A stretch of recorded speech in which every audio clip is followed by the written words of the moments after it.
Contingency, Hegemony. Universality. Contemporary dialogues on the left. Judith Butler, Eko Bedo Lakha and Slava Zizek. Eko Bedo Lak/O and John Talmudjv. Since L989, when the first Phronesis book was published, many events of fundamental importance to the series have taken place. Some of them initially brought the hope that great possibilities were opening up for the extension and deepening of democracy, one of the main points of focus in our reflections. Disenchantment, however, came quickly, and what we witnessed instead was the reinforcement and generalization of the neoliberal hegemony. Today, the left-wing project is in an even deeper crisis than it was 10 years ago. An increasing number of social democratic parties, under the pretense of modernizing themselves, are discarding their left identity. According to the advocates of the Third Way, and with the advent of globalization, the time has come to abandon the old dogmas of left and right and promote a new entrepreneurial spirit at all levels of society. Phronesis's objective is to establish a dialogue among all those who assert the need to redefine the left/right distinction, which constitutes the crucial dynamic of modern democracy, instead of relinquishing it. Our original concern, which was to bring together left-wing politics and the theoretical developments around the critique of essentialism, is more pertinent than ever. Indeed, we still believe that the most important trends in contemporary theory, deconstruction, psychoanalysis, the philosophy of language as initiated by the later Wittgenstein and post-Heideggerian hermeneutics, are the necessary conditions for understanding the widening of social struggles characteristic of the present stage of democratic politics, and for formulating a new vision for the left in terms of radical and plural democracy. Introduction. The three of us conferred for a few years on how to put together a volume that seeks both to establish the common trajectory of our thought and to stage in a productive way the different intellectual commitments that we have. We started this process by producing the 3 questionnaires which appear at the beginning of the volume. The result that you have before you thus represents the culmination of several conversations, of several written reviews and exchanges, and, in the case of Slava Zizek and Eko Bedo Lakha, a collaboration that dates back to 1985, the year that John Talmudjv and Eko Bedo Lakha published Hegemony and Socialist Strategy. In fact, that book provides the background for this dialogue, not only because it established a new direction to Antonio Gramsci's notion of hegemony, but also because it represented a turn to post-structuralist theory within Marxism, one that took the problem of language to be essential to the formulation of an anti-totalitarian, radical democratic project. There are arguments in that book which are reconsidered through different theoretical lenses in the present one, and there are also arguments made against that text which are implicitly taken up in the written exchange that follows. One argument in the book took the following form: new social movements of 10 rely on identity claims, but identity itself is never fully constituted. In fact, since identification is not reducible to identity, it is important to consider the incommensurability or gap between them. It does not follow that the failure of identity to. The three of us conferred for a few years on how to put together a volume that seeks both to establish the common trajectory of our thought and to stage in a productive way the different intellectual commitments that we have. We started this process by producing the 3 questionnaires which appear at the beginning of the volume. The result that you have before you thus represents the culmination of several conversations, of several written reviews and exchanges, and, in the case of Slava Zizek and Eko Bedo Lakha, a collaboration that dates back to 1985, the year that John Talmudjv and Eko Bedo Lakha published Hegemony and Socialist Strategy. In fact, that book provides the background for this dialogue, not only because it established a new direction to Antonio Gramsci's notion of hegemony, but also because it represented a turn to post-structuralist theory within Marxism, one that took the problem of language to be essential to the formulation of an anti-totalitarian, radical democratic project. There are arguments in that book which are reconsidered through different theoretical lenses in the present one, and there are also arguments made against that text which are implicitly taken up in the written exchange that follows. One argument in the book took the following form: New social movements often rely on identity claims, but identity itself is never fully constituted. In fact, since identification is not reducible to identity, it is important to consider the incommensurability or gap between them. It does not follow that the failure of identity to achieve complete determination undermines the social movements at issue. On the contrary, that incompleteness is essential to the project of hegemony itself. No social movement can, in fact, enjoy its status as an open-ended, democratic political articulation without presuming and operationalizing the negativity at the heart of identity. The theoretical category which attempted to understand this failure, negativity, gap, or incompleteness was that of antagonism as formulated in that earlier work. Subsequently Lacan, who continues to situate himself in the Gramscian tradition, elaborated the category of dislocation, drawing his tools from an intellectual spectrum from Derrida and Lacan to Wittgenstein. Whereas Zizek most emphatically makes use of Lacanian theory to address this issue, especially through recourse to the real, he also makes use of Hegel, and offers reasons for eschewing the Derridan framework. Butler may be said to make use of a different Hegel, emphasizing the possibilities of negation in his work, along with Foucault and some Derrida, to consider what remains unrealizable in the discursive constitution of the subject. There are significant differences among us on the question of the subject, and this comes through as we each attempt to take account of what constitutes or conditions the failure of any claim to identity to achieve final or full determination. What remains true, however, is that we each value this failure, as a condition of democratic contestation itself. Where we differ is how to conceive of the subject, whether it is foundational, Cartesian, whether it is structured by sexual difference, and through what means the definition of that sexual difference is secured. We also disagree on whether to understand the failure of identity as a structural or necessary feature of all identity constitution, and how to take account of that structure and necessity. Whereas Butler is aligned with a historically variable account of subject constitution, a Foucauldian line, Zizek bases his claims about the founding negativity of identity in the work of Lacan and Lacan in an approach which, without being strictly Lacanian, has several points of convergence with the Lacanian real. One of the arguments made against hegemony and socialist strategy, and, indeed, against structuralist and post-structuralist interventions in political theory, is that it either fails to take account of the concept of universality or erodes its force by questioning its foundational status. All three of us, however, maintain that universality is not a static presumption, not an a priori given, and that it ought instead to be understood as a process or condition irreducible to any of its determinate modes of appearance. Whereas we sometimes differ on how the emphasis is to be made, we each offer accounts of universality which assume that the negative condition of all political articulation is universal, Zizek, that the contestatory process determines forms of universality which are brought into a productive and ultimately irresolvable conflict with each other, Lacan, or that there is a process of translation by which the repudiated within universality is readmitted into the term in the process of remaking it, Butler. Along the way, we each consider different ideological deployments of universality, and caution against both substantial and procedural approaches to the question. We thus differentiate ourselves, already internally differentiated, from the Habermasian effort to discover or conjure a pre-established universality as the presupposition of the speech act, a universality which is said to pertain to a rational feature of man, a substantive conception of universality which equates it with a knowable and predictable determination, and a procedural form which presumes that the political field is constituted by rational actors. Of importance throughout these essays is the strategic question of hegemony, of how the political field is constituted, of what possibilities emerge from an approach to the political field that inquires into conditions of its possibility and articulation.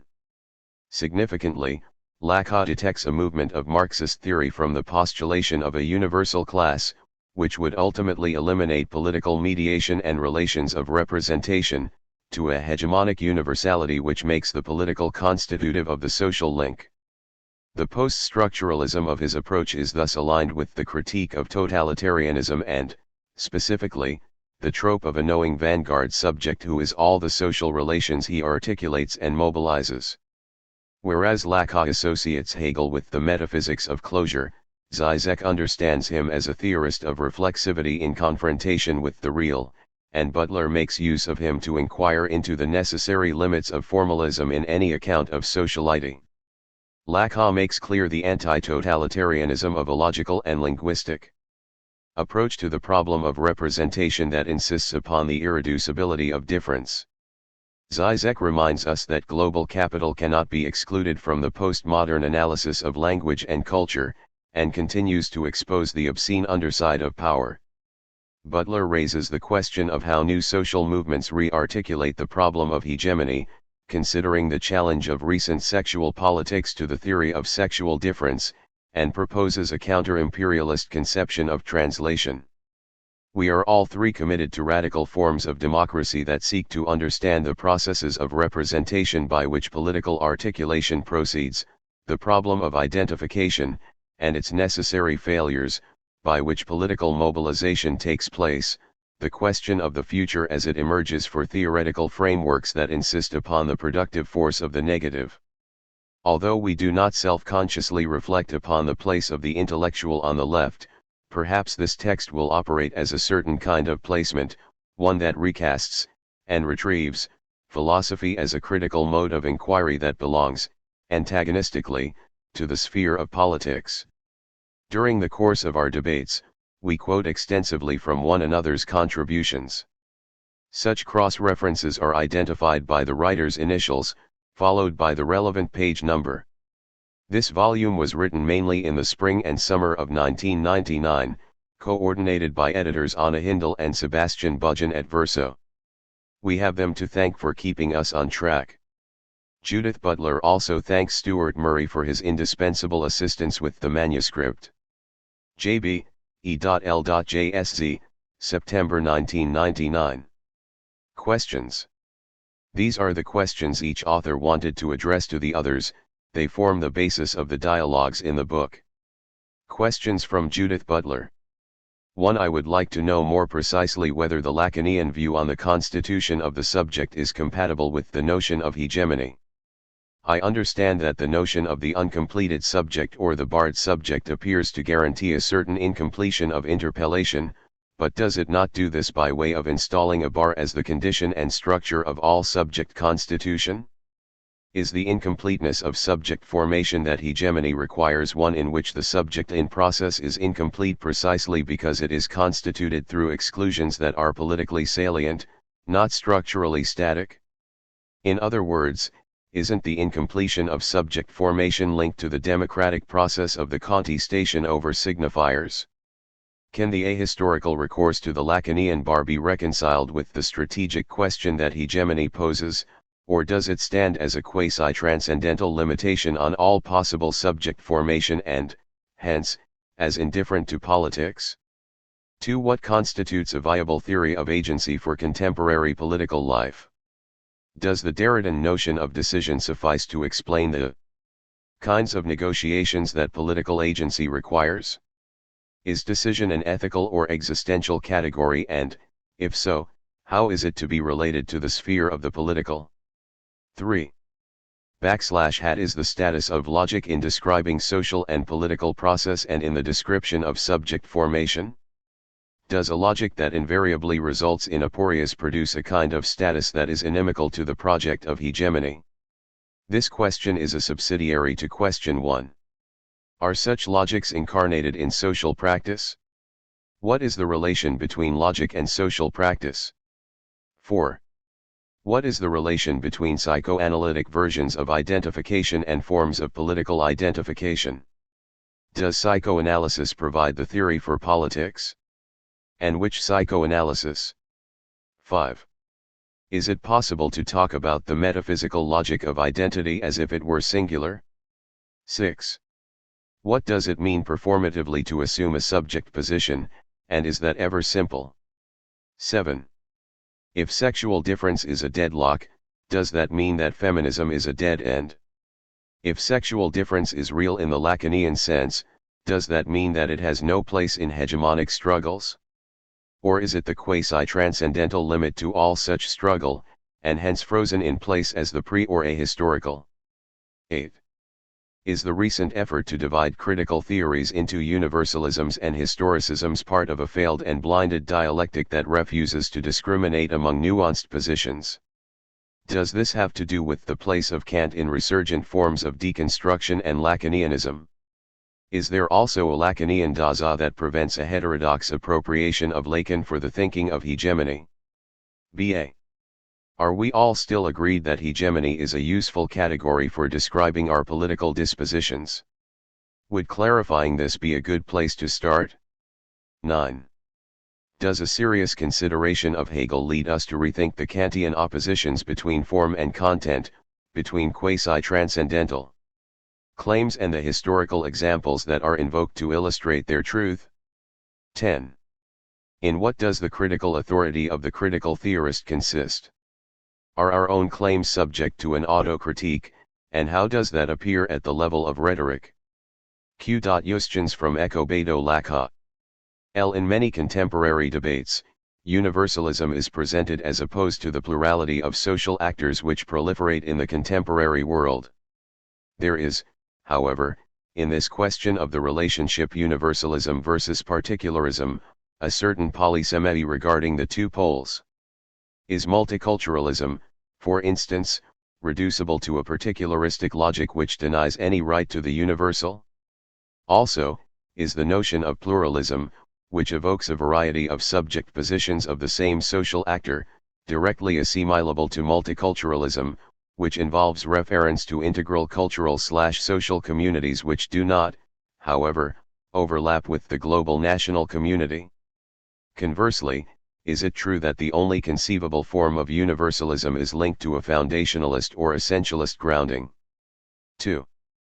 One of the many consequences of the increasing fragmentation of contemporary societies is that communitarian values, contextualized insofar as we are always dealing with specific communities, are supplemented by discourses of rights, such as, for instance, the rights of peoples or cultural minorities to self-determination, which are asserted as valid independently of any context. Are these two movements, assertion of universal rights and assertion of communitarian specificity, ultimate, compatible?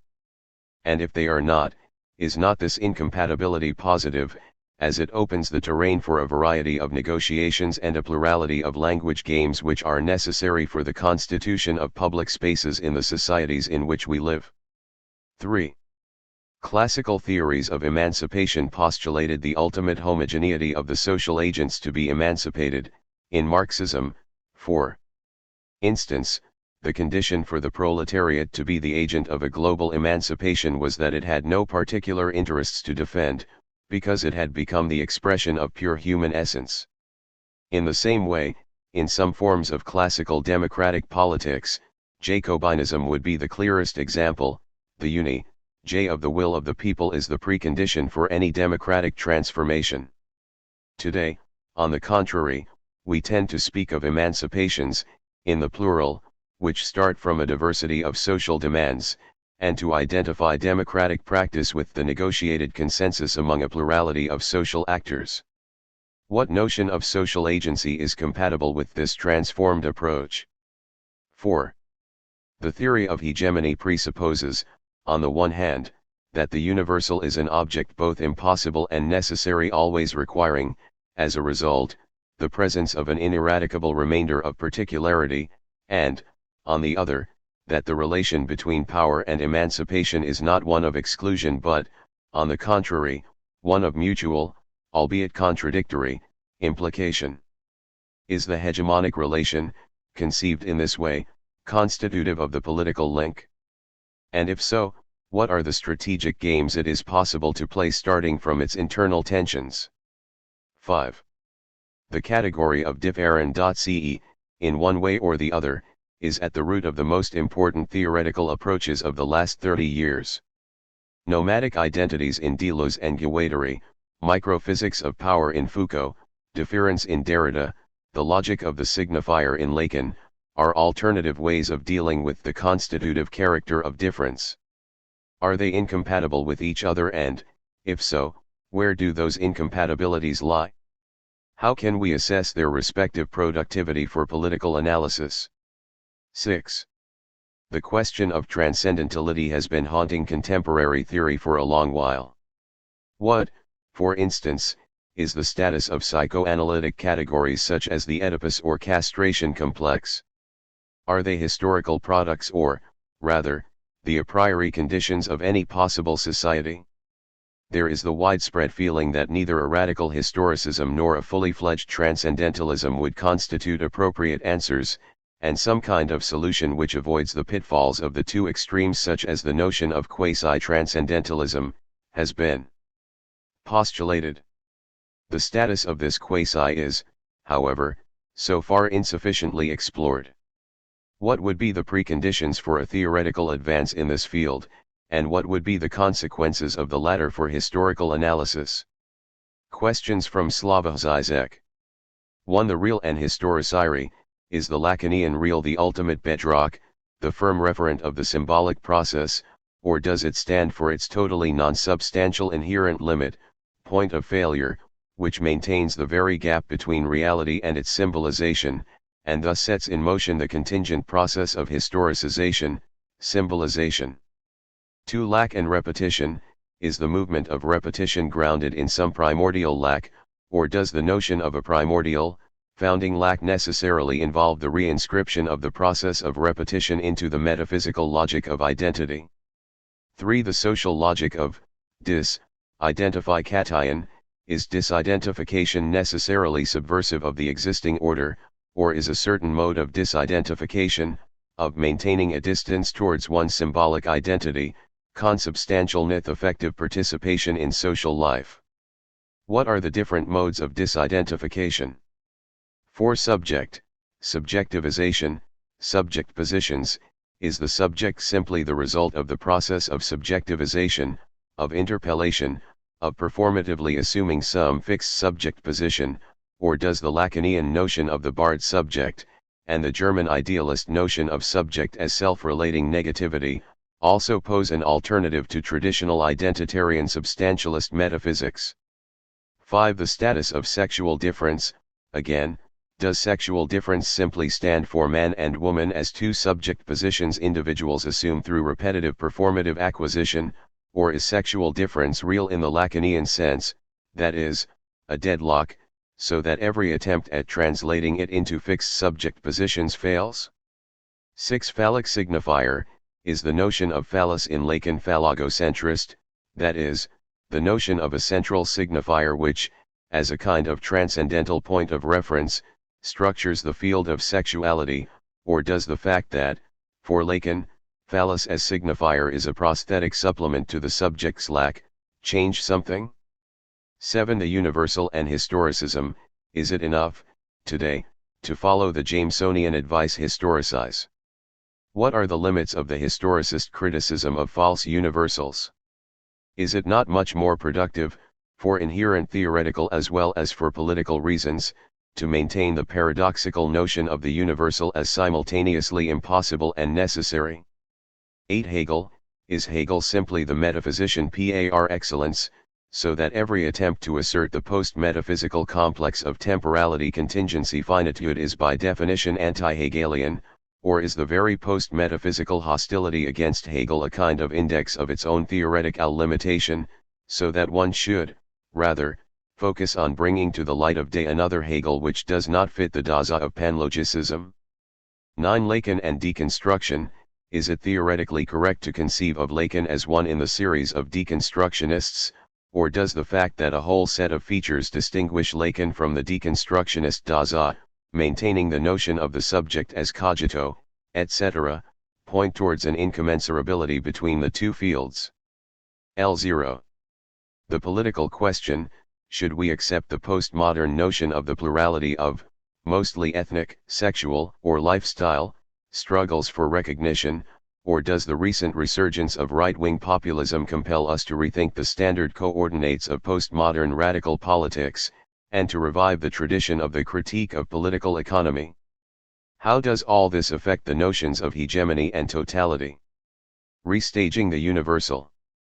Hegemony and the Limits of Formalism. Judith Butler. Ekobedo Lakha, Slava Zizek, and I have had several conversations over recent years pertaining to post-structuralism, the political project of hegemony, and the status of psychoanalysis. We have all, I believe, worked at the theoretical margins of a left political project, and have various degrees of continuing affinity with Marxism as a critical social theory and movement. Certain key concepts of progressive social theory have received new and varying articulations in our work, and we are all commonly concerned with the status and formation of the subject, the implications of a theory of the subject for the thinking of democracy, the articulation of universality within a theory of hegemony. Where we differ, to my mind, is perhaps first and foremost in our approaches to the theory of the subject in a consideration of hegemony, and in the status of a logical or structural analysis of political formations in relation to their specific cultural and social articulations. My understanding of the view of hegemony established by Ekobedo Lakha and Chantal Mouffe in Hegemony and Socialist Strategy, 1985, one is that democratic polities are constituted through exclusions that return to haunt the polities predicated upon their absence. That haunting becomes politically effective precisely in so far as the return of the excluded forces an expansion and re-articulation of the basic premises of democracy itself. One claim that Lakha and Zizek make in their subsequent writings is that the formation of any democratic polity, or, indeed, any particular subject position within that polity is necessarily incomplete. There are, however, divergent ways of understanding that incompletion. I understood the incompletion of the subject position in the following ways: 1. As the failure of any particular articulation to describe the population it represents; 2. That every subject is constituted differentially, and that what is produced as the constitutive outside of the subject can never become fully inside or immanent. I take this last point to establish the fundamental difference between the Althusserian-inflected work of Lakha and Mouffe and a more Hegelian theory of the subject in which all external relations are, at least ideally, transformable into internal ones. One other way of explaining this incompletion of the subject is to establish its necessity through recourse to a Lacanian psychoanalytic account of it. Zizek has suggested, and Lakha has partially agreed, that the Lacanian real is but another name for this incompletion, and that every subject, regardless of its social and historical conditions, is liable to the same postulate of inconclusiveness. The subject which comes into existence through the bar is one whose prehistory is necessarily foreclosed to its experience of itself as a subject. That founding and defining limit thus founds the subject at a necessary and irreversible distance from the conditions of its own traumatic emergence. I have indicated to both Zizek and Lakha that I would like to know more precisely whether the Lacanian view on the constitution of the subject is finally compatible with the notion of hegemony. I understand that the notion of the uncompleted or barred subject appears to guarantee a certain incompletion of interpellation. You call me this, but what I am eludes the semantic reach of any such linguistic effort to capture me. Is this eluding of the call of the other accomplished through the installation of a bar as the condition and structure of all subject constitution? Is the incompleteness of subject formation that hegemony requires one in which the subject in process is incomplete precisely because it is constituted through exclusions that are politically salient, not structurally static or foundational? And if this distinction is wrong-headed, how are we to think those constituting exclusions that are structural and foundational together with those we take to be politically salient to the movement of hegemony? In other words, should not the incompletion of subject formation be linked to the democratic contestation over signifiers? Can the ahistorical recourse to the Lacanian bar be reconciled with the strategic question that hegemony poses, or does it stand as a quasi-transcendental limitation on all possible subject formations and strategies and, hence, as fundamentally indifferent to the political field it is said to condition? If the subject always meets its limit in the self-same place, then the subject is fundamentally exterior to the history in which it finds itself. There is no historicity to the subject, its limits, its articulability. Moreover, If we accept the notion that all historical struggle is nothing other than a vain effort to displace a founding limit that is structural in status, do we then commit ourselves to a distinction between the historical and the structural domains that subsequently excludes the historical domain from the understanding of opposition? This problem of a structural approach to the founding limits of the subject becomes important when we consider possible forms of opposition. If hegemony denotes the historical possibilities for articulation that emerge within a given political horizon, then it will make a significant difference whether we understand that field as historically revisable and transformable, or whether it is given as a field whose integrity is secured by certain structurally identifiable limits and exclusions. If the terms of both dominance and opposition are constrained by such a field of articulability, the very possibility of expanding the possible sites of articulation for justice, equality, universality will be determined in part by whether we understand this field as subject to change through time. My understanding of hegemony is that its normative and optimistic moment consists precisely in the possibilities for expanding the democratic possibilities for the key terms of liberalism, rendering them more inclusive, more dynamic, and more concrete. If the possibility for such change is precluded by a theoretical overdetermination of the structural constraints on the field of political articulability, then it becomes necessary to reconsider the relation between history and structure to preserve the political project of hegemony. I believe that however else we may disagree, Lacan, Zizek and I do agree on the project of radical democracy and on the continuing political promise of the Gramscian notion of hegemony. Distinct from a view that casts the operation of power in the political field exclusively in terms of discrete blocks which vie with one another for control of policy questions, hegemony emphasizes the ways in which power operates to form our everyday understanding of social relations, and to orchestrate the ways in which we consent to, and reproduce, those tacit and covert relations of power. Power is not stable or static, but is remade at various junctures within everyday life.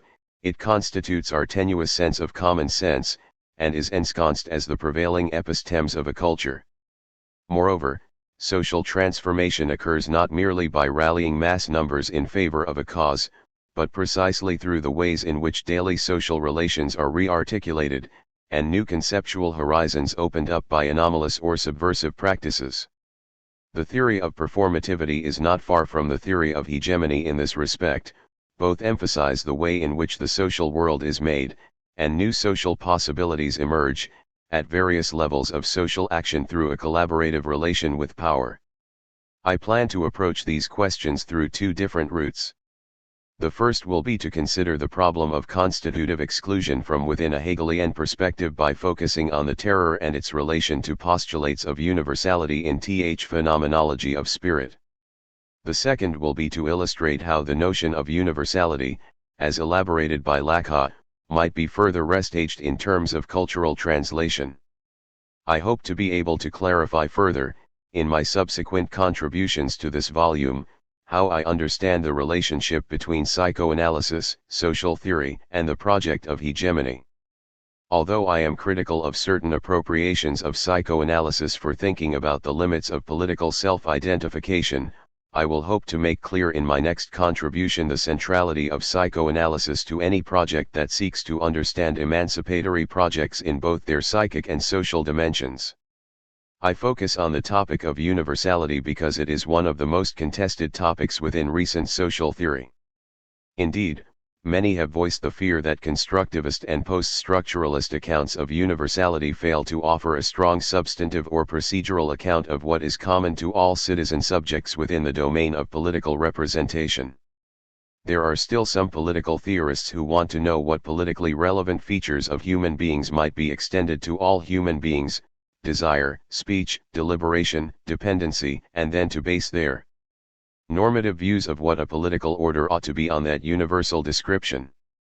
Sila bin Habib has shown us how both Rawls and Habermas, in different ways, offer an account of universality which eschews the question of human nature and a substantive account of universalizable features in favor of a procedural method which establishes universalizability as a criterion for justifying the normative claims of any social and political program.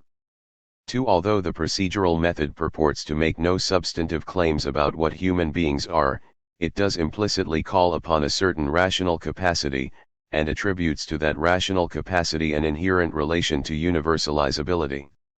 The Kantian presumption that when I reason I participate in a rationality that is transpersonal culminates in the claim that my reasoning presupposes the universalizability of my claims. Thus the procedural approach presupposes the priority of such a rationality, and also presupposes the suspect character of ostensibly non-rational features of human conduct in the domain of politics. The question of universality has emerged perhaps most critically in those left discourses which have noted the use of the doctrine of universality in the service of colonialism and imperialism.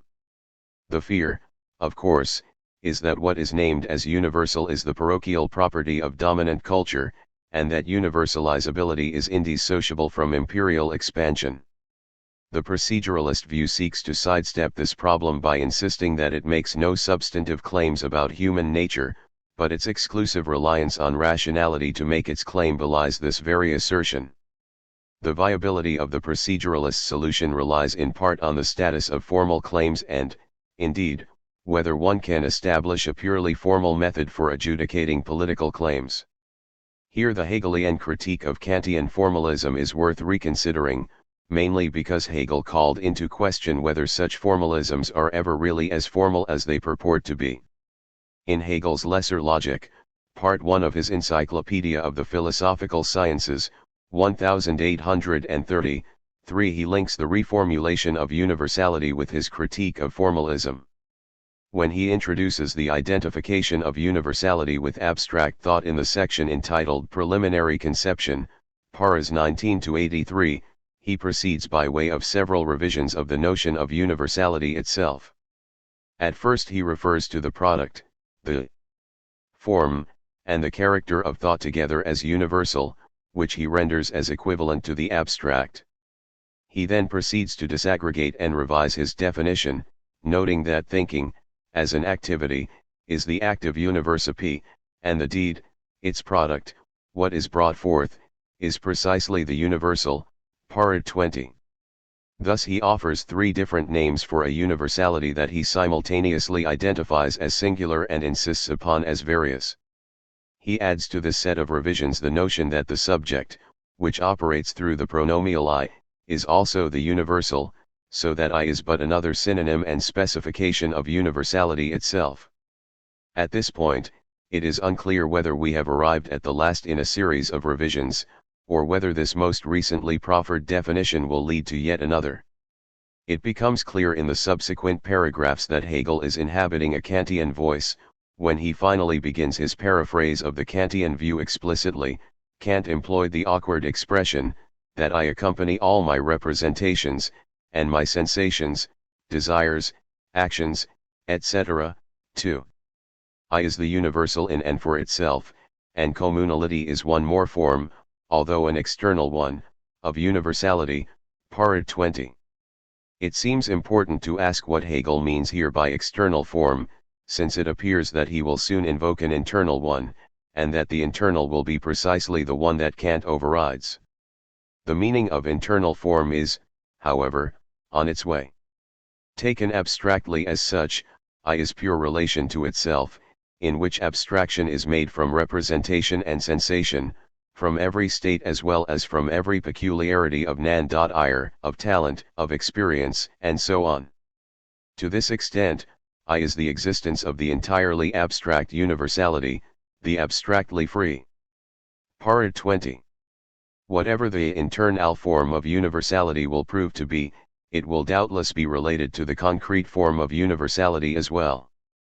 Hegel then begins to object overtly to the bifurcation of the person that the abstraction of universality requires.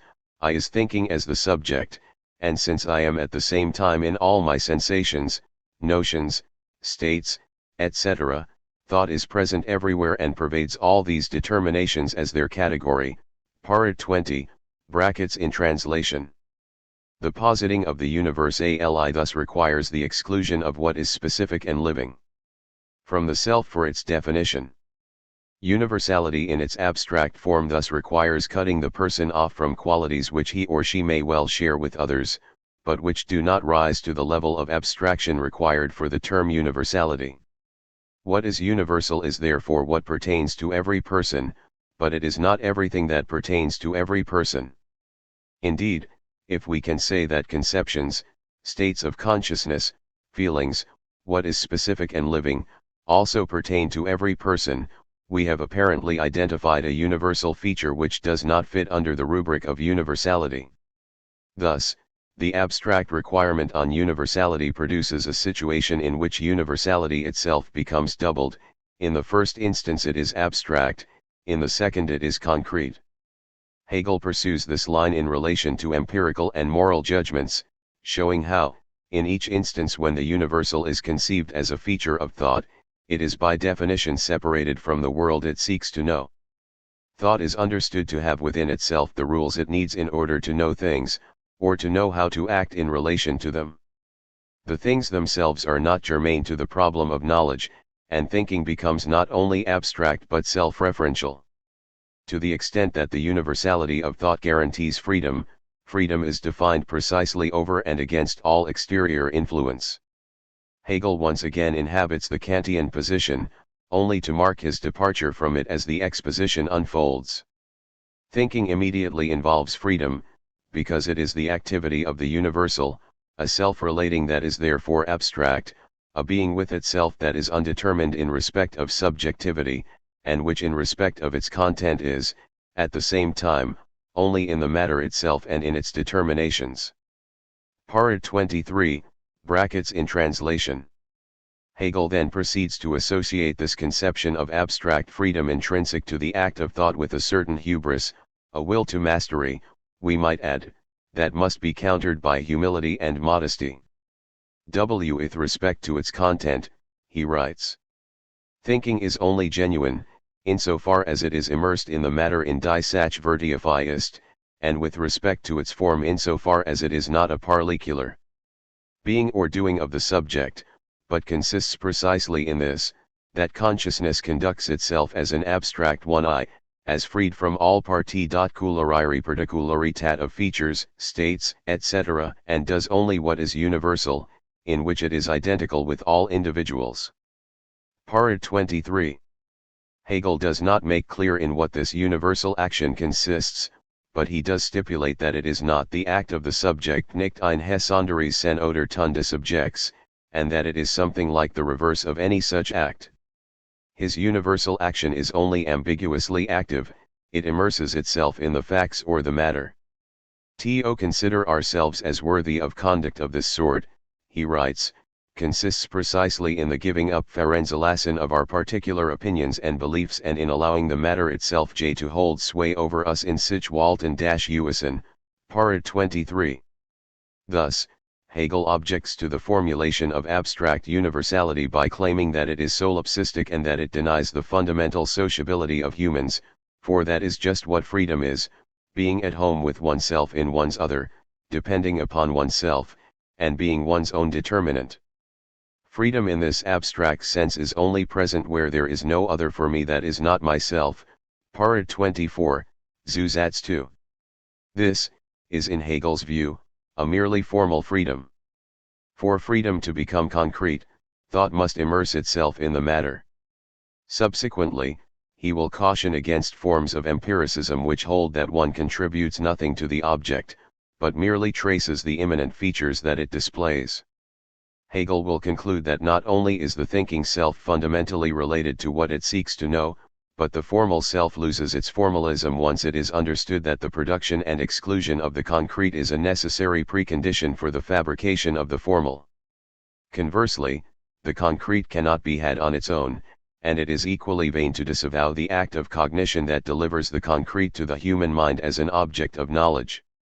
Hegel's brief criticism of Kantian formalism underscores a number of points that are useful to us as we consider whether Hegel's own philosophy can be delivered as a formalist schema, something Zizek tends to do, and whether universality can be understood in terms of a theoretical formalism, something Zizek, Lacan, and I have all come close to doing. In the first instance, it seems crucial to see that formalism is not a method that comes from nowhere and is variously applied to concrete situations or illustrated through specific examples. On the contrary, formalism is itself a product of abstraction, and this abstraction requires its separation from the concrete, one that leaves the trace or remainder of this separation in the very working of abstraction itself. In other words, abstraction cannot remain rigorously abstract without exhibiting something of what it must exc1ud in order to constitute itself as abstraction. Hegel writes that categories of thought which are considered subjective, as Kant's are, produce the objective, and are permanently in antithesis to the objective den bleibenden Gegensatz am objektiven Haben, Parad 25. Abstraction is thus contaminated precisely by the concretion from which it seeks to differentiate itself. Secondly, the very possibility of illustrating an abstract point by a concrete example presupposes the separation of the abstract and the concrete, indeed, presupposes the production of an epistemic field defined by that binary opposition.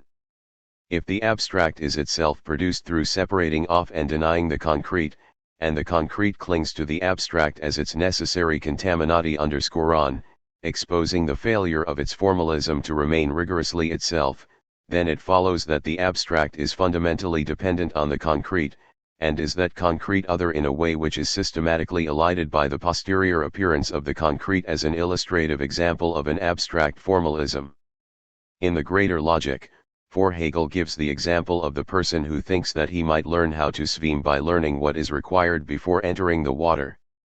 The person does not realize that one learns to swim only by entering the water and practicing one's strokes in the midst of the activity itself. Hegel implicitly likens the Kantian to one who seeks to know how to swim before actually swimming, and he counters this model of a self-possessed cognition with one that gives itself over to the activity itself, a form of knowing that is given over to the world it seeks to know. Although Hegel is often dubbed a philosopher of mastery, we can see here, and in Nancy's trenchant book on Hegel's inquietude, that the static disposition of the self towards its world undoes cognitive mastery. 5. Hegel's own persistent references to losing oneself and giving oneself over only confirm the point that the knowing subject cannot be understood as one who imposes ready-made categories on a pre-given world. The categories are shaped by the world it seeks to know, just as the world is not known without the prior action of those categories. And just as Hegel insists on revising several times his very definition of universality, so he makes plain that the categories by which the world becomes available to us are continually remade by the encounter with the world that they facilitate. We do not remain the same, and neither do our cognitive categories, as we enter into a knowing encounter /a/ith the world. Both the knowing subject and the world are undone and redone by the act of knowledge. In the section of the Phenomenology of Spirit 6 called Reason, Hegel makes it clear that universality is not a feature of a subjective cognitive capacity, but linked to the problem of reciprocal recognition. Moreover, recognition itself is dependent on custom or Sittlichkeit. In the universal substance, the individual has this form of subsistence not only for his activity as such, but no less also for the content of that activity. What he does is the skill and customary practice of all, para 351. Recognition is not possible apart from the customary practices in which it takes place, and so no formal conditions of recognition will suffice. Similarly, to the extent that what Hegel calls the universal substance is essentially conditioned by customary practice, the individual instantiates and reproduces that custom. In Hegel's words, the individual in his individual work already unconsciously performs a universal work. Ibid. The implication of this view is that any effort to establish universality as transcendent of cultural norms seems to be impossible. Although Hegel clearly understands customary practice, the ethical order and the nation as simple unities, it does not follow that the universality which crosses cultures or emerges out of culturally heterogeneous nations must therefore transcend culture itself. In fact, if Hegel's notion of universality is to prove good under conditions of hybrid cultures and vacillating national boundaries, it will have to become a universality forged through the work of cultural translation. and it will not be possible to set the boundaries of the cultures in question, as if one culture's notion of universality could be translated into another's. Cultures are not bounded entities, the mode of their exchange is, in fact, constitutive of their identity. 7. If we are to begin to rethink universality in terms of this constitutive act of cultural translation, which is something I hope to make clear later on in my remarks, then neither a presumption of linguistic or cognitive commonness nor a teleological postulate of an ultimate fusion of all cultural horizons will be a possible route for the universal claim. What implications does this critique of formalism have for the thinking of universality in political terms? It is important to remember that for Hegel, the key terms of his philosophical vocabulary are rehearsed several times, and that nearly every time they are uttered they accrue a different meaning or reverse a prior one. This is especially true of words such as universality and act, but also of consciousness, and self-consciousness. The section entitled Absolute Freedom and Terror in the Phenomenology of Spirit draws upon prior conceptions of the deed as it considers precisely what an individual can do under conditions of state terror. Drawing on the French Revolution, Hegel understands the individual as incapable of action which, a. acts upon an object, and, b. offers a reflection to that individual of his own activity. This was the norm of action that governed Hegel's previous discussion of work in the Lordship and Bondage section. Under conditions of state terror, no individual works, for no individual is able to externalize an object which carries his signature. Consciousness has lost its capacity for mediated self-expression, and it lets nothing break loose to become a free object standing over against it. Para 588. Although the individual works and lives under a regime which calls itself universality and absolute freedom, the individual cannot find himself in the universal work of absolute freedom. Indeed, this failure of the individual to find a place in this absolute system, a critique of the terror that anticipates Kierkegaard's critique of Hegel himself, exposes the limits to this notion of universality, and hence belies its claim to absoluteness. In Hegel's view, to perform a deed one must become individuated. Universal freedom, de-individuated, cannot perform a deed. All it can do is to vent its fury, the fury of destruction.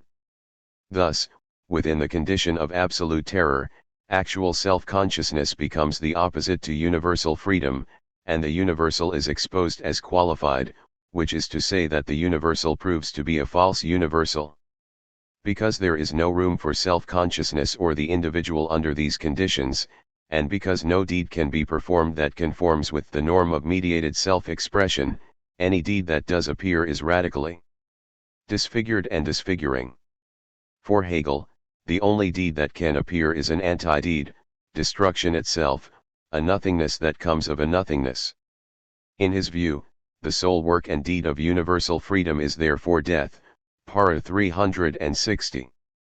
Not only is the individual nullified and, therefore, dead, but this death has both literal and metaphorical meanings. That individuals were easily killed under the reign of terror for the sake of absolute freedom is well documented. Moreover, there were individuals who survived, but they are not individuals in any normative sense. Deprived of recognition and of the power to externalize themselves through deeds, such individuals become nullities whose sole act is to nullify the world that has nullified them. If we are to ask, what kind of freedom is this, the answer Hegel offers is that it is the empty point of the absolutely free self, the coldest and meanest of all deaths, no more significant than cutting off a head of cabbage or swallowing a mouthful of water. Para 590. Hegel is clearly exposing what happens when a faction sets itself up as the universal and claims to represent the general will, where the general will supersedes the individual wills of which it is composed and, in fact, exists at their expense. The will that is officially represented by the government is thus haunted by a will P that is excluded from the representative function. Thus the government is established on the basis of a paranoid economy in which it must repeatedly establish its one claim to universality by erasing all remnants of those wills it excludes from the domain of representation. Those whose wills are not officially represented or recognized constitute an unreal pure will. Para 591, and since that will is not known, it is incessantly conjectured and suspected. In an apparently paranoid fit, universality thus displays and enacts the violent separations of its own founding. Absolute freedom becomes this abstract self-consciousness which understands annihilation to be its work, and effaces, annihilates, all trace of the alterity that clings to it. At this stage of Hegel's exposition, the figure of an annihilating universality that assumes an animated form parallels the Lord of the Lordship and Bondage section. As its annihilation becomes objective to it, this universality, figured as a sentient being, is said to feel the terror of death. The terror of death is the vision of this negative nature of itself, para 592. Not only does universality see itself as negative, and thus as the opposite of what it thought it was, it also undergoes the pure transition from one extreme to the other, and so comes to know itself as transition, that is, as that which has negation as its essential activity, and is itself also subject to negation. Although universality at first denoted that which is self-identical to all human beings, it loses that self-identity as a consequence of its refusal to accommodate all humans within its purview. It becomes not only split between an official and a spectral universality, but it becomes dismembered into an estate system which reflects the divided character of the will and the discontinuities inherent in this version of universality. Those who are dispossessed or remain radically unrepresented by the general will or the universal do not rise to the level of the recognizably human within its terms.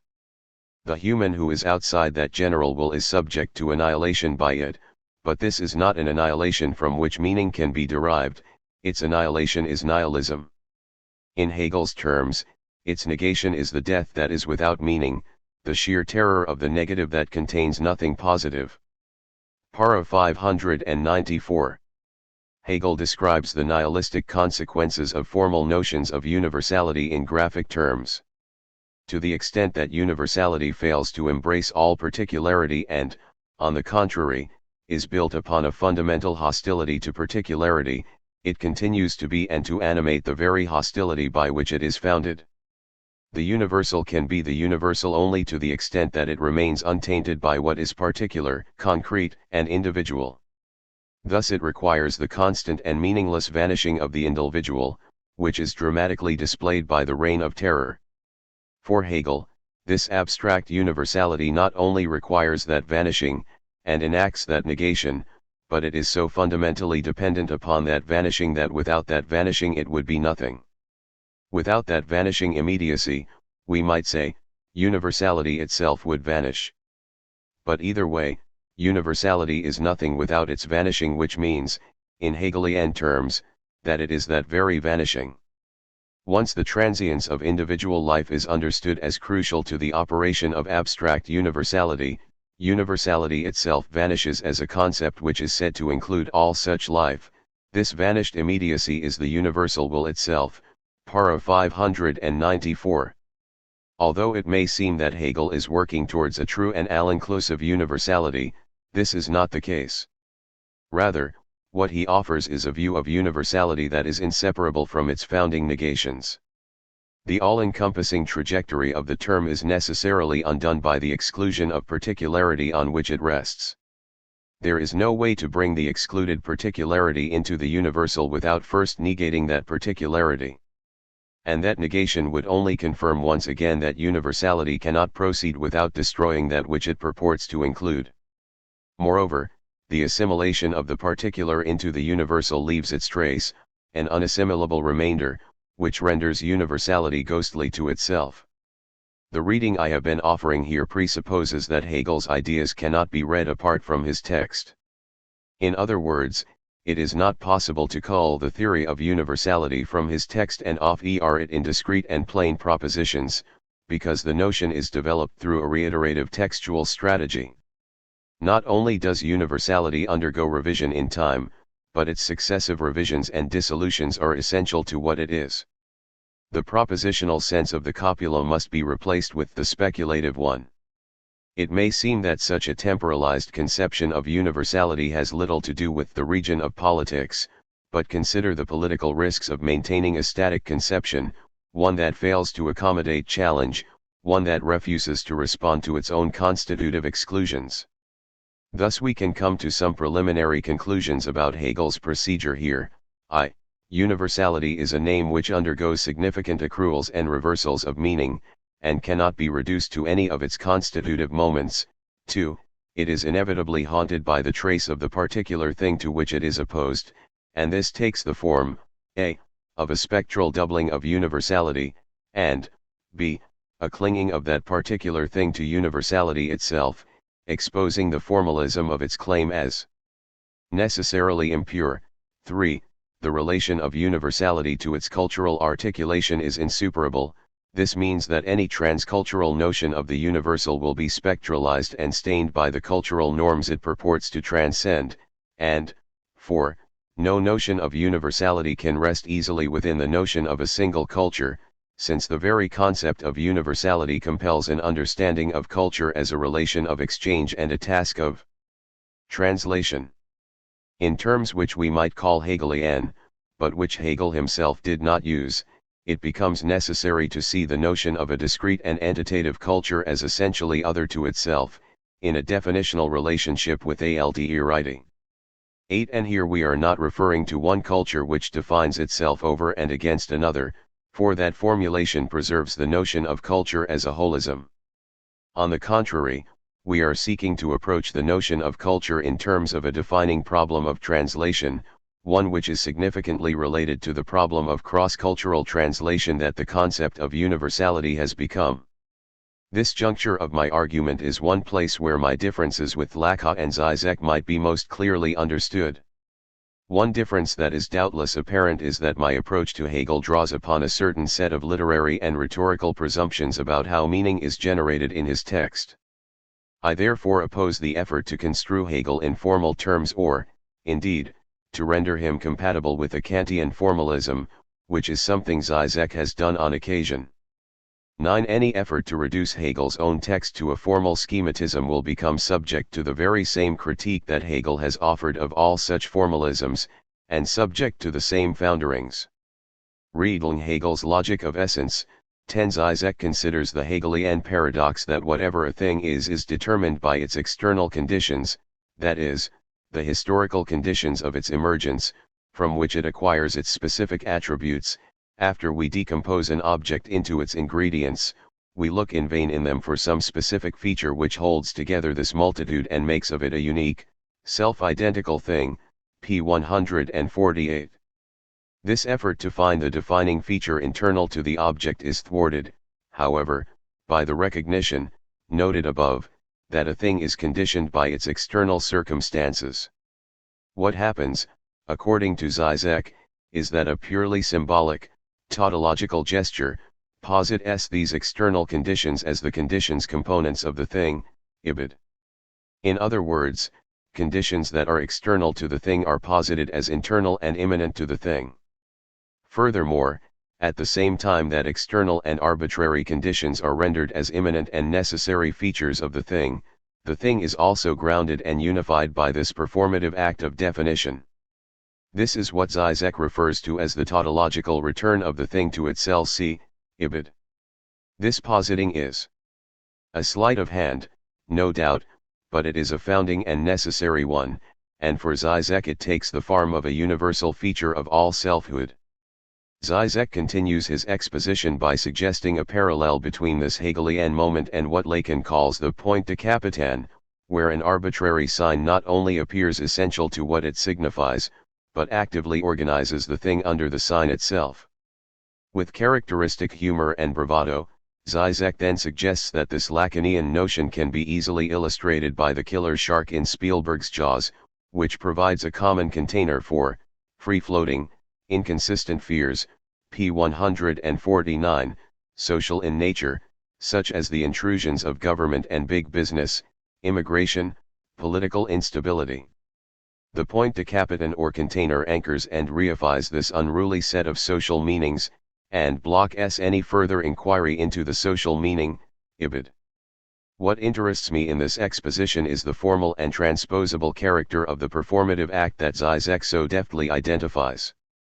Is the act of tautological positing by which an external condition comes to appear as immanent the same as the point de capitan, and can the instance of popular culture be used to illustrate this formal point which is, as it were, already true, prior to its exemplification? Hegel's point against Kant was precisely that we cannot identify such structures first and then apply them to their examples, for in the instance of their application they become something other than what they were. The link between theoretical formalism and a technological approach to the example becomes explicit here. Theory is applied to its examples, and its relation to its example is an external one, in Hegelian terms.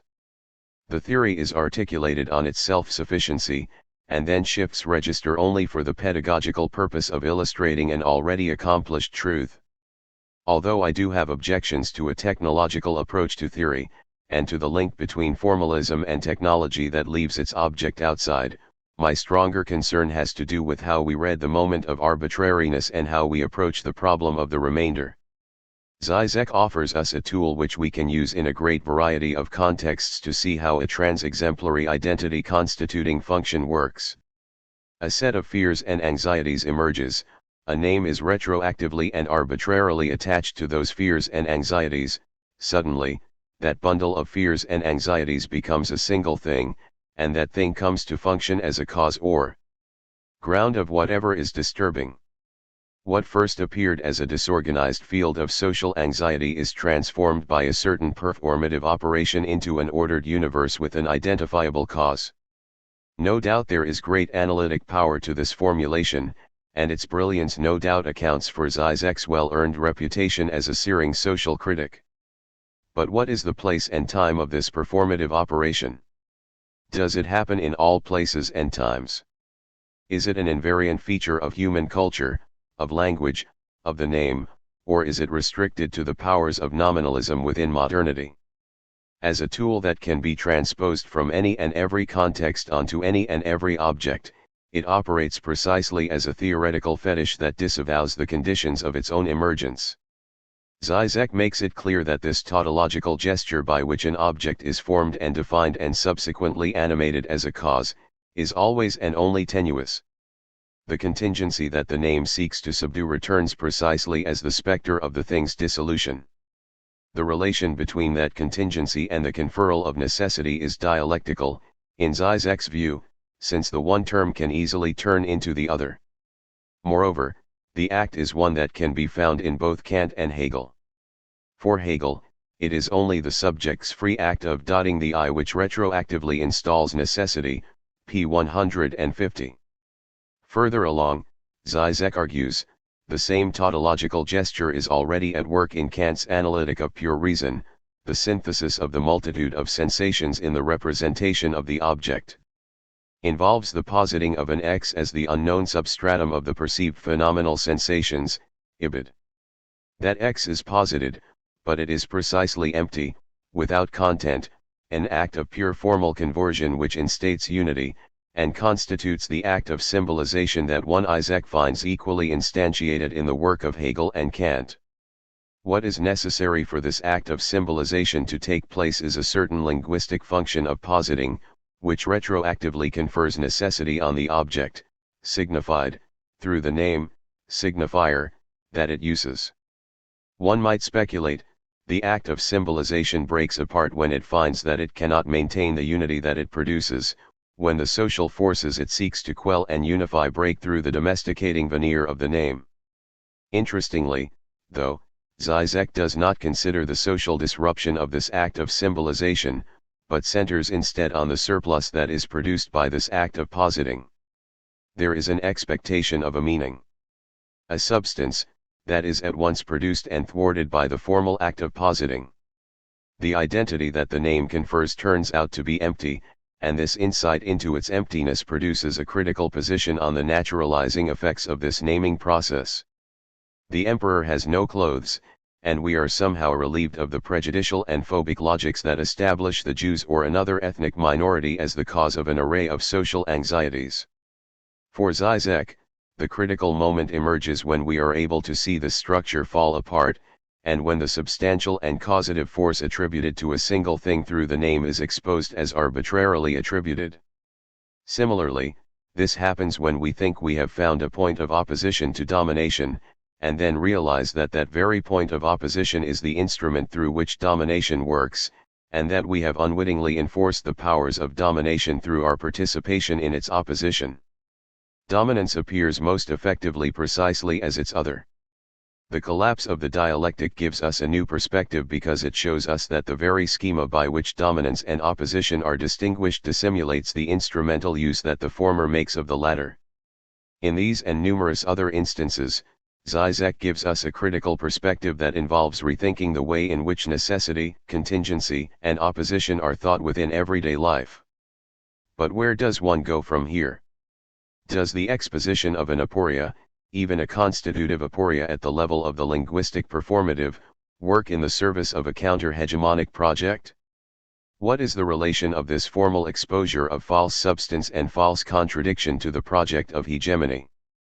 If these are some of the tricks that hegemony uses, some of the ways in which we come to order the social world against its contingency, then it is indubitably insightful. But if we cannot see how something new might come of such invariant structures, does it help us to see how new social and political articulations can be wrought from the subversion of the natural attitude within which we live? Moreover, there is a difference here between a structural and a cultural account of performativity, understood as the positing function of language. Zizek shows how this positing creates the appearance of its necessary ground and causality, and this is surely not unlike the account of gender performativity I have offered in Gender Trouble 11 and elsewhere. There I suggested that the performance of gender creates the illusion of a prior substantiality, a core gendered self, and construes the effects of the performative ritual of gender as necessary emanations or causal consequences of that prior substance. But where Zizek isolates the structural features of linguistic positing and offers cultural examples to illustrate this structural truth, I am, I believe, more concerned to rethink performativity as cultural ritual, as the reiteration of cultural norms, as the habitus of the body in which structural and social dimensions of meaning are not finally separable. It seems important to remember that hegemony, as defined by Antonio Gramsci and elaborated by both Chantal Mouffe and Escobedo Laca in Hegemony and Socialist Strategy, centrally involved the possibility of new articulations of political formations. What Zizek offers us is an insight into invariant aporetic and metaleptic structures that afflict all performativity within politics. The incommensurability between the generalized formulation and its illustrative examples confirms that the context for the reversals he identifies is extraneous to their structure. Hegemony did involve a critical interrogation of consent as well, and it seems to me that Zizek continues this tradition by showing us how power compels us to consent to that which constrains us, and how our very sense of freedom or resistance can be the dissimulated instrument of dominance. But what remains less clear to me is how one moves beyond such a dialectical reversal or impasse to something new. How would the new be produced from an analysis of the social field that remains restricted to inversions, aporias, and reversals that work regardless of time and place? Do these reversals produce something other than their own structurally identical repetitions? The other aspect of hegemony, however, which is concerned with new political articulations of the social field, structures Laca's recent work. As I have suggested elsewhere, 12 I have some doubts over whether the Lacanian thesis in Laca's work, which emphasizes the real as the limit point of all subject formation, is compatible with the social and political analysis he provides. No doubt it makes a difference whether one understands the invariable incompleteness of the subject in terms of the limits designated by the real, considered as the point. Where self-representation founders and fails, or as the inability of the social category to capture the mobility and complexity of persons, see Denise Riley's recent work 13. In any case, that is not my main concern here. Although Laca offers us a dynamic notion of hegemony which seeks to find social locations for the politically new, I have some difficulty with his way of casting the problem of particular and universal. I propose, then, to turn to some of his recent formulations of that problem, and to return to a consideration of the problem of universality and hegemony towards the end of this discussion. In his edited volume The Making of Political Identities, L4 Lacan draws attention to a double movement in the politicization of identities at the end of the 20th century. There is a decline both of the great historical actors and of those central public spaces where decisions meaningful for society as a whole had been taken in the past. But, at the same time, there is a politicization of vast areas of social life that opens the way for a proliferation of particularistic identities. P4. Concerned with the challenges posed by the emergence of a plurality of new subjects that have escaped the classical frameworks, Ibid, Lacan proceeds to reflect on the challenge that these particularisms pose to the Enlightenment schema in which the universal claims of the subject are a prerequisite for politics in the proper sense. 15. Lacan's most sustained discussion of universality in relation to the present political demands of particularism takes place in Emancipation, S. 1996, 16, where he seeks to derive a conception of universality from the chain of equivalence, a concept that is central to hegemony and socialist strategy, published a decade earlier. In Emancipation, S. Lacan attempts to show that each and every particular identity is never complete in its effort to achieve self-determination. A particular identity is understood to be one that is tied to a specific content, such as gender, race, or ethnicity. The structural feature that all these identities are said to share is a constitutive incompleteness. A particular identity becomes an identity by virtue of its relative location in an open system of differential relations. In other words, an identity is constituted through its difference from a limitless set of other identities. That difference is specified in the course of Lacan's exposition as a relation of exclusion and or antagonism. Lacan's point of reference here is Saussure rather than Hegel, and this implies that the differences which constitute, and invariably limit, the positing of identity are not binary in character, and that they belong to a field of operation that lacks totality. One might profitably argue against the trope of Hegel's philosophy as totalizing, L. And one might also note that Lacan offers a post-structuralist revision of Saussure in this discussion, but such debates on the status of totality, while they are important, take us in another direction. In any case, we are, I believe, in agreement that the field of differential relations from which any and all particular identities emerge must be limitless. Moreover, the incompleteness of each and every identity is a direct result of its differential emergence. No particular identity can emerge without presuming and enacting the exclusion of others, and this constitutive exclusion or antagonism is the shared and equal condition of all identity constitution. What becomes interesting is the role that this limitless field of differentially based definitions plays for Lacan in the theorization of universality. \% and the chain of equivalence is operationalized as a political category. It requires that particular identities acknowledge that they share with other such identities the situation of a necessarily incomplete determination. They are fundamentally the set of differences by which they emerge, and this set of differences constitutes the structural features of the domain of political sociality.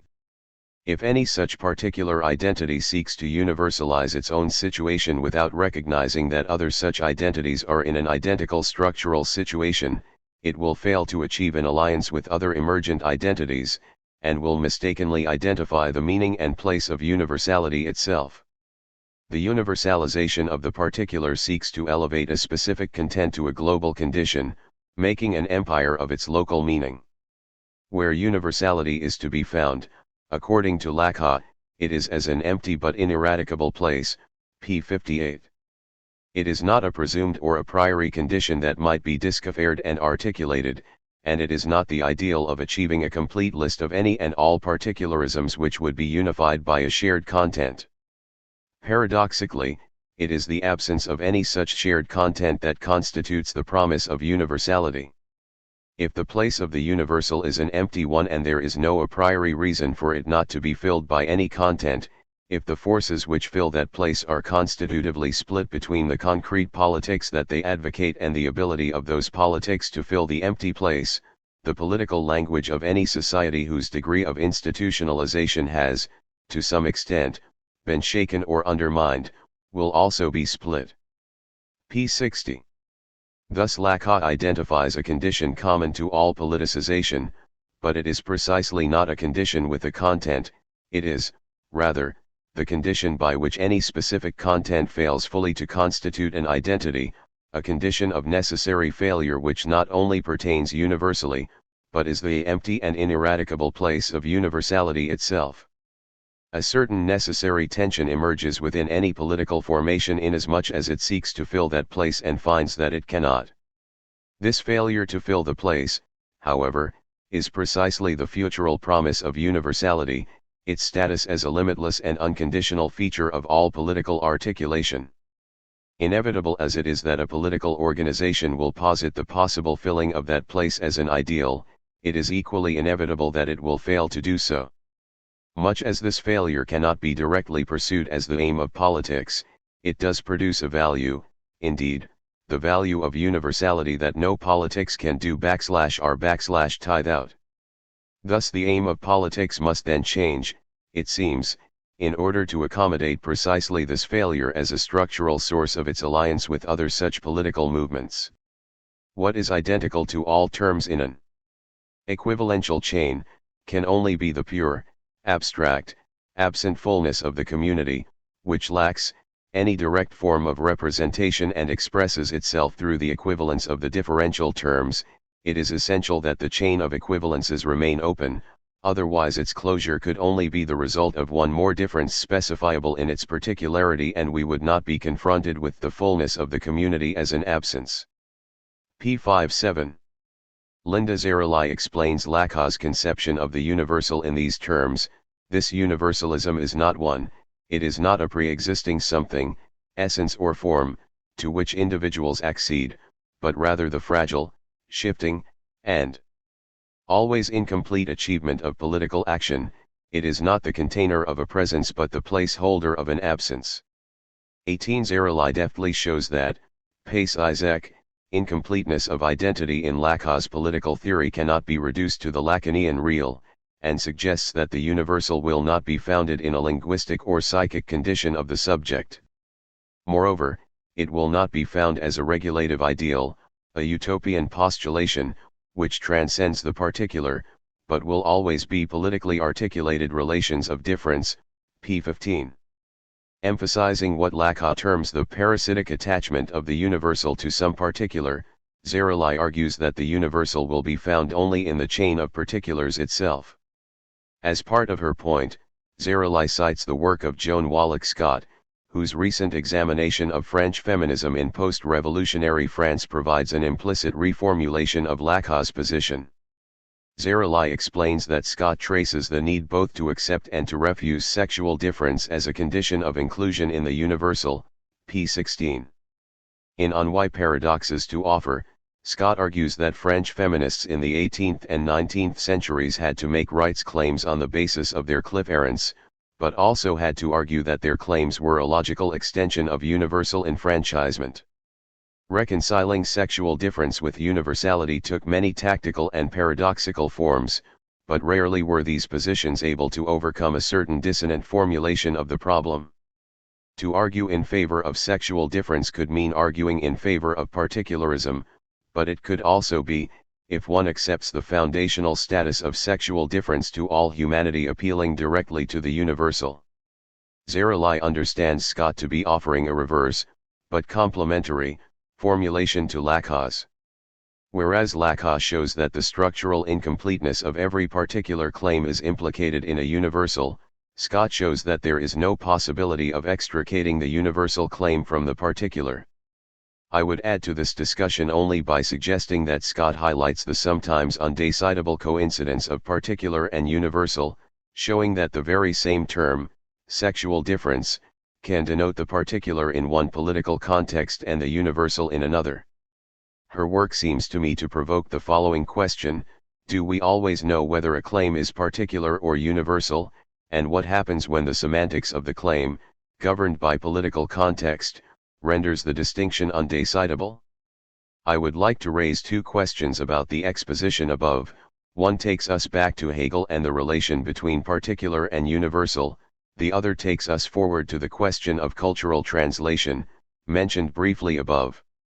First, What precisely does it mean to find the universal both in the relation among particulars and inseparable from that relation? Second, must the relation among particulars that Lacan and Zerali examine become one of cultural translation if the universal is to become an active and operating concept in political life?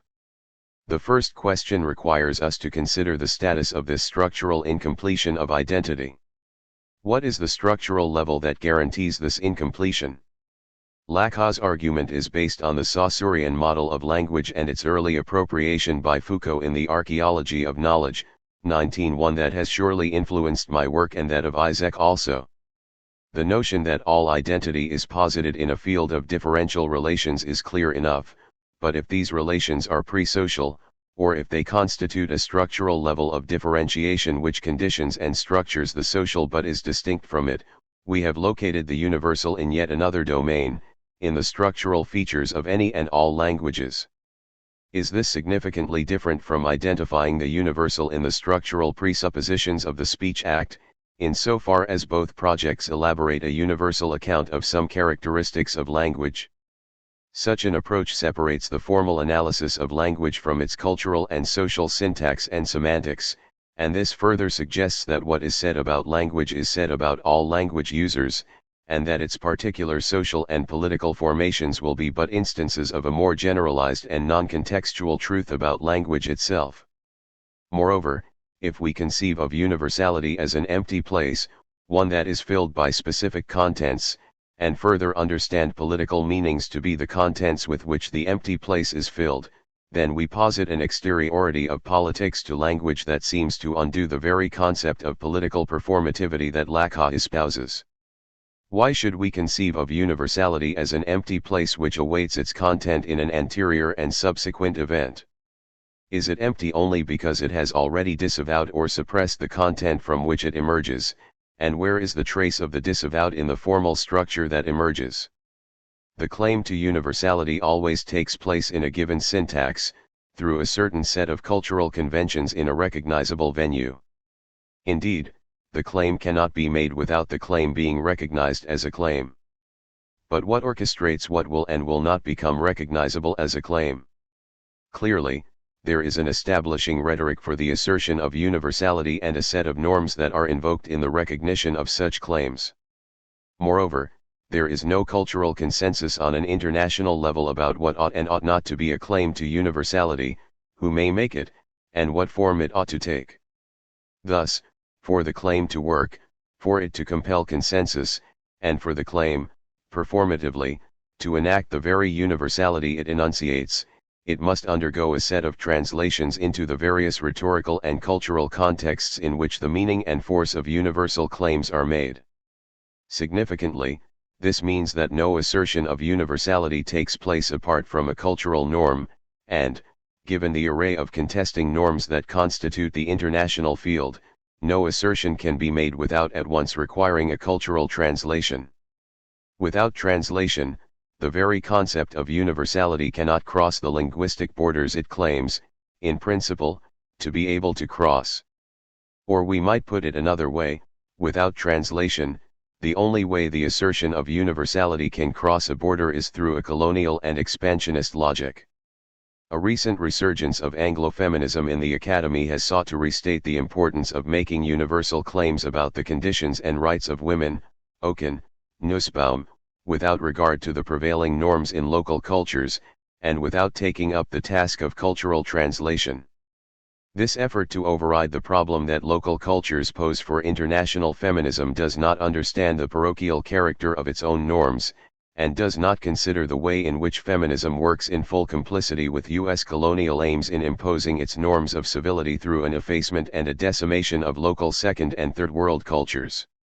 Of course, translation by itself can also work in full complicity with the logic of colonial expansion, when translation becomes the instrument through which dominant values are transposed into the language of the subordinated, and the subordinated run the risk of coming to know and understand them as tokens of their liberation, but this is a limited view of colonialism, one which assumes that the colonized emerges as a subject according to norms that are recognizably Eurocentric.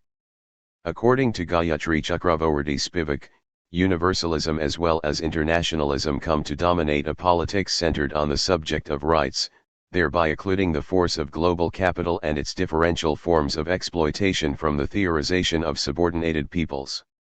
In Spivak's terms, we have yet to think that form of impoverished life which cannot be articulated by the Eurocentric category of the subject. The narrative of political self-representation is itself part of a certain dominant leftism, in her view, but it does not provide all that constitutes the site of hegemonic resistance. In Can the Subaltern Speak? 20. Spivak remarks, it is impossible for the French intellectuals referring mainly to Deleuze and Foucault to imagine the power and desire that would inhabit the unnamed subject of the other of Europe, p. 280. The exclusion of the subordinated other of Europe is so central to the production of European epistemic regimes that the subaltern cannot speak. Spivak does not mean by this claim that the subaltern does not express her desires, form political alliances, or make culturally and politically significant effects, but that within the dominant conceptualization of agency, her agency remains illegible. The point would not be to extend a violent regime to include the subaltern as one of its members. She is, indeed, already included there, and it is precisely the means of her inclusion that affects the violence of her effacement. There is no one other there, at the side of the subaltern, but an array of peoples who cannot be homogenized, or whose homogenization is the effect of the epistemic violence itself.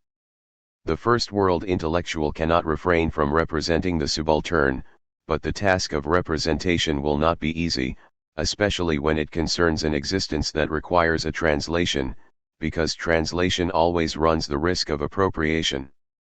In her essay, Spivak both counsels and enacts a self-limiting practice of cultural translation on the part of first world intellectuals.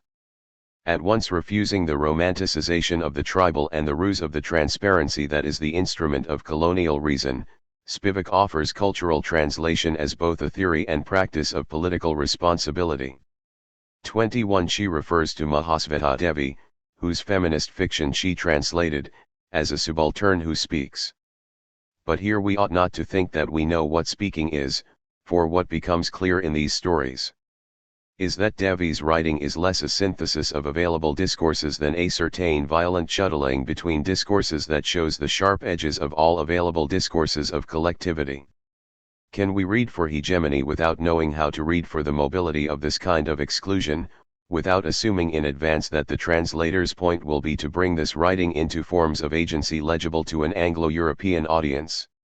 In this sense, the task of the post-colonial translator, we might say, is precisely to bring into relief the non-convergence of discourses so that one might know through the very ruptures of narrativity the founding violences of an episteme. Translation can have its counter-colonialist possibility, for it also exposes the limits of what the dominant language can handle. It is not always the case that the dominant term as it is translated into the language, the idioms, the discursive and institutional norms, of a subordinated culture remains the same upon the occasion of translation.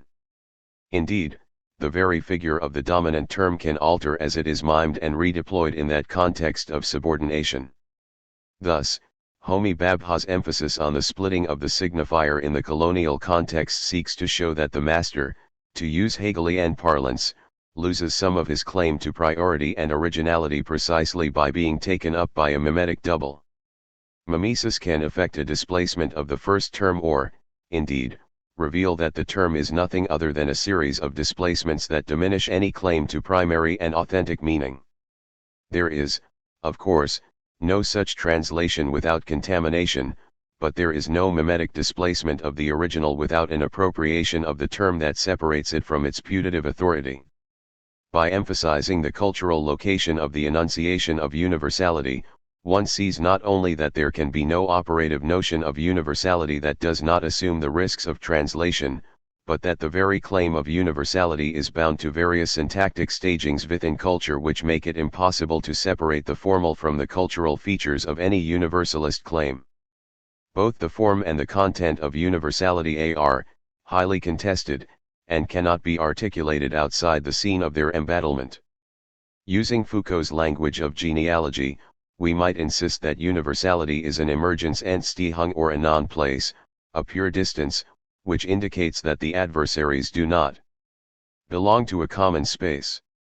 Consequently, no one is responsible for an emergence, no one can glory in it, since it always occurs in the interstice.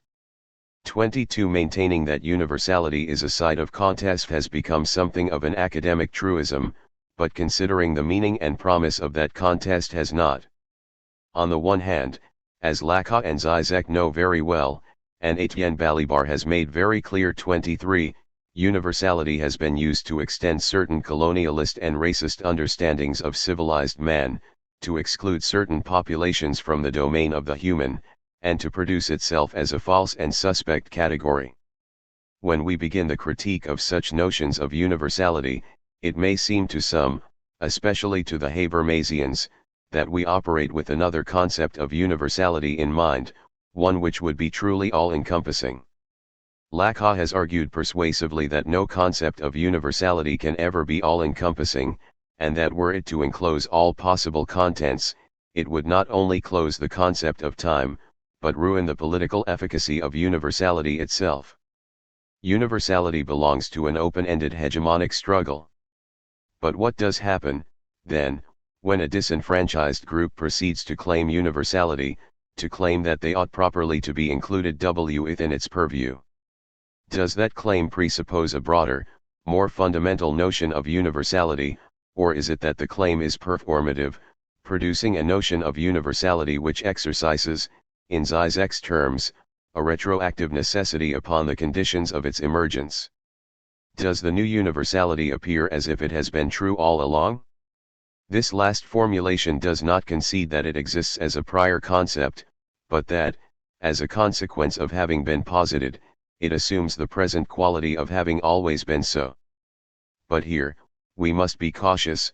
The positing of new forms of universality does not produce this effect for everyone, and many of the current struggles over national sovereignty and the proper limits for extending group rights affirm that the performative effects of such claims are hardly uniform. The assertion of universality by those who have conventionally been excluded by the term often produces a performative contradiction of a certain sort. But this contradiction, in Hegelian fashion, is not self-cancelling, but exposes the spectral doubling of the concept itself.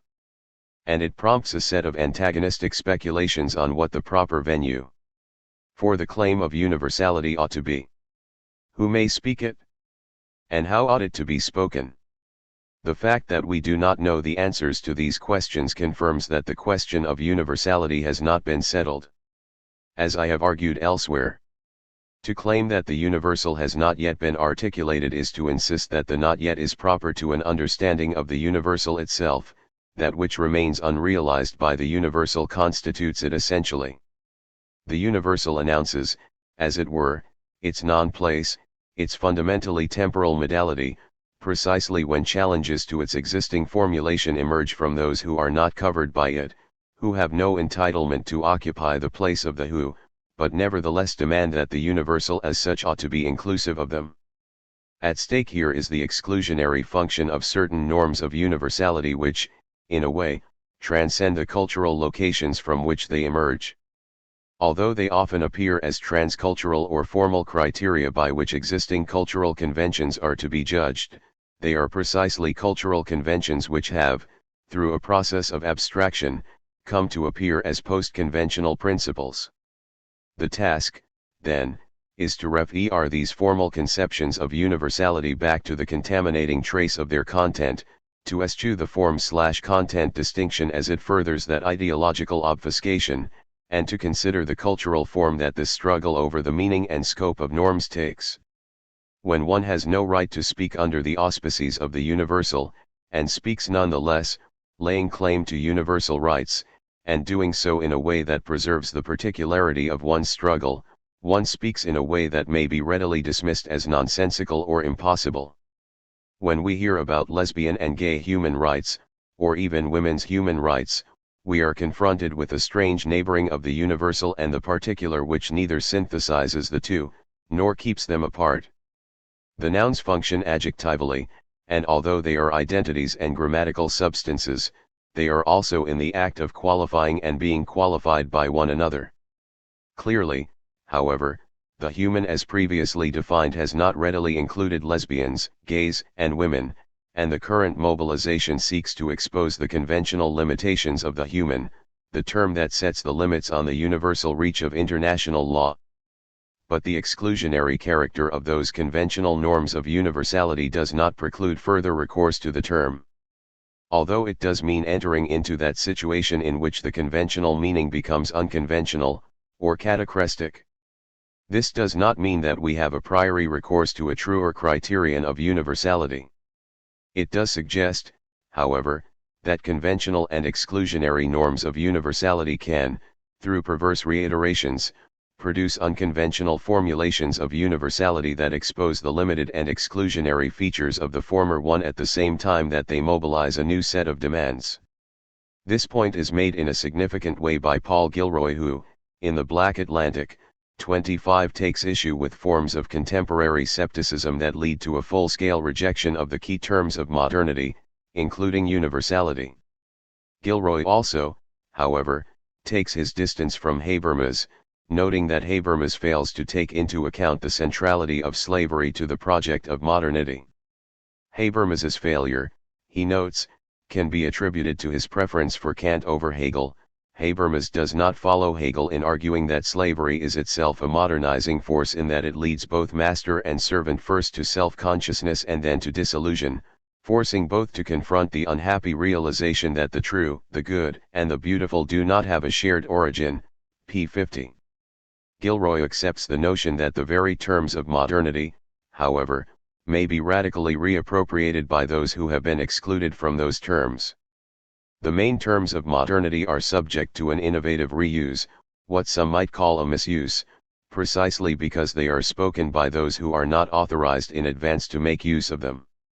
And what emerges is a kind of political claim which, I would argue, is neither exclusively universal nor exclusively particular, where, indeed, the particular interests that inhere in certain cultural formulations of universality are exposed, and no universal is freed from its contamination by the particular contexts from which it emerges and in which it travels. Slave uprisings that insist upon the universal authorization for emancipation nevertheless borrow from a discourse that runs at least a double risk. The emancipated slave may be liberated into a new mode of subjection 26 that the doctrine of citizenship has in store, and that doctrine may find itself rendered conceptually riven precisely by the emancipatory claims it has made possible. There is no way to predict what will happen in such instances when the universal is wielded precisely by those who signify its contamination, but the purification of the universal into a new formalism will only reinitiate the dialectic that produces its split and spectral condition. Seeking recourse to an established discourse may, at the same time, be the act of making a new claim, and this is not necessarily to extend an old logic or to enter into a mechanism by which the claimant is assimilated into an existing regime. The established discourse remains established only by being perpetually re-established, so it risks itself in the very repetition it requires. Moreover, the former discourse is reiterated precisely through a speech act that shows something it may not say, that the discourse works through its effective moment in the present, and is fundamentally dependent for its maintenance on that contemporary instance. The reiterative speech act thus offers the possibility, though not the necessity, of depriving the past of the established discourse of its exclusive control over defining the parameters of the universal within politics. This form of political performativity does not retroactively absolutize its own claim, but recites and restiges a set of cultural norms that displace legitimacy from a presumed authority to the mechanism of its renewal. Such a shift renders more ambiguous, and more open to reformulation, the mobility of legitimation in discourse. Indeed, such claims do not return us to a wisdom we already have, but provoke a set of questions that show how profound our sense of not knowing is and must be as we lay claim to the norms of political principle. What, then, is a right? What ought universality to be? How do we understand what it is to be a human? The point, as Lacan, to Isaac, and I would certainly all agree, is not then to answer these questions, but to permit them an opening, to provoke a political discourse that sustains the questions and shows how unknowing any democracy must be about its future. That universality is not speakable outside of a cultural language, but its articulation does not imply that an adequate language is available. It means only that when we speak its name, we do not escape our language, although we can, and must, push the limits. Identity and hegemony. The role of universality in the constitution of political logics. Echo Beto Laka. Hegemony, what's in a name? I'll take as my starting point Judith Butler's question 8a. We all still agreed that hegemony is a useful category for describing our political dispositions. My answer is certainly affirmative, and I would add only that hegemony is more than a useful category, it defines the very terrain in which a political relation is actually constituted. To ground this assertion, however, requires throwing some light on what is specific in a hegemonic logic. I will attempt to do this through a consideration of the conceptual displacements that a hegemonic approach introduced in the basic categories of classical political theory. Let us start by quoting a passage from Marx which could be considered as the zero degree of hegemony. The proletariat is coming into being in Germany only as a result of the rising industrial development.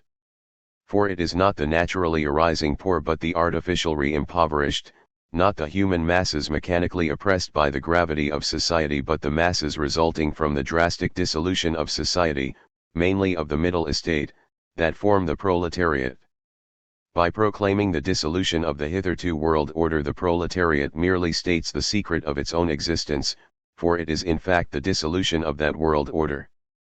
By demanding the negati on of private property, the proletariat simply raises to the rank of a principle of soc re what society has made the principle of the proletariat, what, without its own cooperation, is already incorporated in it as the negative result of society. As philosophy finds its material weapons in the proletariat, so the proletariat finds its spiritual weapons in philosophy. And once the lightning RF thought has squarely struck the ingenuous soil of the people, the emancipation of the Germans into human beings will take place. 1. Let us now compare this passage with the following one from the same essay. On what is a merely political revolution based? On the fact that part of civil society emancipates itself and attains general domination, on the fact that a definite class, proceeding from its particular situation, undertakes the general emancipation of society. For the revolution of a nation and the emancipation of a particular class of civil society to coincide, for one estate to be acknowledged as the state of the whole society, all the defects of society must conversely be concentrated in another class, a particular estate must be looked upon as the notorious crime of the whole of society, so that liberation from that sphere appears as general self-liberation. For one estate to be par excellence the estate of liberation, another estate must conversely be the obvious estate of oppression. 2. If we compare these two passages, we are confronted with several quite remarkable differences. In the first case, emancipation results from a drastic dissolution of society, while in the second it comes about as a consequence of a partial section of civil society achieving general domination. That is, while all particularity dissolves in the first case, in the second a passage through particularity is the condition of emergence of any universalizing effects. We know very well the sociologico-teleological hypothesis on which the first case rests. The logic of capitalist development would lead to a proletarianization of the middle classes and the peasantry so that, in the end, a homogeneous proletarian mass will become the vast majority of the population in its final showdown with the bourgeoisie. That is to say that, the proletariat having embodied the universality of the community, the state, as a separate instance, loses any reason to exist, and its withering away is the unavoidable consequence of the emergence of a community for which the division state/civil society has become superfluous. In the second case, on the contrary, no such given, unmediated universality can be asserted.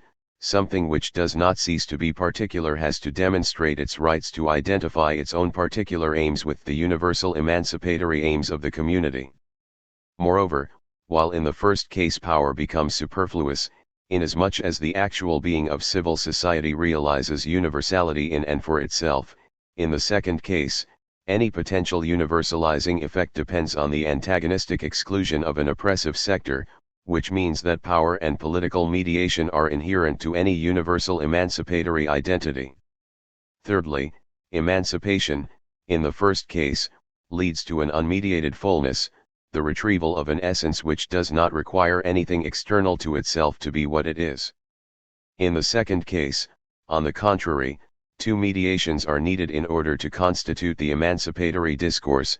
First, the transformation of the particularistic interests of the rising dominant sector in the emancipatory discourse of the whole of society. Secondly, the presence of an oppressive regime which is the very condition of that transformation. So in this case emancipation, the very possibility of a universal discourse addressing the community as a whole, depends not on a collapse of all particularities, but on a paradoxical interaction between them. For Marx, of course, only full, non-mediated reconciliation constitutes a true emancipation. The other alternative is just the partial or spurious universality which is compatible with a class society. The attainment of full emancipation and universality depends, however, on the verification of his basic hypothesis, the simplification of class structure under capitalism. It is sufficient that the logic of capital does not move in that direction for the realm of particularism to be prolonged sine die, a particularism which, as we have seen, is not incompatible with a plurality of universalizing effects. Now, were emancipation and universalization to be restricted to this model, two consequences for the logic of our argument would follow. First, the political mediation, far from withering away, would become the very condition of universality and emancipation in society. As, however, this mediation arises from the actions of a limited historical actor within society, it cannot be attributed to a pure and separate sphere, as can the Hegelian universal class. It is a partial and pragmatic universality. But, secondly, the very possibility of domination is made dependent on the ability of a limited historical actor to present its own partial emancipation as equivalent to the emancipation of society as a whole. As this holistic dimension cannot be reduced to the particularity which assumes its representation, its very possibility involves an autonomization of the sphere of ideological representations vis-a-vis the apparatuses of straight domination. Ideas, in the words of Marx, become material forces.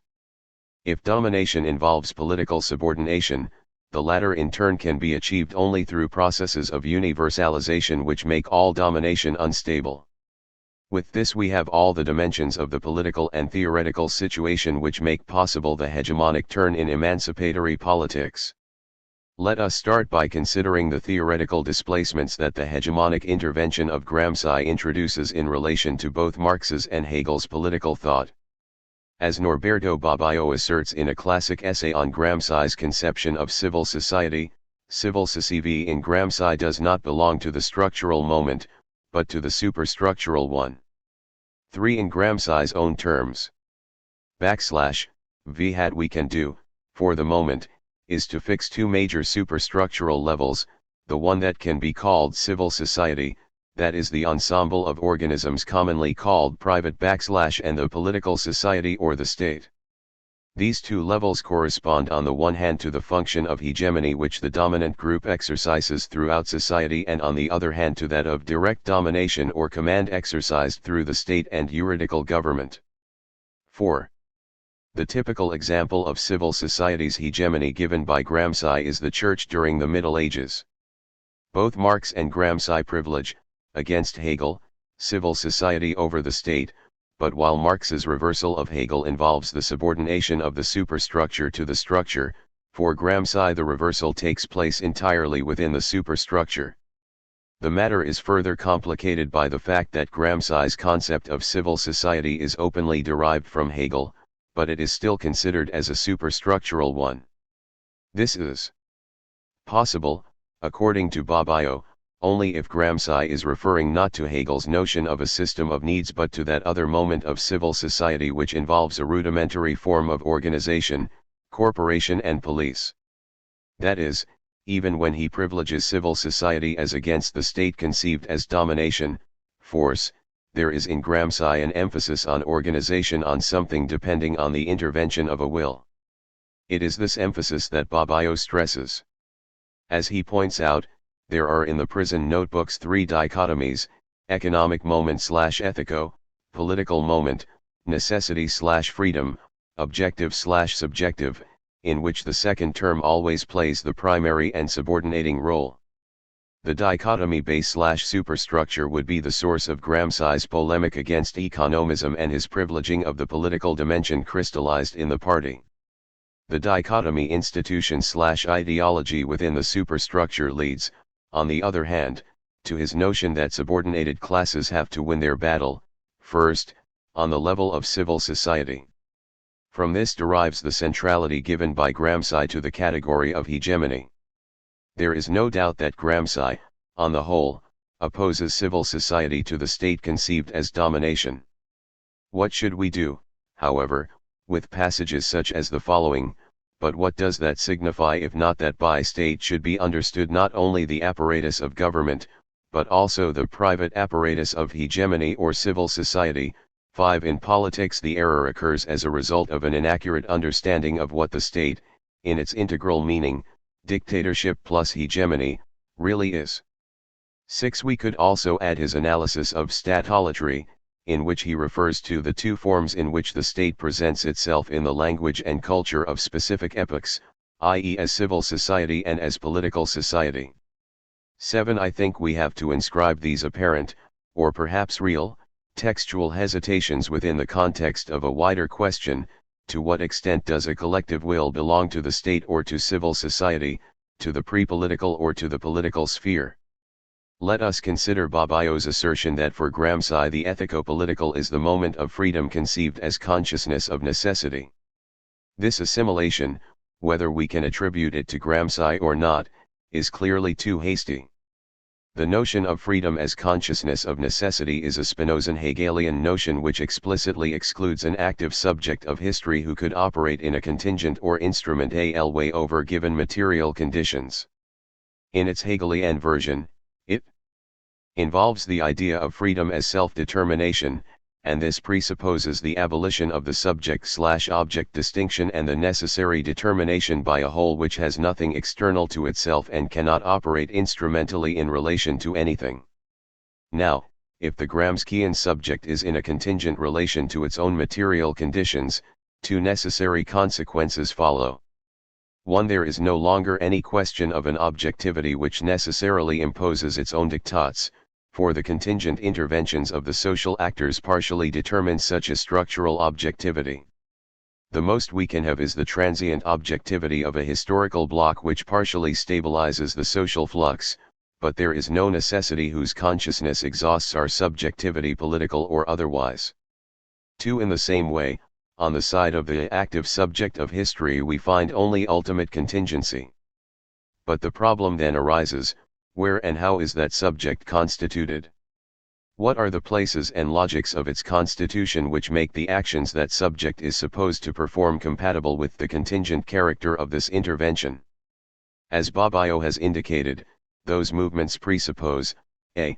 the active construction of the primacy of the moment of the party, not in the usual sociological sense, but as another name for the primacy of the superstructure over the structure; b.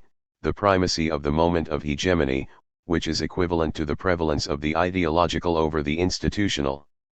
These two primacies combined exclude a set of places of constitution of the active subject of history. First, if hegemony involves a series of universalizing effects, that place of constitution cannot be the system of needs, in the Hegelian sense, which is a realm of pure particularity. But, secondly, it cannot be the realm of the universal class, the state as an ethico-political sphere, because the irradiation over society of those universalizing effects prevents them from being relegated to a single sphere.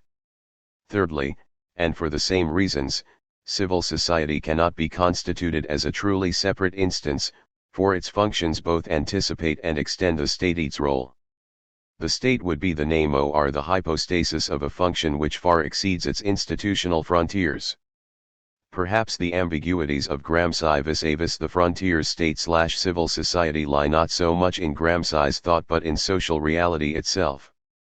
If the state, defined as the ethico-political moment of society, does not constitute an instance within a topography, then it is impossible simply to identify it with the public sphere. If civil society, conceived as a site of private organizations, is itself the locus of ethico-political effects, its relation with the state as a public instance becomes blurred. Finally, the level of the structure is not simply such a level if its principles of organization are themselves contaminated by the hegemonic effects deriving from the other levels. Thus, we are left with a horizon of intelligibility of the social which is grounded not in topographies but in logics. These are the logics of party and hegemony, which are ultimately identical, as both presuppose non-dialectical articulations which cannot be reduced to any system of topographical locations. The slippery Gramscian terminology reflects, while at the same time it conceals, this impossible overlapping between logics and topography. A final example of this impossible overlapping can be found in the intriguing primacy granted by Gramsci to ideology over the institutional apparatus. Does not this primacy fly in the face of the importance he gives to institutional organization in achieving hegemony? Only in appearance. If the hegemonic universality effects are going to irradiate from a particular sector in society, they cannot be reduced to the organization of that particularity around its own interests, which will necessarily be corporative. If the hegemony of a particular social sector depends for its success on presenting its own aims as those realizing the universal aims of the community, it is clear that this identification is not the simple prolongation of an institutional system of domination but that, on the contrary, all expansion of the latter presupposes the success of that articulation between universality and particularity, i.e. a hegemonic victory. No model in which the economic, the structure, determines a first institutional level, politics, institutions, to be followed by an epiphenomena.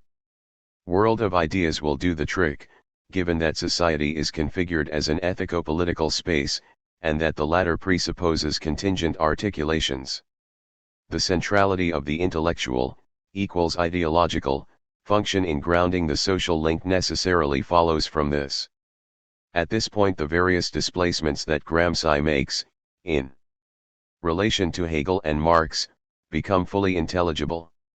With Marx and against Hegel, Gramsci moves the center of gravity of social analysis from state to civil society. Any universal class arises from the latter, not from a separate sphere constituted ab a civil society. But with Hegel against Marx, he will conceive this moment of universality as a political moment, and not as a reconciliation of society with its own essence. For Gramsci, however, the only universality that society can achieve is a hegemonic universality, a universality contaminated by particularity. So, if on the one hand he undermines the separateness of the Hegelian state by extending the area of ethico-political effects to a multitude of organizations belonging to civil society, on the other this very extension involves, to a large extent, that civil society is constituted as a political space. This explains the hesitations, in Gramsci's texts, about the frontiers between state and civil society to which we have referred above, and also explains why he had to emphasize the moment of corporation in the Hegelian analysis of civil society. The construction of the apparatuses of hegemony had to cut across the distinction between public and private. Let us try now to put together the various threads of our argument. The two texts from Marx with which we started deal with universal human emancipation, but do so in a fundamentally different way. In the first, universality means direct reconciliation of society with its own essence, the universal is expressed without needing any mediation. In the second case, universal emancipation is achieved only through its transient identification with the aims of a particular social sector, which means that it is a contingent universality constitutively requiring political mediation and relations of representation. It is the deepening of this second view of emancipation and its generalization to the whole of politics in the modern age that constitutes Gramsci's achievement. Its result, as we have seen, was the elaboration of the theoretical framework which gave its centrality to the category of hegemony. We now have to ask about the historical conditions of its generalization as a tool of political analysis, and the structural dimensions it involves. Gramsci was writing at a time when it was already clear that mature capitalism was not advancing in the direction of an increasing homogenization of the social structure but, on the contrary, towards an ever greater social and institutional complexity. The notion of organized capitalism had been proposed in the years immediately preceding and succeeding the First World War, and this tendency was accentuated with the slump of the 1930s. In this new historical situation, it was clear that any universal class was going to be the effect of a laborious political construction, not of the automatic and necessary movements of any infrastructure. The specificity of Gramsci's theoretical turn can be seen more clearly if we inscribe it within the system of politico-intellectual alternatives elaborated by Marxism since the beginning of the century.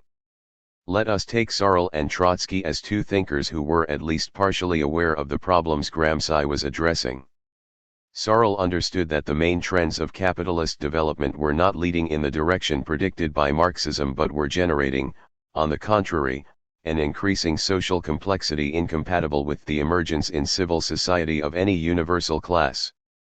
That is why the purity of the proletarian will had to be maintained, according to Searle, through artificial means. The myth of the general strike had, as its main function, the protection of the separate identity of the working class. While this increasing social complexity led Gramsci to assert the need to expand the moment of political mediation, it led Searle to a total repudiation of politics. As much as in Marx, true emancipation meant for Searle a fully reconciled society, but while for Marx emancipation would be the result of the objective laws of capitalist development, for Searle it was to be the consequence of an autonomous intervention of the will. And, as this will tended to reinforce the isolation of the proletarian identity, any hegemonic articulation was excluded as a matter of principle.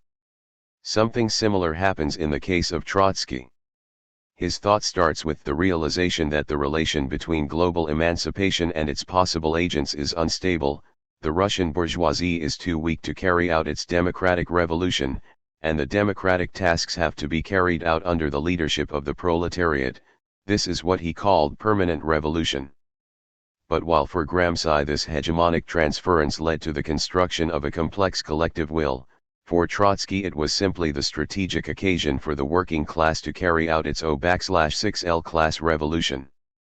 The hegemonic task does not affect the identity of the hegemonic agent. The whole approach does not go beyond the Leninist conception of class alliances. It is in these two precise points, where Gramsci parts company with Searle and Trotsky, that we find the possibility of expanding and radicalizing a theory of hegemony. Against Searle, emancipatory struggle requires articulation and political mediation. Against Trotsky, the transference of the democratic tasks from one class to another changes not only the nature of the tasks but also the identity of the agents, who cease to be merely class agents. A political dimension becomes constitutive of all social identity, and this leads to a further blurring of the line of demarcation state/civil society. It is precisely this further blurring that we find in contemporary society in a more accentuated way than in Gramsci's time. The globalization of the economy, the reduction of the functions and powers of nation-states, the proliferation of international quasi-state organizations, everything points in the direction of complex processes of decision-making which could be approached in terms of hegemonic logics, but certainly not on the basis of any simple distinction public/private. The only thing to add is that Gramsci was still thinking within a world in which both subjects and institutions were relatively stable, which means that most of his categories have to be redefined and radicalized if they are to be adapted to the present circumstances.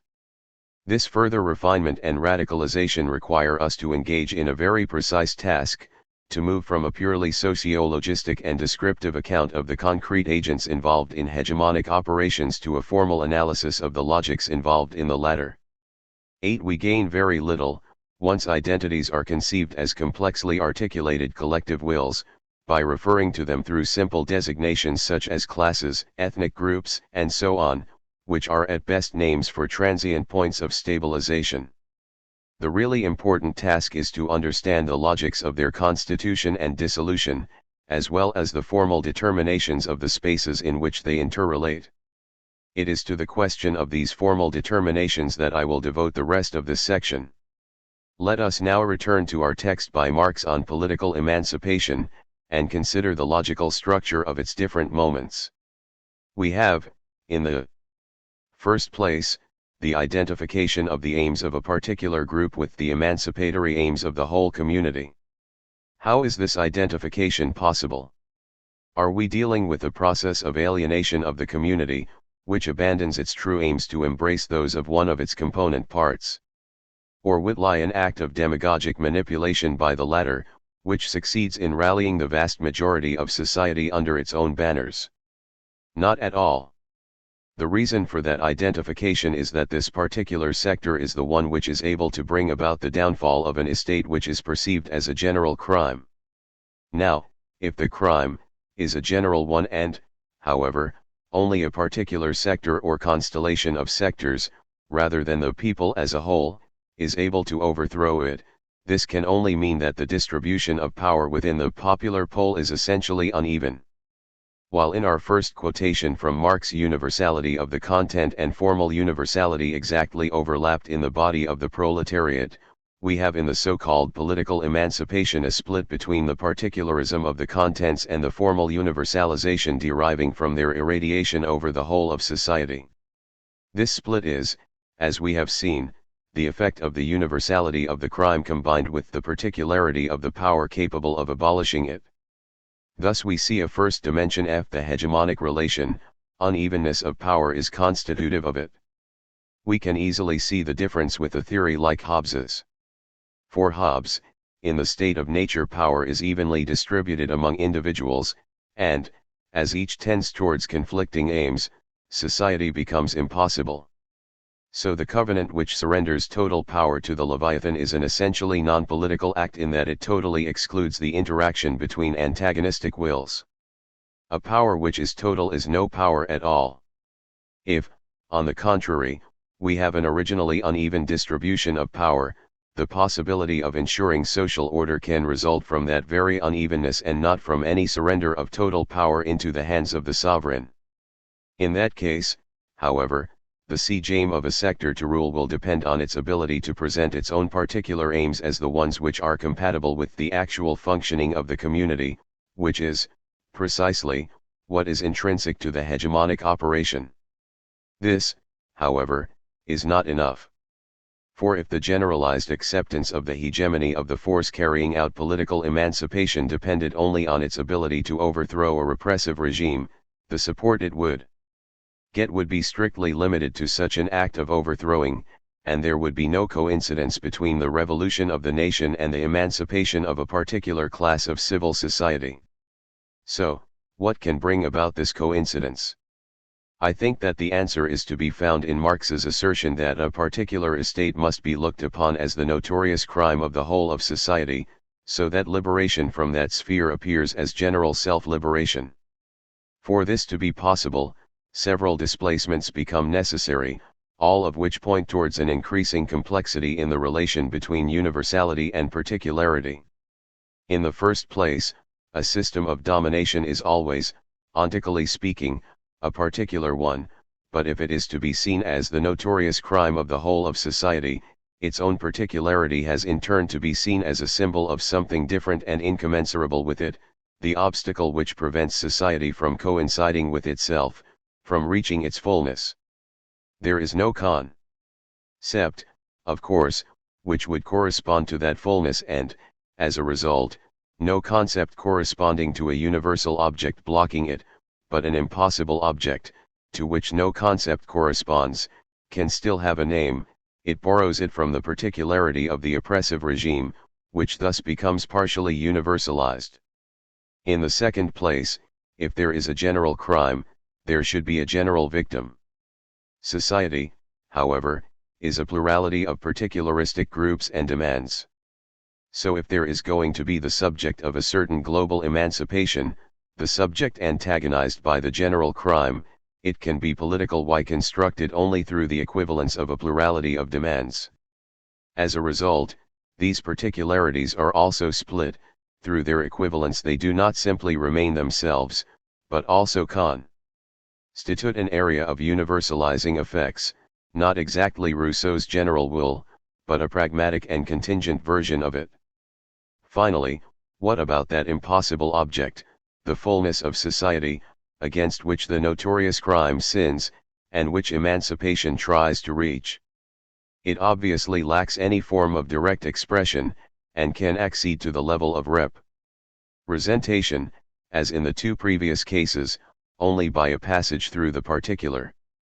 This particular is given, in the present case, by the aims of that sector whose ability to overthrow the oppressive regime opens the way to political emancipation, to which we have to add only that, in this process, the particularity of the aims does not remain as mere particularity, it is contaminated by the chain of equivalences it comes to represent. We can, in this way, point to a second dimension of the hegemonic relation. There is hegemony on Y if the dichotomy universality/particularity is superseded. Universality exists on Y incarnated in, and subverting, some particularity. But, conversely, no particularity, Y can become political without becoming the locus of universality, ing effects. This second dimension leads us, however, to a new problem. What is inherent in the hegemonic relation, if the universal and the particular reject each other but nevertheless require each other, is the representation of an impossibility. Fullness of society and its correlate, total crime, are necessary objects if the coincidence between particular and general aims is going to take place at all. If the passage through the particular is required, however, it is because universality cannot be represented in a direct way, there is no concept corresponding to the object. This means that the object, in spite of its necessity, is also impossible.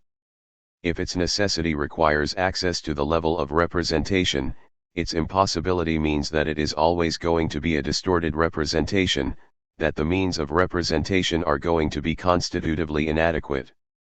9. We already know what these means of representation are, particularities which, without ceasing to be particularities, assume a function of universal representation.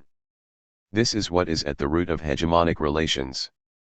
What is the ontological possibility of relations by which particular identities take up the representation of something different from themselves? We said earlier that something to which no concept corresponds, a that without a what, can still have a name, assuming that a function of universal representation consists, in this sense, of widening the gap between the order of naming and that of what can be conceptually grasped. We are, in some way, in a comparable situation to the one described by Derrida in Speech and Phenomena apropos of Husserl, meaning and knowledge do not overlap. We can say that, as a result of this constitutive gap, L, the more extended the chain of equivalences that a particular sector comes to represent and the more its aims become a name for global emancipation, the looser will be the links between that name and its original particular meaning, and the more it will approach the status of an empty signifier. 10. 2.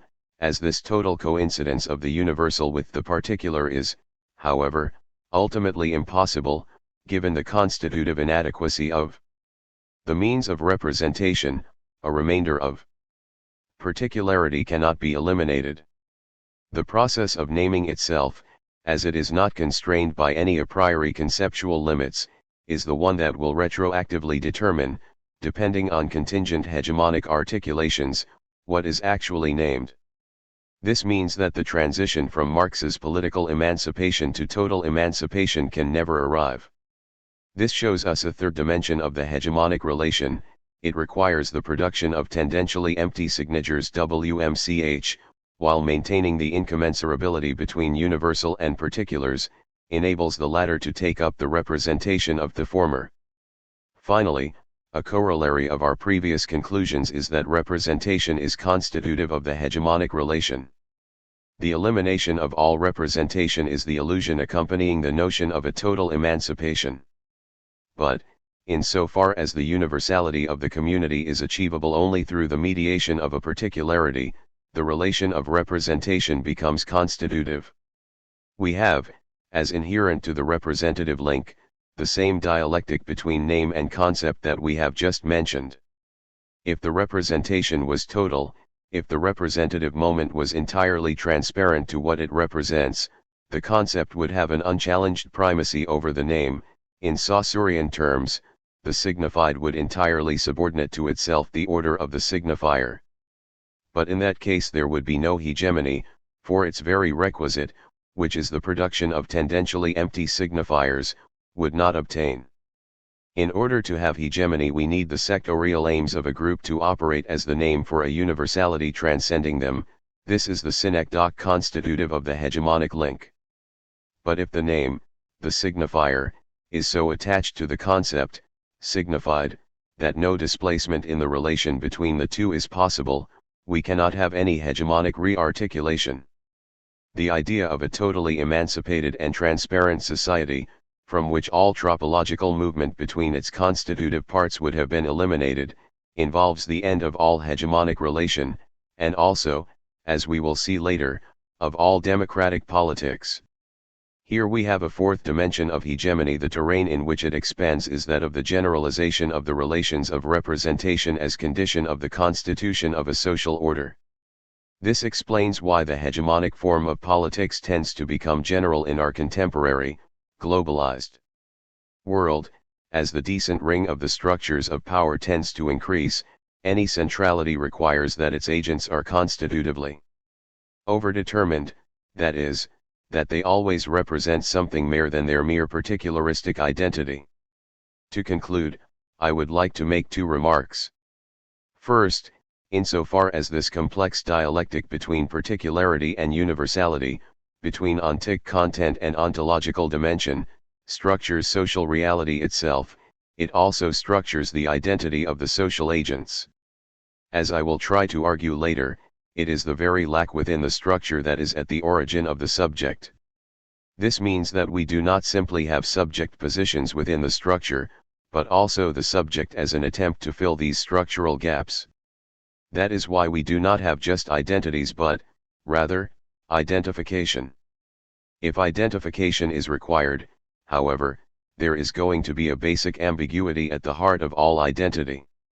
This is the way I would approach the question of disidentification raised by Zizek. As for the question concerning historicism, my perspective coincides entirely with Zizek's. I think that radical historicism is a self-defeating enterprise. It does not recognize the ways in which the universal enters into the constitution of all particular identities. From a theoretical point of view, the very notion of particularity presupposes that of totality.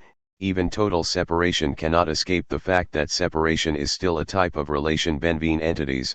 The monads require a pre-established harmony as a condition of their non-interaction. And, politically speaking, the right of particular groups of agents, ethnic, national, or sexual minorities, for instance, can be formulated only as universal rights. The appeal to the universal is unavoidable once, on the one hand, no agent can claim to speak directly for the totality while, on the other, reference to the latter remains an essential component of the hegemonico-discursive operation. The universal is an EMP place, a void which can be filled onb by the particular, but WLTTCH, through its very emptiness, produces a series of crucial effects in the structurational destructuration of social relations. It is in this sense that it is both an impossible and a necessary object. In a recent work, Zizek has described quite accurately my own approach to the question of the universal. After referring to a first conception of universality, the Cartesian cogito, for which the universal has a positive and neutral content, indifferent to particularities, and a second, the Marxist one, for which the universal is the distorted expression of a particular identity, he adds. There is, however, a third version, elaborated in detail by Escobedo Laca. The universal is empty, yet precisely as such always already filled in, that is, hegemonized by some contingent, particular content that acts as its stand-in. In short, each universal is the battleground on which the multitude of particular contents fight for hegemony. The distinction between this third version and the first is that the third version allows for no content of the universal which would be effectively neutral and, as such, common to all its species. All positive content of the universal is the contingent result of hegemonic struggle. In itself, the universal is absolutely empty. 11. Having reached this point, however, we have to deal in more detail with this peculiar logic by which an object, through its very impossibility, still produces a variety of effects shown in the universalization of the relations of representation, which, as we have seen, is the condition of possibility of the hegemonic link. What is the ontological structure of such a link? We will start tackling this problem through the consideration of two authors to whom our questionnaire makes repeated reference, Hegel and Lacan. Let us start by considering an objection Zizek makes to my reading of Hegel, for it shows clearly what are, in my view, the limitations of Hegelian dialectic as a candidate for rendering the hegemonic relation intelligible. Zizek asserts: the only thing to add to Lacan's formulation is that his anti-Hegelian twist is, perhaps, all too sudden. We are not dealing here with determinate negation in the Hegelian sense, while the latter comes out of the apparent positivity of the concrete and circulates, through contents that are always determinate. Our notion of negativity depends on the failure in the constitution of all determination. Emancipate on, s. p. 14. What, however, if the infamous Hegelian determinate negation aims precisely at the fact that every particular formation involves a gap between the universal and the particular, or, in Hegel's, that a particular formation never coincides with its universal notion, and that it is this very gap that brings about its dialectical dissolution? 12. Zizek gives the example of the state. It is not that positive actual states imperfectly approach their notion, but that the very notion of the state qua rational totality cannot be actualized. Hegel's point here is not that the state which would fully fit its notion is impossible. It is possible. The catch is, rather, that it is no longer a state, but a religious community.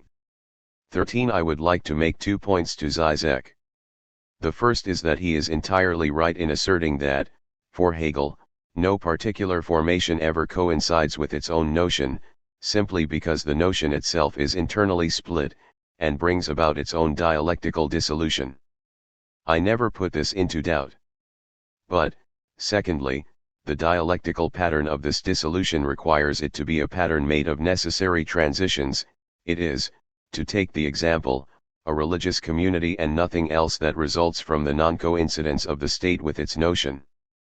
The important question is this: accepting entirely that the absolute spirit has no positive content of its own, and is just the succession of all dialectical transitions, of its impossibility of establishing a final overlapping between the universal and the particular, are these transitions contingent or necessary?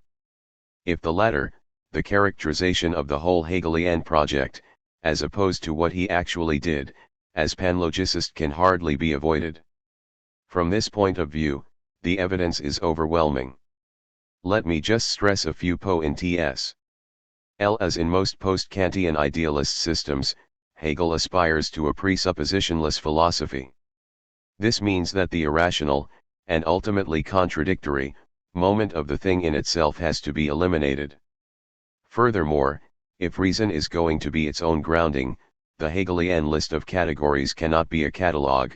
As in Aristotle or Kant, the categories have to deduce themselves from each other in an orderly fashion. This means that all determinations are going to be logical determinations. Even if something is irrational, it has to be retrieved as such by the system of reason. 2. If the system is going to be grounded on no presupposition, the method and the content to which it is applied cannot be external to each other. For this reason, Hegel's account of the method can come only at the end of the logi.c, not at the beginning. The absolute idea, whose form is said to be the method, is visible only at the culmination. The idea is thought itself, as the self-determining totality of its own determinations and laws, which it gives to itself rather than having them already and finding them within itself, L9a. 14.3. The absolute idea as the system of all determinations is a closed totality, beyond it, no further advance is possible. The dialectical movement from one category to the next excludes all contingency, although Hegel was far from being consistent in this respect, as is shown in his famous remarks on Krug's pen. It is difficult to avoid the conclusion that Hegel's panlogicism is the highest point of modern rationalism. This shows us why the hegemonic relation cannot be assimilated to a dialectical transition, for although one of the prerequisites of conceptually grasping the hegemonic link, the incommensurability between particular and universal, is met by a dialectical logic, the other, the contingent character of the link between the two, does not obtain. This, however, is not the whole story. I cannot simply dismiss Zizek's reading of Hegel, for two reasons. First, that I agree with most of what he does out of Hegel's texts. Second, that I do not think that he is projecting into those texts a series of considerations extraneous to the texts themselves. They clearly apply to them. So how do I deal with this apparent contradiction on my part? I am certainly not prepared to concede anything concerning the panlogistic nature of Hegel's intellectual project. However, we should not take the word for the deed. As the highest point of modern rationalism, Hegel claimed, for reason, a role the latter had never claimed for itself in the past, to rethink, in terms of its own logical transitions, the totality of the ontological distinctions that the philosophical tradition had discerned within the real. This gives way to a double movement, if reason, on the one hand, has hegemonized the whole realm of differences, the latter, on the other, could not avoid contaminating the former. So many dialectical transitions are spurious logical transitions. Since the 19th century, criticism of Hegel has taken the form of asserting that many of his deductions derive their apparent acceptability from illegitimate empirical assumptions smuggled into the argument, Trendelenburg, for instance. This was the main line of Schelling's criticism of Hegel. He attempted to show that, apart from many inconsistent deductions in his log for, the whole project of a presuppositionless philosophy was flawed, for it could not even start without accepting the laws of logic and a rationalist approach to concepts, as innate ideas, a dogmatic metaphysical realism which starts from being as a lifeless objectivity, and language as a preconstituted medium. 15. Against this vision, Schelling asserts that philosophy cannot be presuppositional SS, and that human existence is a starting point more primary than the concept. Feuerbach, Kierkegaard, and Engels, all of whom attended Schelling's courses, accepted his basic criticism, and developed their own particular approaches, giving priority to existence over reason. In some sense, it has to be accepted that Hegel represents the closure of the metaphysical tradition which started with Plato. Schelling's positive philosophy is a new beginning, in which the whole of contemporary thought was to engulf itself. Now, I want to stress that, in my departure from dialectics, I do not take the Schellingian road. The discourse approach that I take in relation to the social construction of reality prevents me from accepting any sharp distinction between existence and consciousness. This does not mean, however, that I believe that a system of conceptually necessary transitions is the only alternative to an opaque empiricity. The main difficulty that stands in the way of a purely speculative dialectics is, in my view, the role of ordinary language in the dialectical transitions. Let us quote in full the passage, in Hegel's Logici, where he tries to tackle this problem. Philosophy has the right to select from the language of common life which is made for the world of pictorial thinking, such expressions as seem to approximate to the determinations of the notion. There cannot be any question of demonstrating for a word selected from the language of common life that in common life, too, one associates with it the same notion for which philosophy employs it, for common life has no notions, but only pictorial thoughts and general ideas, and to recognize the notion in what is else a general idea is philosophy itself. It must suffice therefore if pictorial thinking, in the use of its expressions that are employed for philosophical determinations, has before it some vague idea of their distinctive meaning, just as it may be the case that in these expressions one recognizes nuances of pictorial thought that are more closely related to the corresponding notions. Lg. This passage is crucial, for the problem at stake here is the precise role of the pictorial thinking in the dialectical transitions. If the images associated with pictorial thought are in different names given to entities constituted entirely outside them, the names would be entirely arbitrary and logically irrelevant. If, on the contrary, the transition depends on a verisimilitude deriving from the intuitive meaning of the name before its inscription in that transition, in that case the transition cannot be a logi.cal 1. Now, dialectical logic presupposes that you cannot dissociate form and content, that the content actually named is an integral part of the whole logical movement of the concept. But if the name gets its meaning from a language pre-existing that logical movement, the movement itself becomes something quite different from a logical deduction. It becomes a tropological movement by which a name fills, as a metaphor, a gap opened in a chain of reasoning. So the pictorial image is not, as Hegel claims, a vague or imprecise version of a determination made fully explicit by philosophy, but, on the contrary, vagueness and imprecision as such are fully constitutive of the philosophical argument. We have to conclude that dialectical logic is the terrain of a generalized rhetoric. The richness of Hegel's texts lies not so much in their attempt strictly to derive concepts out of a presuppositionless starting point, a rule they violate on every page, but in the implicit rhetoric which governs their transitions. This is what, I think, lends its credentials to many of Zei's Narches. We should not forget, however, that panlogicism is still there, operating as a straitjacket limiting the effects of the rhetorical displacements. This also explains my reaction to Butler's question 9. For the reasons that I have just presented, no sharp distinction can be maintained, in a Hegelian perspective, between form and content. They mediate each other. But also, in a perspective like mine, which approaches hegemonic transitions in terms of rhetorical displacements, it is impossible conceptually to grasp form independently from content, although not for logical reasons. As for the question of the quasi-transcendentals, it poses problems of its own to which I will return later. The only remark I would like to make to Butler is that the opposition form/content is not the same as the opposition between quasi-transcendentals and examples. For an example is not a content. A content is an integral part of a concept, while something, in order to be an example, should add nothing to what it is an example of, and should be substitutable by an indefinite number of other examples. If I say, Jews are responsible for the national decline, communists are defenders of the interests of the masses, or women are exploited in a patriarchal society, it is evident that all three can be examples of the agreement between subject and verb in a sentence, without the grammatical rule being altered by the semantical content of the examples. It is always, of course, possible that, through a set of discursive devices, something that in a particular discourse appears as an example determines the conceptual content in some way, but to establish this requires the study of particular discursive instances. To conclude, Hegelian dialectics gives us only partially adequate ontological tools to determine the logic of the hegemonic link. The contingent dimension of politics cannot be thought within a Hegelian mold. When we move from Hegel to Lacan, however, we find an entirely different scenario.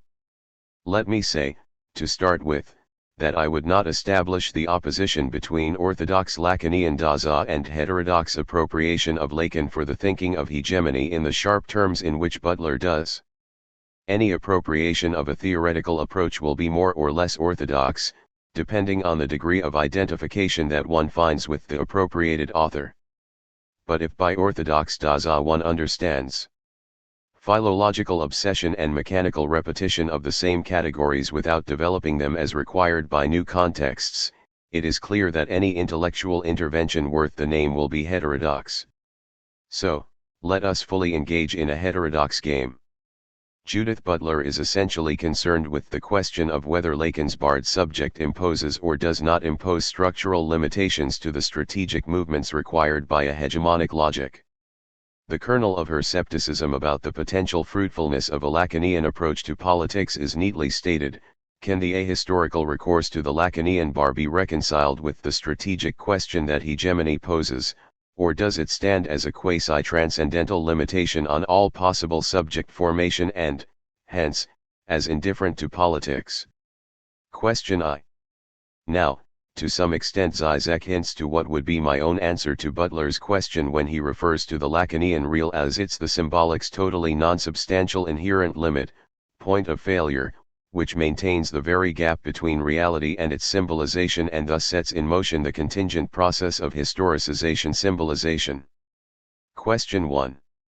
Let us consider the matter carefully. What is involved in constructing a quasi-transcendental category as 1. A limitation on all possible subject formation, and 2. A limitation which is indifferent to politics? In my view, it involves the introduction of two contradictory requirements, because limitation seems to imply that some political identities are excluded as a result of the quasi-transcendental limit. If, however, what results from the latter is an indifference to politics, one should apparently conclude that the limit is no limit at all, and, as a corollary, that the only way of superseding such indifference would be some kind of positive transcendental grounding, which is precisely what the first requirement was attempting to undermine. In order to go beyond this blind alley, one should perhaps ask oneself a different question: is it a bar whose function consists in showing the ultimate impossibility of full representation, a limit on what can be represented, or, rather, does it expand the relation of representation, as a failed representation, of course, beyond all limitation? If this were the case, it would open the way to a more radical historicism than anything that could be grounded in either a stem of positive transcendental categories or in an appeal to a concrete which lives in the ignorance of its own conditions of possibility. J. Hegemony requires, as we have seen, a generalization of the relations of representation, but in such a way that the process of representation itself creates retroactively the entity to be represented. The non-transparency of the representative to the represented, the irreducible autonomy of the signifier vis-a-vis the signified, is the condition of a hegemony which structures the social from its very ground and is not the epiphenomenal expression of a transcendental signified which would submit the signifier to its own predetermined movements. This liberation, of the signifier vis-a-vis the signified, the very precondition of hegemony, is what the Lacanian bar attempts to express. The other side of the coin, the contingent imposition of limits or partial fixations, without which we would be living in a psychotic universe, is what the notion of point de capitan brings about. 17. The representation of the unrepresentable constitutes the terms of the paradox within which hegemony is constructed, or, in the terms we used earlier, we are dealing with an object which is at the same time impossible and necessary. This is not far from the terrain of the Lacanian notion of a real which resists symbolization. At this point, however, Butler raises an objection: to claim that the real resists symbolization is still to symbolize the real as a kind of resistance.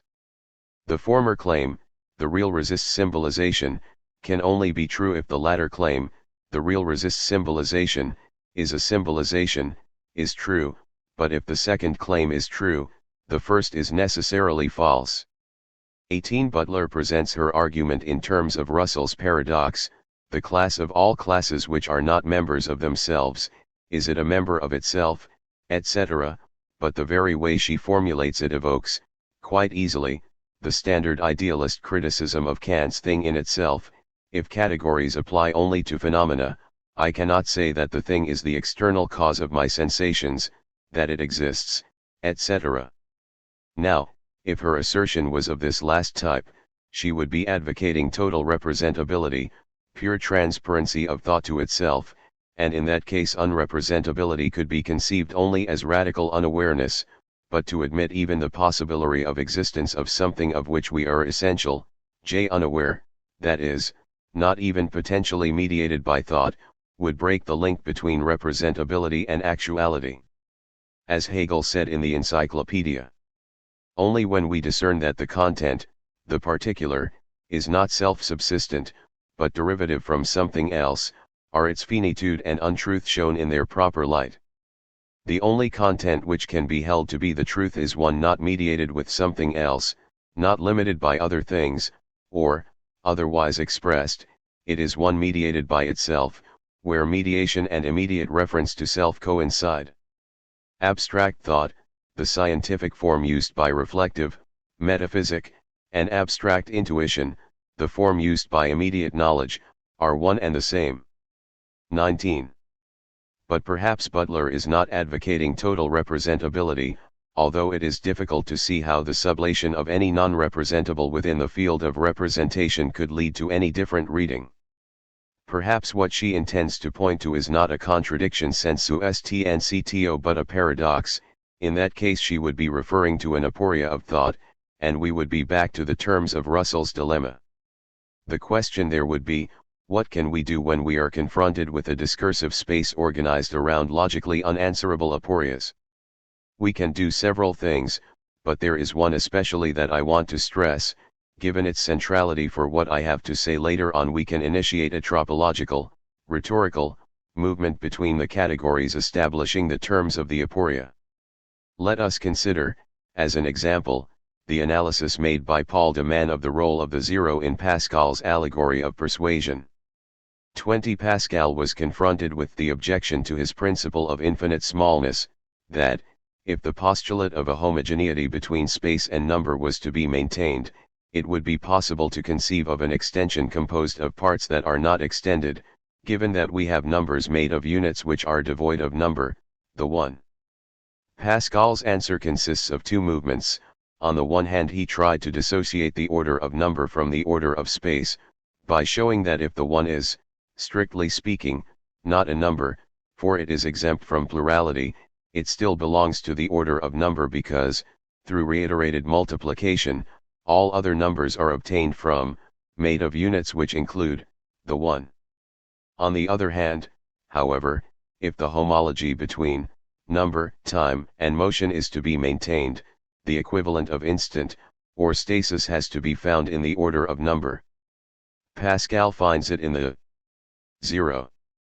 Now, as to the difference with the one, the zero is radically heterogeneous with the order of number and, moreover, crucial if there is going to be an order of number at all.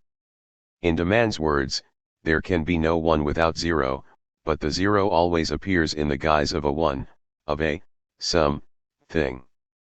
The name is the trope of the zero. The zero is always called a one, when the zero is actually nameless, innominable. 21 So we have a situation in which, 1.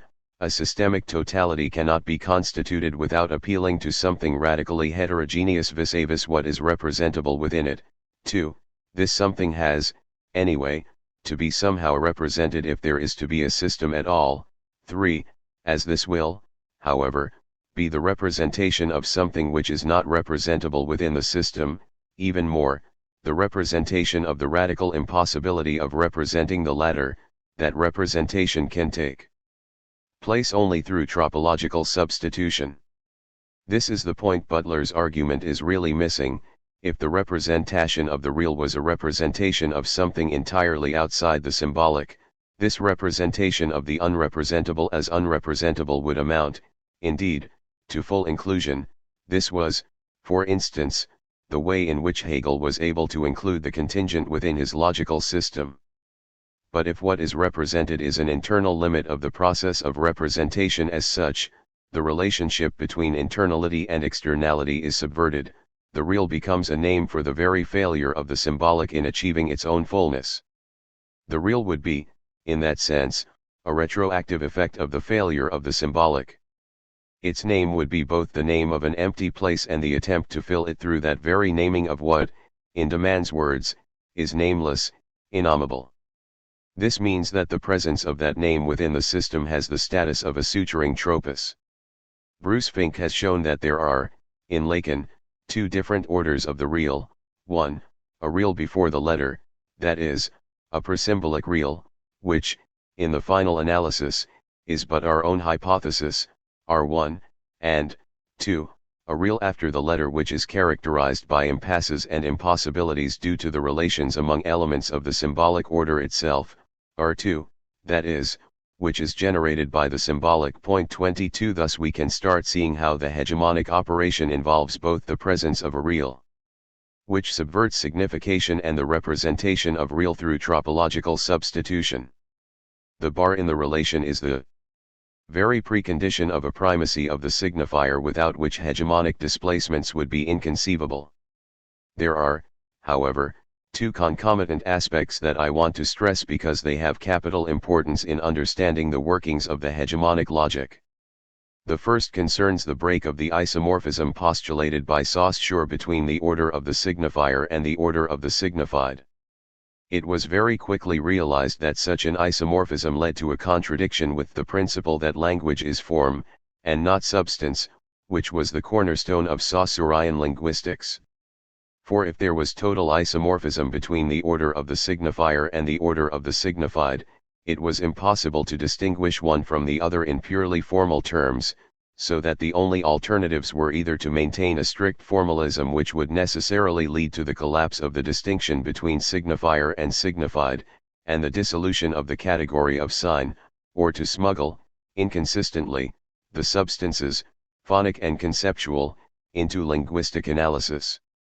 It was at this point that the decisive advance was made by Helmslef and the Copenhagen school, who broke with the principle of isomorphism and constructed the difference between the two orders signifier and signified, in purely formal terms. Now, this change is decisive from a psychoanalytic perspective, for it allows the exploration of the unconscious to detach itself from the search for an ultimate meaning. In Lacan's words, the psychoanalytic process is concerned not with meaning but with truth. To mention just one example that I take from Fink, Freud's rat man, through verbal bridges, constructed a rat complex, partly through meaningful associations, for example, rat penis, for rats spread diseases such as syphilis, and so on, but partly also through purely verbal associations which have nothing to do with meaning. Raten means installments, and leads to the equation of rats and florins. Spielrat means gambler, and the rat man's father, having incurred a debt gambling, becomes drawn into the rat complex. 23. The importance of this dissociation of truth from meaning for hegemonic analysis is that it enables us to break with the dependence on the signified to which a rationalist conception of politics would have otherwise confined us. \vb. It is crucial is not to conceive the hegemonic process as one in which empty places in the structure would be simply filled by preconstituted hegemonic forces. There is a process of contamination of the empty signifiers by the particularities which carry out the hegemonic sutures, but this is a process of mutual contamination. It does operate in both directions. For that reason it leads to an autonomization of the signifier which is decisive to the understanding of the political efficacy of certain symbols. To give just one example, without this autonomization it would be impossible to understand the eruptions of xenophobia in former Yugoslavia over the last 10 years. This leads me, however, to stress a second point which goes, to some extent, in the opposite direction from the first. There have been certain forms of argumentation, in Lacanian circles, which tend to emphasize what has been called the materiality of the signifier. Now, if by materiality one refers to the bar which breaks the transparency of the process of signification, the isomorphism we referred to above, this notion would be unobjectionable. But what is important is not to confuse materiality conceived in this sense with the phonic substance as such, because in that case we would be reintroducing substance into the analysis, and we would fall back into the inconsistent Saussurean position discussed above. As has recently been argued, the primacy of the signifier should be asserted, but with the proviso that signifiers, signifieds and signs should all be conceived of as signifiers. 26. To go back to the example of the rat complex, the fact that the association of rat with penis involves a passage through the signified, while the association with installment takes place through a merely verbal bridge, constitutes a perfectly secondary distinction, in both cases there is a displacement of signification determined by a system of structural positions in which each element, conceptual or phonic, functions as a signifier, that is, it acquires its value only through its reference to the whole system of signifiers within which it is inscribed.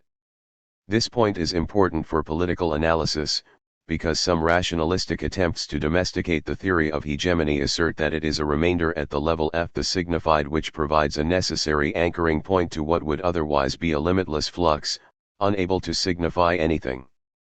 The problem, however, does not actually pose itself in those terms. There is, certainly, an anchoring role played by certain privileged discursive elements. This is what the notion of point decapitant or master signifiee involves, but this anchoring function does not consist in an ultimate remainder of conceptual substance which would persist through all processes of discursive variation. To give an example, the fact that in some political contexts, South Africa, for example, black can operate as a master signifier organizing a whole set of discursive positions does not mean that black has an ultimate signified independent of all discursive articulation. It functions, rather, as a pure signifier, in the sense that its signifying function would depend on its position within a signifying chain, a position which will be determined partly through meaningful associations, as in the case of rat and penis, and partly through verbal bridges, in Freud's sense. The relatively stable set of all these positions is what constitutes a hegemonic formation. So we will understand by materiality of the signifier not the phonic substance as such but the inability of a linguistic element, whether phonic or conceptual, to refer directly to a signified. This means the priority of value over signification, and what Lacan called the permanent sliding of the signified under the signifier. The ultimate point which makes an exchange between Lacanian theory and the hegemonic approach to politics possible and fruitful is that in both cases, any kind of unfixity, tropic displacement, and so on, is organized around an original lac which, while it imposes an extra duty on all processes of representation, they have to represent not just a determinate ontic content but equally the principle of representability as such, also, as this dual task cannot but ultimately fail in achieving. The suture it attempts, opens the way to a series of indefinite substitutions which are the very ground of a radical historicism. The examples chosen by Zizek in his questions are very relevant to illustrate the point. If repetition is made possible/impossible by a primordial lac, no ontic content can ultimately monopolize the ontological function of representing representability as such, in the same way that, as I have tried to show, 27 the function of ordering, in Hobbes, cannot be the special privilege of any concrete social order. It is not an attribute of a good society, as in Plato, but an ontological dimension whose connection with particular ontic arrangements is, of its own nature, contingent. So there is no possibility of reinscription of the process of repetition in the metaphysical logic of identity.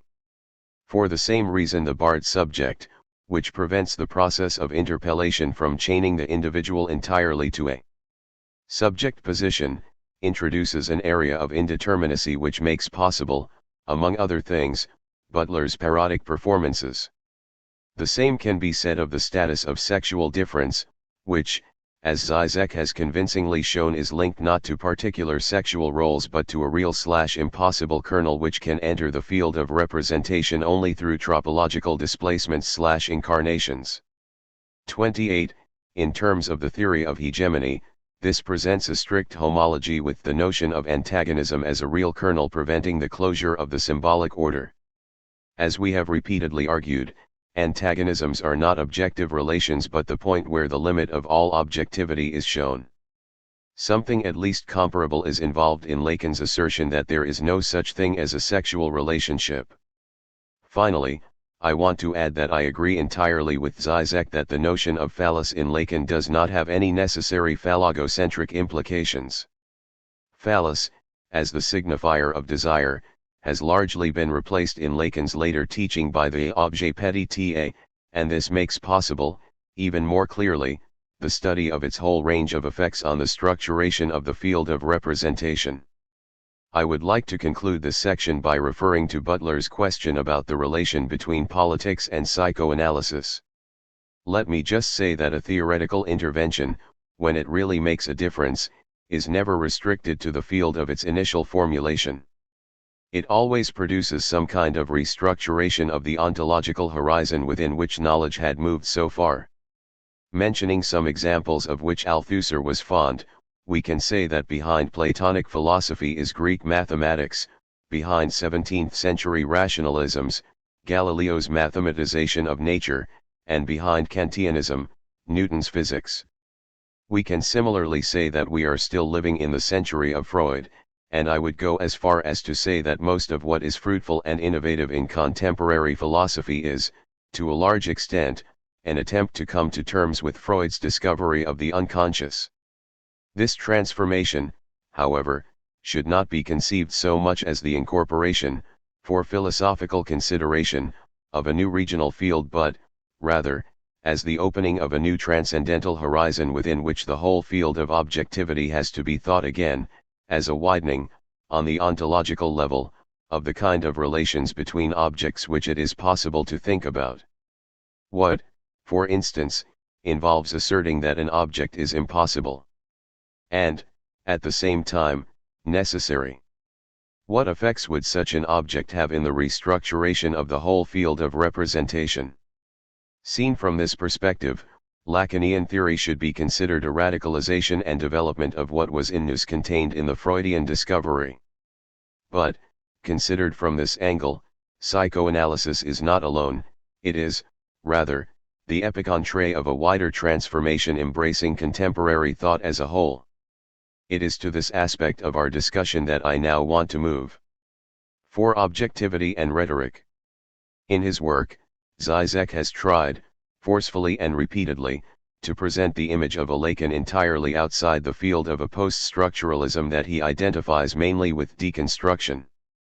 The frontier between the two traditions turns, for him, around a Lacanian maintenance of the cogito. How valid is this thesis? In his latest book 29, a work that I deeply admire, Zizek starts by asserting that a specter is haunting Western academia, which is none other than the specter of the Cartesian subject. 30 We are, however, a bit perplexed when, after this spectacular beginning of what announces itself as a Cartesian manifesto, we read on the following page that he point, of course, is not to return to the cogito in the guise in which this notion has dominated modern thought, the self-transparent thinking subject, but to bring to light its forgotten obverse, the excessive, unacknowledged kernel of the cogito, which is far from the pacifying image of the transparent self. 31 Now, one has to recognize that this is a most peculiar way of being Cartesian. It is like calling oneself a fully fledged Platonist while rejecting the theory of forms, or proclaiming by et or by that one is a Kantian, with just the small qualification that one denies that categories are transcendental conditions of understanding. It is evident that if Descartes had come to terms with the obverse side to which Zizek refers, he would have considered that his intellectual project had utterly failed. And it is also clear to me that one cannot relate Lacan to philosophers such as Hegel or Descartes, in the way Zizek wants, without emptying them of what constitutes the kernel of their theoretical projects. So I want to offer a different outline concerning the saga of 20th century intellectual thought. The main aspects would be the following.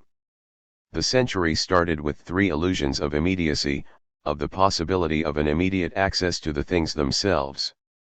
These illusions were the referent, the phenomenon, and the sign, and they were the starting point of the three traditions of analytic philosophy, phenomenology, and structuralism.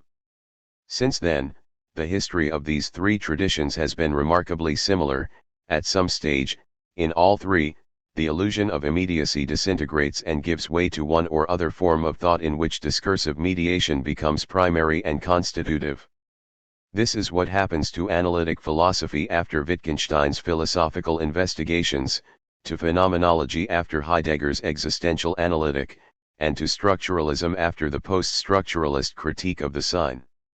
And, I would argue, to Marxism after Gramsci.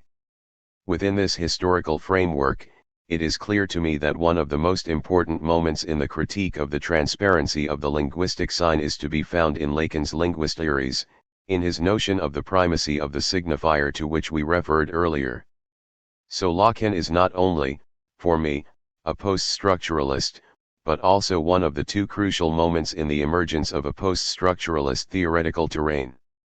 The other is deconstruction, of course, which I see as extending the field of the undecidable quasi-infrastructures 32 and, as a result, expanding the field of what are for Lacan the kinb in the symbolic order 33, in a more rigorous fashion, in some respects, than anything to be found in Lacanianism.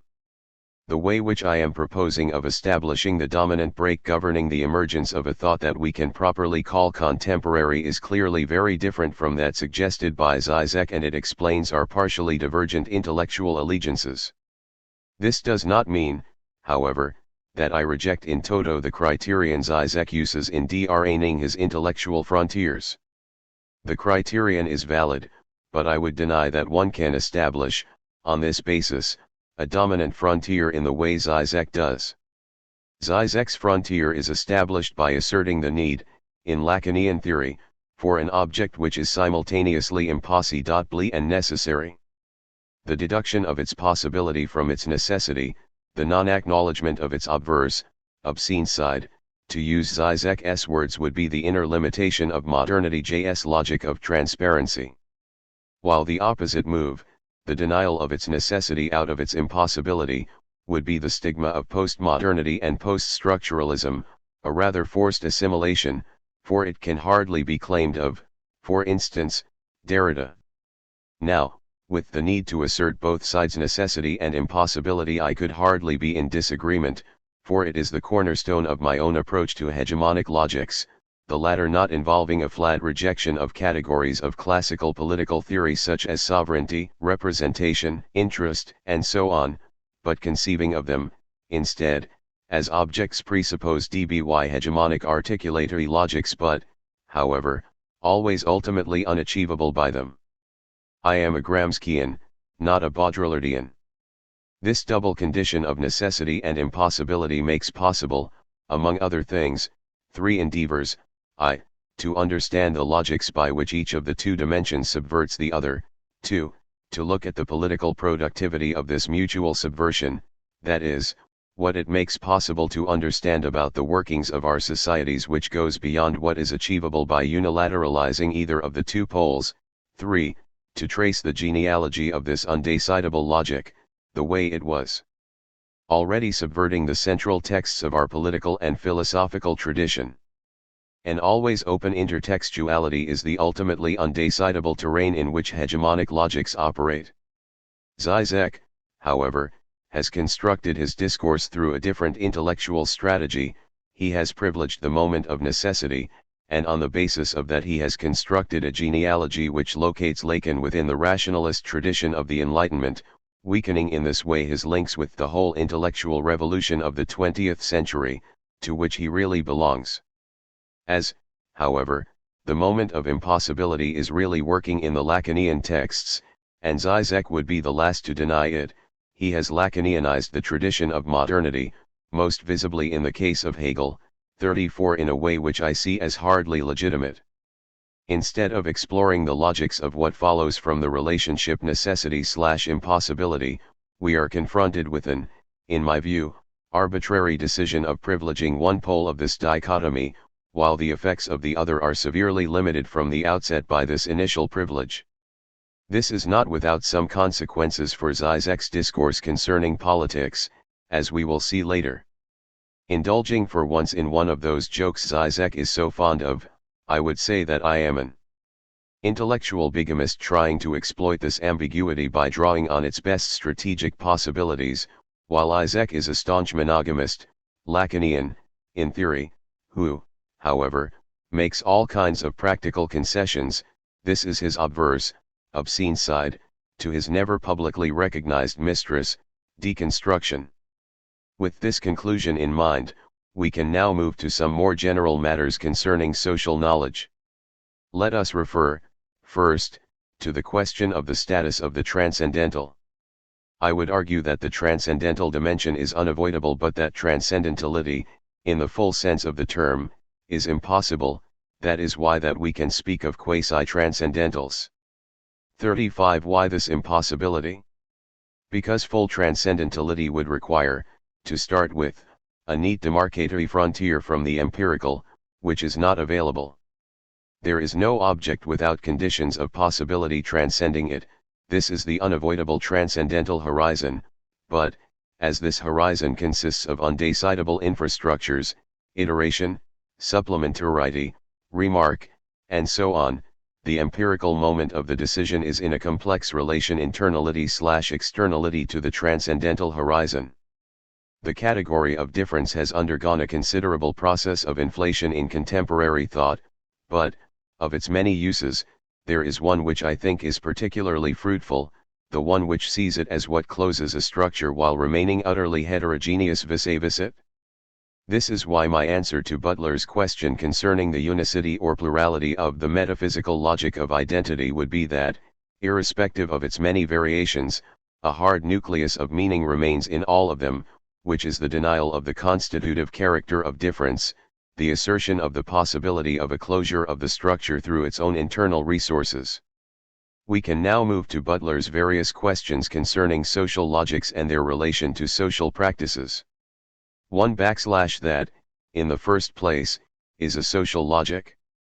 We are not, of course, talking about formal logic, or even about a general dialectical logic, but about the notion which is implicit in expressions such as the logic of kinship, the logic of the market, and so forth. I would characterize it as a rarefied system of objects, as a grammar or cluster of rules which make some combinations and substitutions possible and exclude others. It is what, in our work, we have called discourse, 36, which broadly coincides with what in Lacanian theory is called the symbolic. Now, if the symbolic was all there was in social life, social logics and social practices would exactly overlap. But we know there is more in social practices than the enactment of the symbolic through institutionalized performances. There is, in our analysis, the moment of antagonism, which, as we pointed out above, is not part of social objectivity but the limit of objectivity, of the symbolic, in constituting itself. Although our analysis of antagonism is not derivative from Lacanian theory, it can overlap to a large extent with Lacan's notion of the real as an ultimate core which resists symbolization, as Zizek perceived very early, in his review of Hegemony and Socialist Strategy published in 1985, almost immediately after the publication of our book. 37. This subversion of the symbolic by the real has to take place, however, with the only raw materials available, the different structural locations shaping the symbolic space. This system of structural locations, or distinctions, has, like any linguistic structure, only two properties, their relations of combination and substitution, what in strictly linguistic terms would be the syntagmatic and paradigmatic relations. In terms of broader social analysis, these would correspond to the distinction that we have established between logics of difference, of differential, institutionalization, and logics of equivalence, which construct antagonisms on the basis of the dichotomization of the social space via substitutions. What happens when we move from the purely linguistic side of social practices to their performative dimension, in which Butler is especially futuristed? When we make this move we are not, strictly speaking, out, outside the linguistic, because if, as we stated above, language is form, not substance, the fact that we are dealing with words in one case and f\with actions in the other is something that we can keep fully within unified grammar as long as the principle of differentiality is strictly zero maintained. But the performative dimension helps to make more visible an aspect of any meaningful action that a purely logicist notion of language could otherwise have kept in the dark. It is the fact that a strict enactment of a rule via an institutionalized performance is ultimately impossible. The application of a rule already involves its own subversion. Let us think of Derrida's notion of iteration, something, in order to be repeatable, has to be different from Itsel or Wittgenstein's conception of applying a rule. I need a second rule to know how to apply the first, a third one to know how to apply the second, and so on, so that the only possible conclusion is that the instance of application is internal to the rule itself, and constantly displaces the latter. The importance of this notion of a continuity operating through partial discontinuities is obvious for the theory of hegemony. But this reflection makes fully visible one of Butler's potentially most original contributions to social theory, her notion of parodic performance. Butler has applied her notion only to very precise examples, and has not gone far enough in the direction of universalizing her own notion, but my optimistic reading of her texts is that this generalization, if it is fully developed, can tell us something really important concerning the structuration of social life. My argument would be as follows: if a parodic performance means the creation of a distance between the action actually being performed and the rule being enacted, and if the instance of application of the rule is internal to the rule itself, parody is constitutive of any social action. Of course the word parody has a playful ring to it, but this is not essential. One can think of very tragic parodies of universal dimensions, like the one of Greeks and Romans enacted in the course of the French Revolution. In actual fact, any political action, a strike, a speech in an election, the assertion of its right by an oppressed group, has a parodic component, as far as a certain meaning which was fixated within the horizon of an ensemble of institutionalized practices is displaced towards new uses which subvert its literality. This movement is tropologica / inasmuch as the displacement is not governed by any necessary logic dictated by what is being displaced, and catachrestica / inasmuch as the entities constituted through the displacement do not have any literal meaning outside the very displacements from which they emerge. This is why I prefer to speak not of parody but of the social organized as a rhetorical space, not only because in that way we can avoid misunderstanding based on the playful connotations of the term parody, but also because the latter unduly restricts the tropoi which could be constitutive of social identities. I would argue that the space of this tropological movement subverting the symbolic order is the place of emergence of the subject. In New Reflections on the Revolution of Our Time, 38, I maintain that the subject is the distance between the undecidability of the structure and the decision. If what emerges from the tropological displacement was pre-announced by what is being displaced, or if the logic of the displacement was governed by an a priori specifiable norm, the tropological dimension could not be constitutive of the social, it would simply be an adornment of the expression, as in ancient rhetoric, easily substitutable by a literal formulation. If, on the contrary, the tropological movement is essentially catachrestical, it is constitutive, and the moment of the decision does not recognize a principle of grounding external to itself.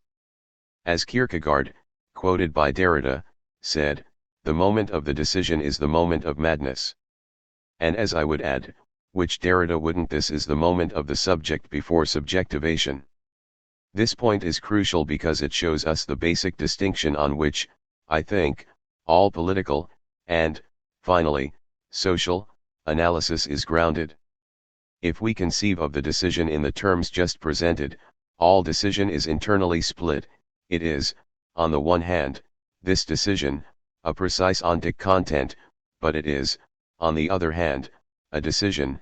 It has the ontological function of bringing a certain closure to what was structurally open. The crucial point is that the ontic content cannot be derived from the ontological function, and so the former will be only a transient incarnation of the latter. The fullness of society is an impossible object which successive contingent contents try to impersonate through catachrestical displacements.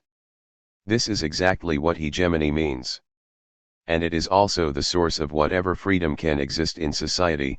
No such freedom would be possible if the fullness of society had reached its true ontic form, the good society, as in Plato, and the tropological movement would have been replaced by a fully fledged literality. 39. This is the point of introducing a short remark on ethics. I have been confronted many times with one or other version of the following question: if hegemony involves a decision taken in a radically contingent terrain, what are the grounds for deciding one way or the other? Zizek, for instance, observes, Lacan's notion of hegemony describes the universal mechanism of ideological cement, which binds any social body together, a notion that can analyze all possible socio-political orders. From fascism to liberal democracy, on the other hand, Lacan nonetheless advocates a determinate political option, radical democracy. 40. I do not think this is a valid objection. It is grounded in a strict distinction between the descriptive and the normative, which is ultimately derivative from the Kantian separation between pure and practical reason. But this is, precisely, a distinction which should be eroded. There is no such strict separation between fact and value. A value-orientated practical activity will be confronted with problems, facilities, resistances, and so on, which it will discursively construct as facts, however, which could have emerged in their facticity only from within such activity. A theory of hegemony is not, in that sense, a neutral description of what is going on in the world, but a description whose very condition of possibility is a normative element governing, from the very beginning, whatever apprehension of facts as facts there could be. That being said, the problem remains of how these two dimensions, even if they cannot be entirely separated, can actually be articulated. Let us consider Marx's postulate of a society in which the free development of each is the condition for the free development of all. Is this an ethical postulate or a descriptive statement? It is clear that it is both, for it is, on the one hand, a description of the final, necessary movement of history and, on the other, an aim with which we are asked to identify. If freedom is conceived as self-determination, the very distinction between freedom and necessity collapses. The link between the two aspects is so close that we can hardly speak of articulation. For that reason, it is wrong to present classical Marxism as a purely descriptive science, purified of all ethical commitment. That it does not have is a separate ethical argument, for the objective process it recognizes already has a normative dimension. It was only later, when the faith in the necessary laws of historical development was put into question, that the need for an ethical grounding of socialism was experienced, and it led to a return to Kantian dualisms, as happened with Bernstein and Austro-Marxism. So what about hegemony? A hegemonic approach would fully accept that the moment of the ethical is the moment of the universality of the community, the moment in which, beyond any particularism, the universal speaks by itself. The other side of it, however, is that society consists only of particularities, and that in this sense, all universality will have to be incarnated in something that is utterly incommensurable with it. This point is crucial. There is no logical transition from an unavoidable ethical moment, in which the fullness of society manifests itself as an empty symbol, to any particular normative order. There is an ethical investment in particular normative orders, but no normative order which is, in and for itself, ethical.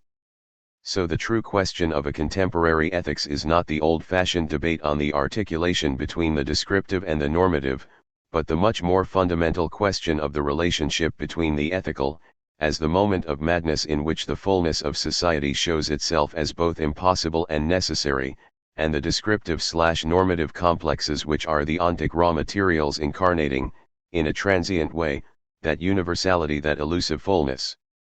Hegemony is, in this sense, the name for this unstable relation between the ethical and the normative, our way of addressing this infinite process of investments which draws its dignity from its very failure. The object being invested is an essentially ethical object. I would go even further, it is the only ethical object. I think Emmanuel Levinas progressed to some extent towards this distinction between the ethical and the normative, through his differentiation between ethics and morality. He did not, however, resist the temptation to give some sort of content to ethics, which considerably diminished the radicalism of his undeniable breakthrough.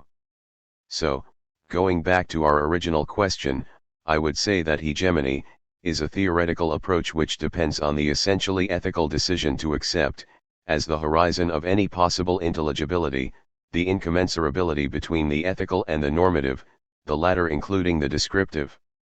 It is this incommensurability which is the source of the unevenness between discourses, of a moment of investment which is not dictated by the nature of its object and which, as a result, redefines the terms of the relationship between what is and what ought to be, between ontology and ethics. Ontology is ethical through and through, inasmuch as any description depends on the presence, through its absence, of a fullness which, while it is the condition of any description, makes any pure description utterly impossible.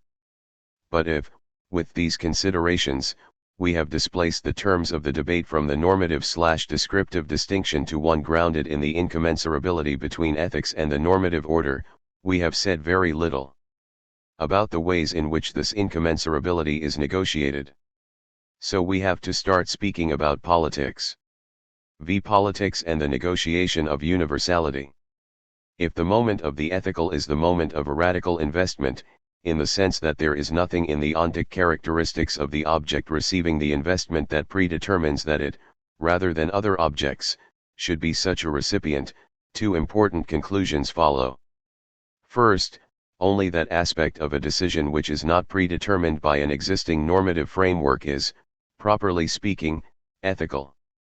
Second, any normative order is nothing but the sediment form of an initial ethical event. This explains why I reject two polarly opposed approaches which tend to universalize the conditions of the decision.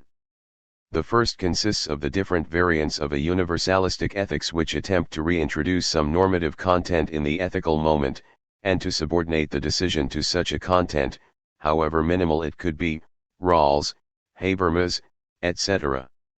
The second is pure decisionism, the notion of the decision as an original fiat which, because it has no a prioristic limits, is conceived as having no limits at all.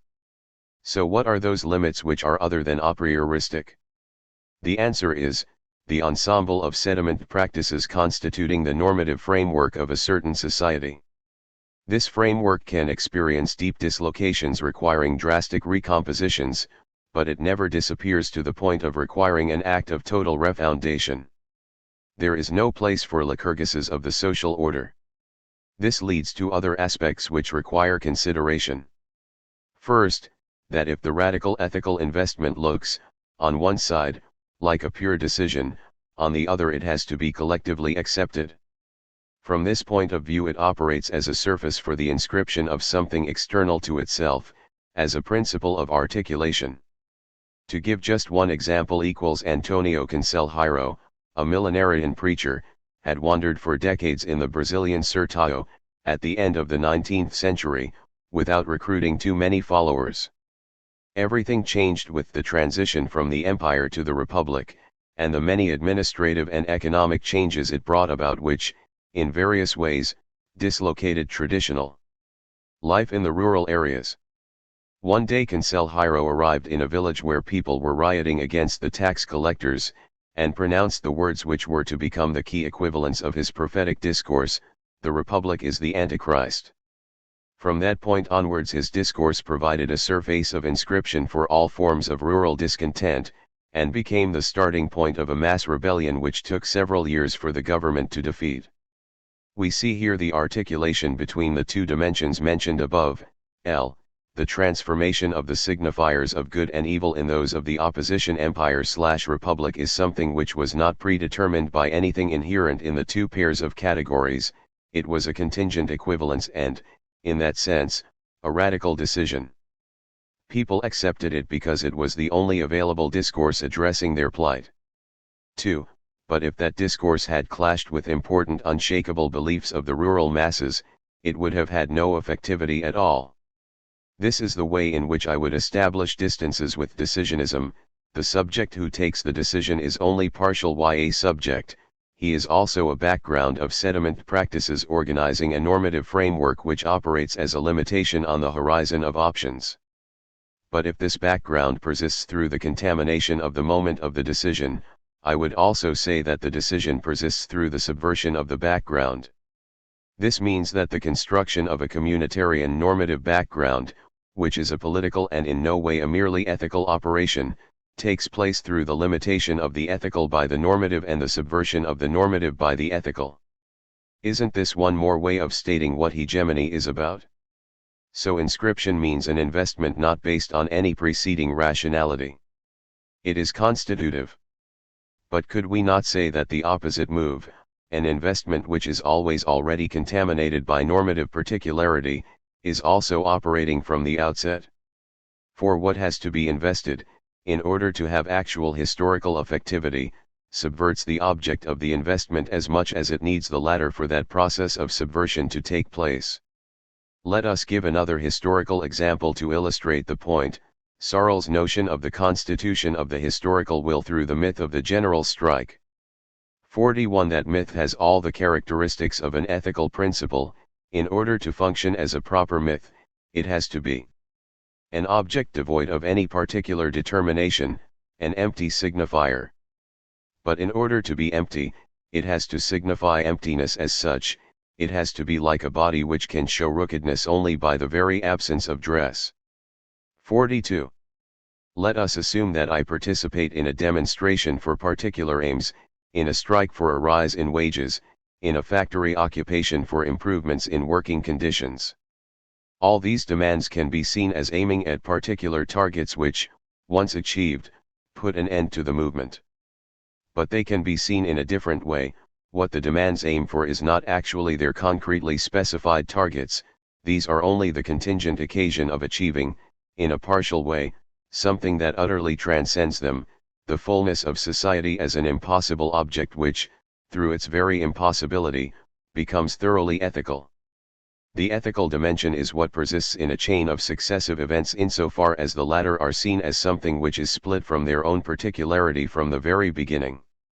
Only if I live an action as incarnating an impossible fullness transcending it does the investment become an ethical investment, but only if the materiality of the investment is not fully absorbed by the act of investment as such, if the distance between the ontic and the ontological, between investing, the ethical, and that in which one invests, the normative order, is never filled, can we have hegemony and politics, but, I would argue, also ethics. 43. Let us now recapitulate our main conclusions. 1. The ethical substance of the community, the moment of its totalization or universalization, represents an object which is simultaneously impossible and necessary. As impossible, it is incommensurable with any normative order; as necessary, it has to have access to the field of representation, which is possible only if the ethical substance is invested in some form of normative order. 2. This investment, as it shows no interconnection between what is invested and the social norms which receive the investment, depends on the central category of decision, conceived as an act of articulation grounded on no a priori principle external to the decision itself. 3. Since the subject constituted through that decision is no pure subject, but always the partial result of sediment practices, its decision will never be ex nihilo but a displacement, within existing social norms, of the impossible object of the ethical investment, the alternative ways of naming it. 4. All decision is internally split, as required by a dislocated situation. It is a decision, but it is also this decision, this particular ontic content. This is the distinction between ordering and order, between changing and change, between the ontological and the ontic, oppositions which are only contingently articulated through the investment of the first of the terms into the second. This investment is the cornerstone of the operation called hegemony, which has within it, as we have seen, an ethical component. The description of the facts of social life and the normative orders on which those facts are based, which is compatible with a hegemonic approach, is different from those approaches which start by identifying the ethical with a hard normative core, and with those which postulate total decisionism. 5. So the question, if the decision is contingent, what are the grounds for choosing this option rather than a different one, is not relevant. If decisions are contingent displacements within contextual communitarian orders, they can show their verisimilitude to people living inside those orders, but not to somebody conceived as a pure mind outside any order. This radical contextualization of the normative/descriptive order has, however, been possible only because of the radical decontextualization introduced by the ethical moment. I now want to state a corollary of my analysis which will be crucial for the argument I intend to present in the second round of this exchange. If the ethical moment is essentially linked to the presence of empty symbols in the community requires the constant production of those symbols in order for an ethical life to be possible. If the community, on top of that, is to be a democratic one, everything turns around the possibility of keeping always open and ultimately undecided the moment of articulation between the particularity of the normative order and the universality of the ethical moment. Any kind of full absorption of the latter by the former can lead only either to totalitarian unification or to the implosion of the community through a proliferation of purely particularistic identities. This is, frequently, the atomistic version of the totalitarian dream. The secret link between both is often provided by the defense of religious or ethnic fundamentalisms in terms of the right to cultural diversity. The only democratic society is one which permanently shows the contingency of its own foundations, in our terms, permanently keeps open the gap between the ethical moment and the normative order. This, in my view, is the main political question confronting us at this end of the century: what is the destiny of the universal in our societies? Is a proliferation of particularisms, or their correlative side, authoritarian unification, the only alternative in a world in which dreams of a global human emancipation are rapidly fading away? Or can we think of the possibility of relaunching new emancipatory projects which are compatible with the complex multiplicity of differences shaping the fabric of present-day societies? It is on these questions that my next intervention in this discussion will be centered. Class struggle or postmodernism? Yes, please. V. Slavoj Zizek. The realization of the world as global market, the undivided reign of great financial conglomeratists etc. All this is an indisputable reality and one that conforms, essentially, to Marx's analysis. The question is, where does politics fit in with all this? What KJND of politics is realty heterogeneous to what capital demands? That is today's question. Alain Badiou. In a well-known Marx Brothers joke, Groucho answers the standard question tea or coffee, with yes, please. A refusal of choice. The basic underlying idea of this essay is that one should answer in the same way the false alternative today's critical theory seems to impose on us, either class struggle, the outdated problematic of class antagonism, commodity production, etc., or postmodernism, the new world of dispersed multiple identities, of radical contingency, of an irreducible ludic plurality of struggles. Here, at least, we can have our cake and eat it. How? To begin with, I would like to emphasize my closeness to both my partners in this endeavor. In both Judith Butler's and Beto Laca's work, there is a central notion, or, rather, two aspects of the same central notion, that I fully endorse, finding it extraordinarily productive. In Judith Butler's work, this notion is that of the fundamental reflexivity, Y of human desire, L, and the notion, concomitant to the first one, although developed later, of passionate attachments, of traumatic fixations that are unavoidable and, simultaneously, inadmissible. In order to remain operative, they have to be repressed. In Lacan, it is, of course, the notion of antagonism as fundamentally different from the logic of symbolic/structural difference, and the concomitant notion of the hegemonic struggle for filling out the empty place of universality as necessary/impossible. In both cases, we are thus dealing with the term, universality, passionate attachment, which is simultaneously impossible and necessary, disavowed and unavoidable. So where is my difference with the two of them? To define it is more difficult than it may appear. Any direct attempt to formulate it via a comparison between our respective positions somehow misses the point. 2. I have dealt in more detail with the task of providing the cognitive mapping for tracing these differences in my latest book. 3. So, to avoid repetition, this essay is conceived as a supplement to that book, focusing on a specific topic, that of universality, historicity, and the real. Another introductory remark: it is quite probable that a counterclaim could sometimes be made that in my dialogue with Butler and Lacan I am not actually arguing against their position but against a watered-down popular version which they would also oppose. In such cases I plead guilty in advance, emphasizing 2 points. First, probably to a much greater degree than I am aware, my dialogue with them relies on shared presuppositions, so that my critical remarks are rather to be perceived as desperate attempts to clarify my own position via its clear delimitation. Secondly, my aim, and, as I am sure, the aim of all three of us, is not to score narcissistic points against others, but, to risk an old-fashioned expression, to struggle with the thing itself which is at stake, namely, the possibilities of radical political thought and practice today. Let me begin with Lacan's concept of hegemony, which provides an exemplary matrix of the relationship between universality, historical contingency, and the limit of an impossible real.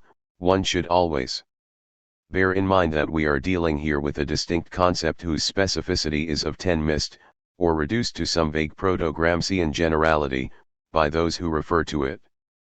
The key feature of the concept of hegemony lies in the contingent connection between intrasocial differences, elements within the social space, and the limit that separates society itself from non-society, chaos, utter decadence, dissolution of all social links. The limit between the social and its exteriority, the non-social, can articulate itself only in the guise of a difference, by mapping itself onto a difference, between elements of social space. In other words, radical antagonism can be represented only in a distorted way, through the particular differences internal to the system. 4. Lacan's point is thus that external differences are always already also internal and, furthermore, that the link between the two is ultimately contingent, the result of political struggle for hegemony, not inscribed into the very social being of agents. In the history of Marxism, the tension that defines the concept of hegemony is best exemplified by its oscillation between the radical revolutionary logic of equivalence, us against them, progress against reaction, freedom against tyranny, society against decadence, which had to have recourse to different contingent groups to realize the universal task of global social transformation, from working class to colonized peasants.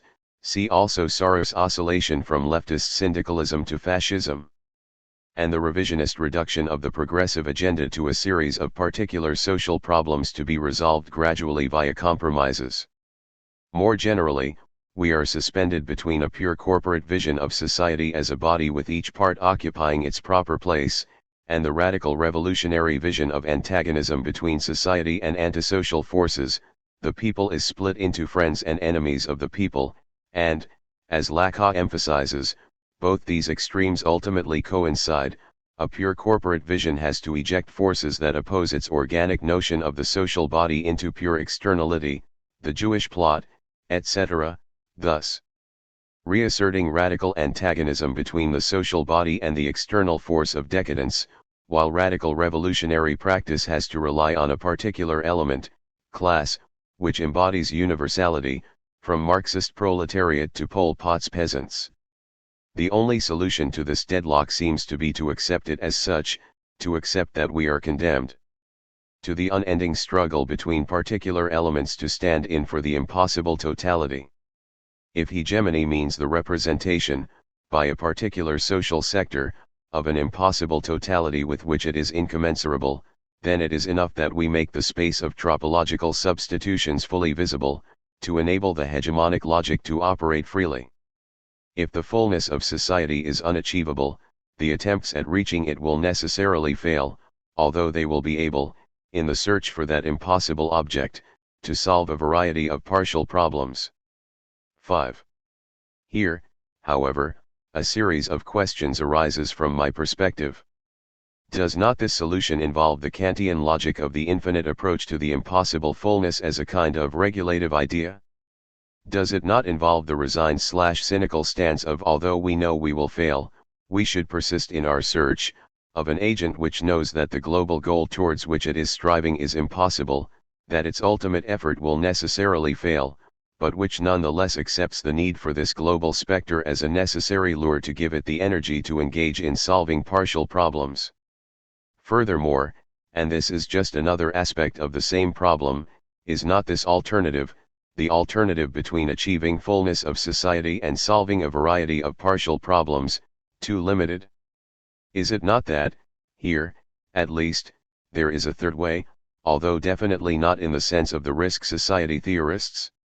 What about changing the very fundamental structural principle of society, as happened with the emergence of the democratic invention? The passage from feudal monarchy to capitalist democracy, while it failed to reach the impossible fullness of society, certainly did more than just solve a variety of partial problems. A possible counter-argument would be that the radical break of the democratic invention consists in the very fact that what was previously considered an obstacle to the normal functioning of power, the empty place of power, the gap between this place and the one who actually exerts power, the ultimate indeterminacy of power, now becomes its positive condition.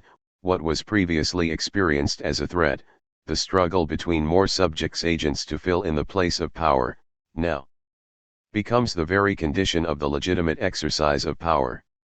The extraordinary character of democratic invention thus consists in the fact that, to put it in Hegelian terms, the contingency of power, the gap between power qua place and its placeholder, is no longer only in itself, but becomes for itself, is acknowledged explicitly as such, reflected in the very structure of power.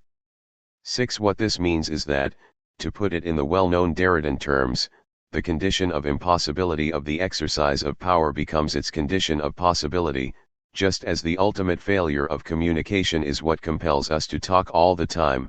If we could say what we want to say directly, we would very soon stop talking and shut up forever. So the ultimate uncertainty and precariousness of the exercise of power is the only guarantee that we are dealing with a legitimate democratic power. The first thing to add here, however, is that we are dealing with a series of breaks. Within the history of modernity itself, one should distinguish between the break of the first modernity, democratic invention, the French Revolution, the introduction of the notion of the sovereignty of the people, of democracy, of human rights, and the contemporary break of what Beck, Giddens, and others call the second modernity, the thorough reflexivization of society. 7. Furthermore, is not already the first modernity already characterized by the inherent tension between the people's democracy, people as one, general will, with its potentially totalitarian outcome, and the liberal notion of individual freedom, reducing state to a night watchman of civil society? So the point is that, again, we are dealing with the multitude of configurations of the democratic society, and these configurations form a kind of Hegelian concrete universality. That is to say, we are not dealing simply with different subspecies of the genus of democracy, but with a series of breaks which affect the very universal notion of democracy. These subspecies, early Lockean liberal democracy, totalitarian democracy, in a way explicate, posit, are generated by the inherent tension of the very universal notion of political democracy. Furthermore, this tension is not simply internal/inherent to the notion of democracy, but is defined by the way democracy relates to its other, not only its political other, non-democracy in its various guises, but primarily that which the very definition of political democracy tends to exclude as non-political, private life and economy in classical liberalism, etc. While I fully endorse the well-known thesis that the very gesture of drawing a clear line of distinction between the political and the non-political, of positing some domains, economy, private intimacy, art, as apolitical, is a political gesture par excellence, I am also tempted to turn it around. What if the political gesture par excellence, at its purest, is precisely the gesture of separating the political from the non-political, of excluding some domains from the political? 2. Let me, then, take a closer look at Lacan's narrative, which runs from Marxist essentialism, the proletariat as the universal class whose revolutionary mission is inscribed into its very social being and thus discernible via objective scientific analysis, to the postmodern recognition of the contingent, tropological, metaphorico-metonymic, link between a social agent and its task. Once this contingency is acknowledged, one has to accept that there is no direct, natural correlation between an agent's social position and its tasks in the political struggle, no norm of development by which to measure exceptions. Say, because of the weak political subjectivity of the bourgeoisie in Russia around 1900, the working class had to accomplish the bourgeois democratic revolution itself. 8. My first observation here is that while this standard postmodern leftist narrative of the passage from essentialist Marxism, with the proletariat as the unique historical subject, the privileging of economic class struggle, and so on, to the postmodern irreducible plurality of struggles undoubtedly describes an actual historical process, its proponents, as a rule, leave out the resignation at its heart, the acceptance of capitalism as the only game in town, the renunciation of any real attempt to overcome the existing capitalist liberal regime. 9. This point was already made very precisely in Wendy Brown's perspicuous observation that the political purchase of contemporary American identity politics would seem to be achieved in part through a certain renaturalization of capitalism. 10. The crucial question to be asked is thus: to what extent a critique of capitalism is foreclosed by the current configuration of oppositional politics, and not simply by the loss of the socialist alternative or the ostensible triumph of liberalism in the global order. In contrast with the Marxist critique of a social whole and Marxist vision of total transformation, to what extent do identity politics require a standard internal to existing society against which to pitch their claims, a standard that not only preserves capitalism from critique, but sustains the invisibility and inarticulateness of class, not incidentally, but endemically? Could we have stumbled upon one reason why class is invariably named but rarely theorized or developed in the multiculturalist mantra, race, class, gender, sexuality? 11. One can describe in very precise terms this reduction of class to an entity named but rarely theorized. One of the great and permanent results of the so-called Western Marxism first formulated by the young Lukács is that the class and commodity structure of capitalism is not just a phenomenon limited to the particular domain of economy, but the structuring principle that overdetermines the social totality. From politics to art and religion, this global dimension of capitalism is suspended. In today's multiculturalist progressive politics, its anti-capitalism is reduced to the level of how today's capitalism breeds sexist/racist oppression, and so on. Marx claimed that in the series production distribution exchange consumption, the term production is doubly inscribed. It is simultaneously one of the terms in the series and the structuring principle of the entire series. In production as one of the terms of the series, production, as the structuring principle, encounters itself in its oppositional determination. As Marx put it, using the precise Hegelian term. And the same goes for the postmodern political series class gender race, in class as one of the terms in the series of particular struggles, class qua structuring principle of the social totality encounters itself in its oppositional determination. 13. Insofar as postmodern politics promotes, in effect, a kind of politicization of the economy, is not this politicization similar to the way our supermarkets, which fundamentally exclude from their field of visibility the actual production process, the way vegetables and fruit are harvested and packed by immigrant workers, the genetic and other manipulations in their production and display, etc., stage within the field of the displayed goods, as a kind of ersatz, the spectacle of a pseudo-production, meals prepared in full view in food courts, fruit juices freshly squeezed before the customer's eyes, etc. 14. An authentic leftist should therefore ask the postmodern politicians the new version of the old Freudian question put to the perplexed Jew: why are you saying that one should politicize the economy, when one should in fact politicize the economy? 15. So, insofar as postmodern politics involves a theoretical retreat from the problem of domination within capitalism, 16. It is here, in this silent suspension of class analysis, that we are dealing with an exemplary case of the mechanism of ideological displacement. When class antagonism is disavowed, when its key structuring role is suspended, other markers of social difference may come to bear an inordinate weight, indeed, they may bear all the weight of the sufferings produced by capitalism in addition to that attributable to the explicitly politicized marking 17. In other words, this displacement accounts for the somewhat excessive way the discourse of postmodern identity politics insists on the horrors of sexism, racism, and so on. This excess comes from the fact that these other isms have to bear the surplus investment from the class struggle whose extent is not acknowledged. 18. Of course the postmodernist's answer would be that I am essentializing class struggle. There is, in today's society, a series of particular political struggles: economic, human rights, ecology, racism, sexism, religious, and no struggle can claim to be the true one, the key to all the others. Usually, Lacan's development itself, from his first breakthrough work, Politics and Ideology in Marxist Theory, to his standard classic, co-authored with Chantal Mouffe, Hegemony and Socialist Strategy, is presented as the gradual process of getting rid of the last remnants of essentialism. 19. In the first book following the classic Marxist tradition, The Economy, the relations of production and economic laws, still serves as a kind of ontological anchorage point for the otherwise contingent struggles for hegemony, i.e. in a Gramscian way, the struggle for hegemony is ultimately the struggle between the two great classes, for which of them will hegemonize a series of other historical tasks, national liberation, cultural struggle, etc. It is only in the second book that Lacan definitely renounces the old Marxist problematic of infra and superstructure, that is, the objective grounding of the superstructural hegemonic struggle in the economic infrastructure.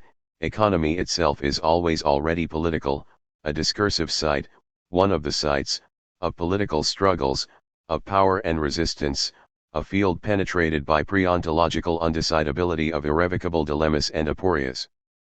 In their Hegemony book, Lacan and Mouffe clearly privilege the political struggle for democracy, that is to say, they accept Claude Lefferts's thesis that the key moment in modern political history was the democratic invention, and all other struggles are ultimately the application of the principle of democratic invention to other domains.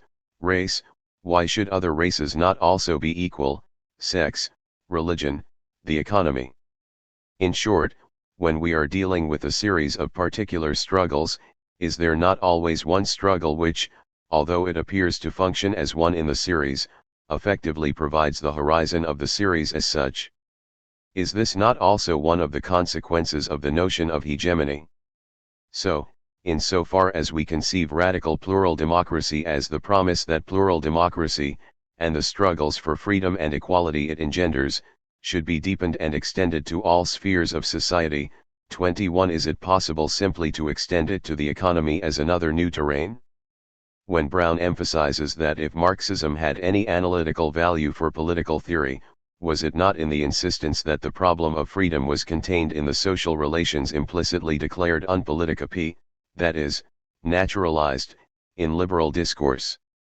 It would be too easy to accept the counter-argument that postmodern politics, of course, endorses the need to denaturalize/repoliticize the economy, and that its point is precisely that one should also denaturalize/repoliticize a series of other domains, relations between the sexes, language, etc., left undeconstructed by Marx. Postmodern politics definitely has the great merit that it repoliticizes a series of domains previously considered apolitical or private. The fact remains, however, that it does not in fact repoliticize capitalism, because the very notion and form of the evangelical, within which it operates, is grounded in the depoliticization of the economy.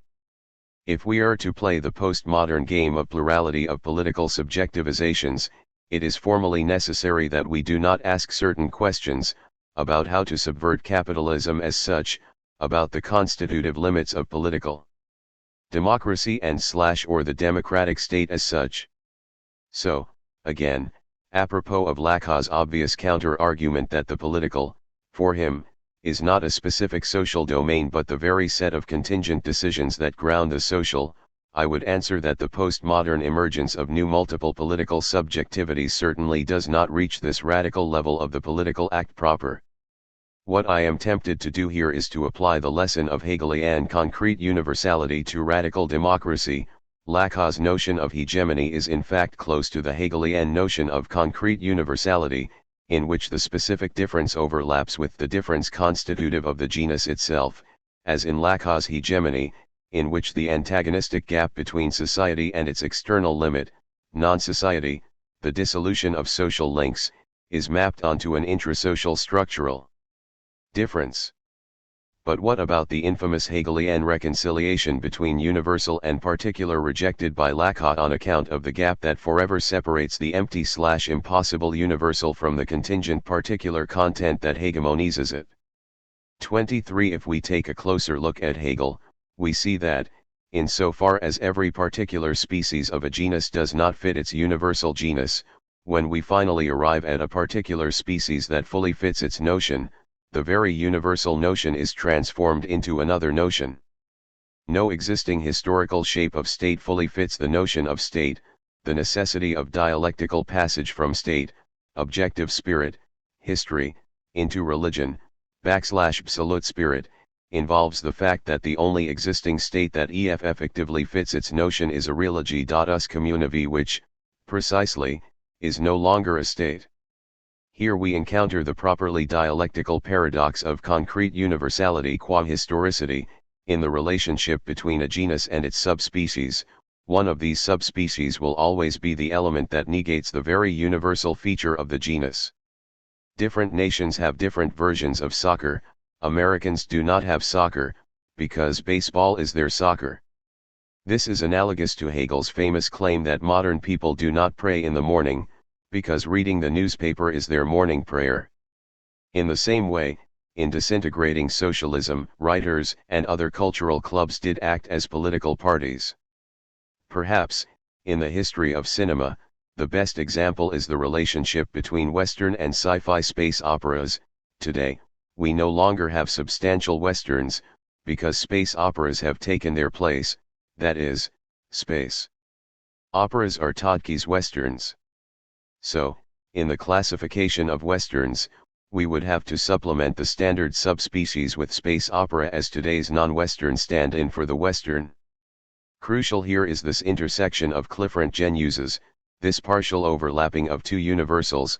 The Western and space opera are not simply two different genres, they intersect, that is, in a certain epoch, space opera becomes a subspecies of the Western, or, the Western is sublated in the space opera. In the same way, woman becomes one of the subspecies of man. Heideggerian Dasein one of the subspecies of phenomenology, sublating the preceding universality, and, back to a radical democracy. In the same way, radical democracy that was actually radical in the sense of politicizing the sphere of economy would, precisely, no longer be a political democracy. 24. Phys, of course, does not mean that the impossible fullness of society would in fact be actualized. It simply means that the limit of the impossible would be transposed onto another level. And what if the political itself, the radically contingent struggle for hegemony, is also split/barred in its very notion? What if it can be operative only insofar as it represses its radically contingent nature, insofar as it undergoes a minimum of naturalization? What if the essentialist lure is irreducible? We are never dealing with the political at the level of its notion, with political agents who fully endorse their contingency, and the way out of this deadlock via notions like strategic essentialism is definitely condemned to fail. My conclusion would thus be to emphasize that the impossibility at work in Lacan's notion of antagonism is double.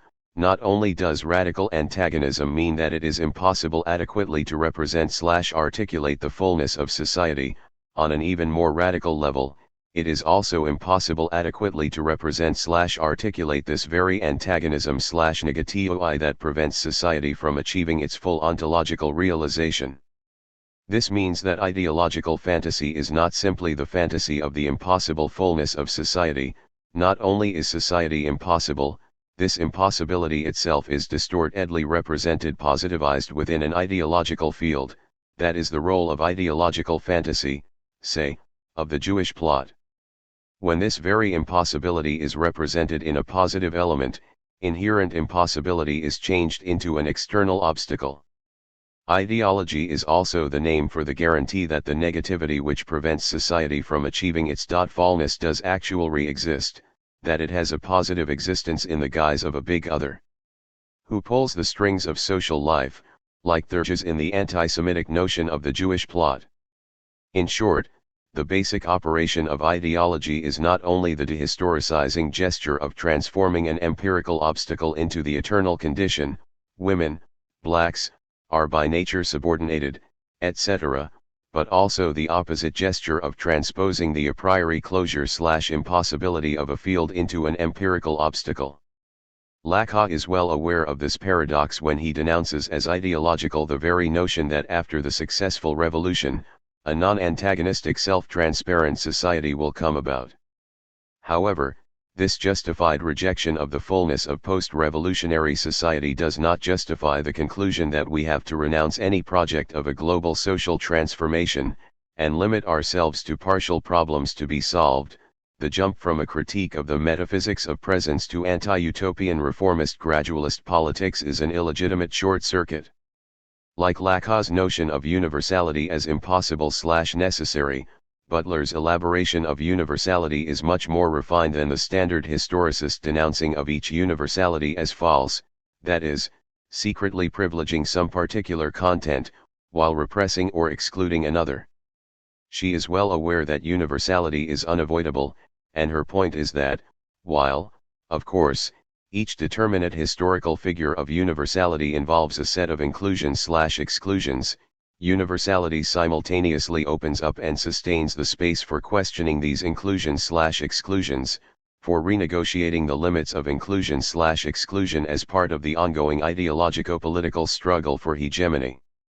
The predominant notion of universal human rights, for instance, precludes, or, at least, reduces to a secondary status, a set of sexual practices and orientations, and it would be too simplistic to accept the standard liberal game of simply insisting that one should redefine and broaden our notion of human rights to include also all these aberrant practices. What standard liberal humanism underestimates is the extent to which such exclusions are constitutive of the neutral universality of human rights, so that their actual inclusion in human rights would radically re-articulate, even undermine, our notion of what humanity in human rights means. Nonetheless, the inclusions/exclusions involved in the hegemonic notion of universal human rights are not fixed and simply consubstantial with this universality but the stake of the continuous ideologico-political struggle, something that can be renegotiated and redefined, and the reference to universality can serve precisely as a tool that stimulates such questioning and renegotiation. If you assert universal human rights, why are we gays, blacks, not also part of it? So when we criticize the hidden bias and exclusion of universality, we should never forget that we are already doing so within the terrain opened up by universality. The proper critique of false universality does not call it into question from the standpoint of pre-universal particularism, it mobilizes the tension inherent to universality itself, the tension between the open negativity, the disruptive power, of what Kierkegaard would have called universality in becoming, and the fixed form of established universality. Or, if I may interpret Butler in Hegelian terms, we have, on the one hand, the dead, abstract universality of an ideological notion with fixed inclusions/exclusions and, on the other, living, concrete universality as the permanent process of the questioning and renegotiation of its own official content.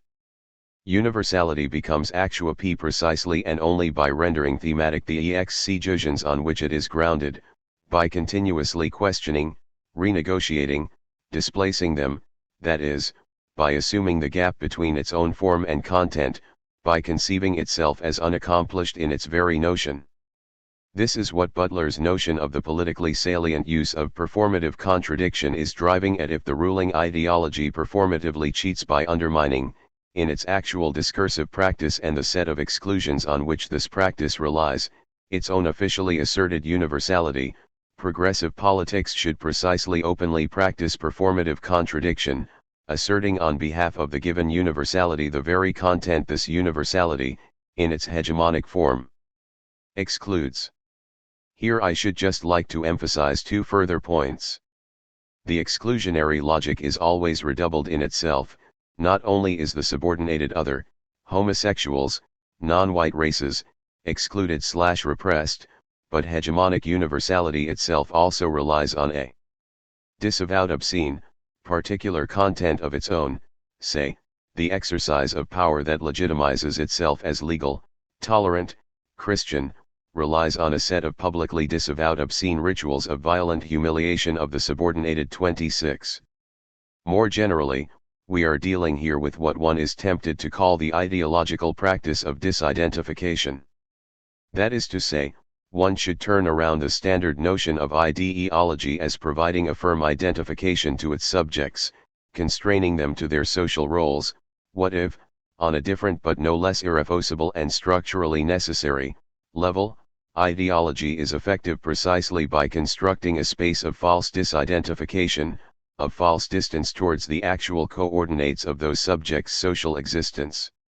27 Is not this logic of disidentification discernible from the most elementary case of I am not only an American, husband, worker, Democrat, gay, but, beneath all these roles and masks, a human being, a complex unique personality, where the very distance towards the symbolic feature that determines my social place guarantees the efficiency of this determination, up to the more complex case of cyberspace playing with one's multiple identities? The mystification operative in the perverse UST playing of cyberspace is therefore double.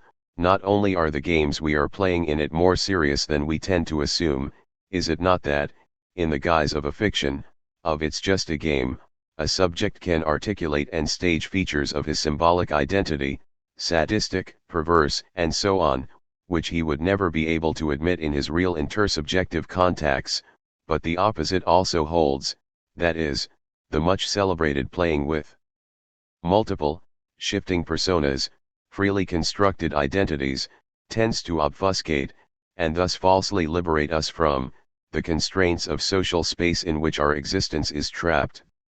Let me evoke another example. Why did Christa Wolf's The Est for Christa T exert such a tremendous impact on the GDR public in the 1960s? Because it is precisely a novel about the failure, or, at least, the vacillation, of ideological interpellation, about the failure of fully recognizing oneself in one's socio-ideological identity. When her name was called, Christa T, she stood up and went and did what was expected of her. Was there anyone to whom she could say that hearing her name called gave her much to think about? Is it really me who's meant? Or is it only my name that's being used? Counted in with other names, industriously added up in front of the equals sign? And might I just as well have been absent? Would anyone have noticed? 28 Is not this gesture of I that name, this probing into one's symbolic identification so well expressed by Johannes R. Beecher's quote which Woolf put at the very beginning of the novel, this coming to oneself, what is it? Hysterical provocation at its purest? And my point is that such a self-probing attitude, far from effectively threatening the predominant ideological regime, is what ultimately makes it livable. This is why her West German detractors were in a way paradoxically right when, after the fall of the wall, they claimed that Christa Wolf, by expressing the subjective complexities, inner doubts, and oscillations of the GDR subject, actually provided a realistic literary equivalent of the ideal GDR subject, and was as such much more successful in her task of securing political conformity than the open naive propagandist fiction depicting ideal subjects sacrificing themselves for the communist cause. 29 The theoretical task is not only to unmask the particular content of inclusion/exclusions involved in the game, but to account for the enigmatic emergence of the space of universality itself. Furthermore, and more precisely, the real task is to explore the fundamental shifts in the very logic of the way universality works in the socio-symbolic space. Pre-modern, modern, and today's postmodern notion and ideological practice of universality do not, for example, differ only with regard to the particular contents that are included/excluded in universal notions. Somehow, on a more radical level, the very underlying notion of universality functions in a different way in each of these epochs. Universality as such does not mean the same thing since the establishment of bourgeois market society in which individuals participate in the social order not on behalf of their particular place within the global social edifice but immediately, as abstract human beings. Let me return to the notion of universal human rights. The Marxist symptomal reading can convincingly demonstrate the particular content that gives the specific bourgeois ideological spin to the notion of human rights. Universal human rights are in effect the right of white male property owners to exchange freely on the market, exploit workers and women, and exert political domination. This identification of the particular content that hegemonizes the universal form is, however, only half the story. Its other, crucial half consists in asking a much more difficult supplementary question about the emergence of the very form of universality. 9. How, in what specific historical conditions, does abstract universality itself become a fact of social life? In what conditions do individuals experience themselves as subjects of universal human rights? That is the point of Marx's analysis of commodity fetishism. In a society in which commodity exchange predominates, individuals themselves, in their daily lives, relate to themselves, as well as to the objects they encounter, as to contingent embodiments of abstract universal notions. What I am, my concrete social or cultural background, is experienced as contingent, since what ultimately defines me is the abstract universal capacity to think and or to work. Or, any object that can satisfy my desire is experienced as contingent, since my desire is conceived as an abstract formal capacity, indifferent towards the multitude of particular objects that may but never fully do satisfy it.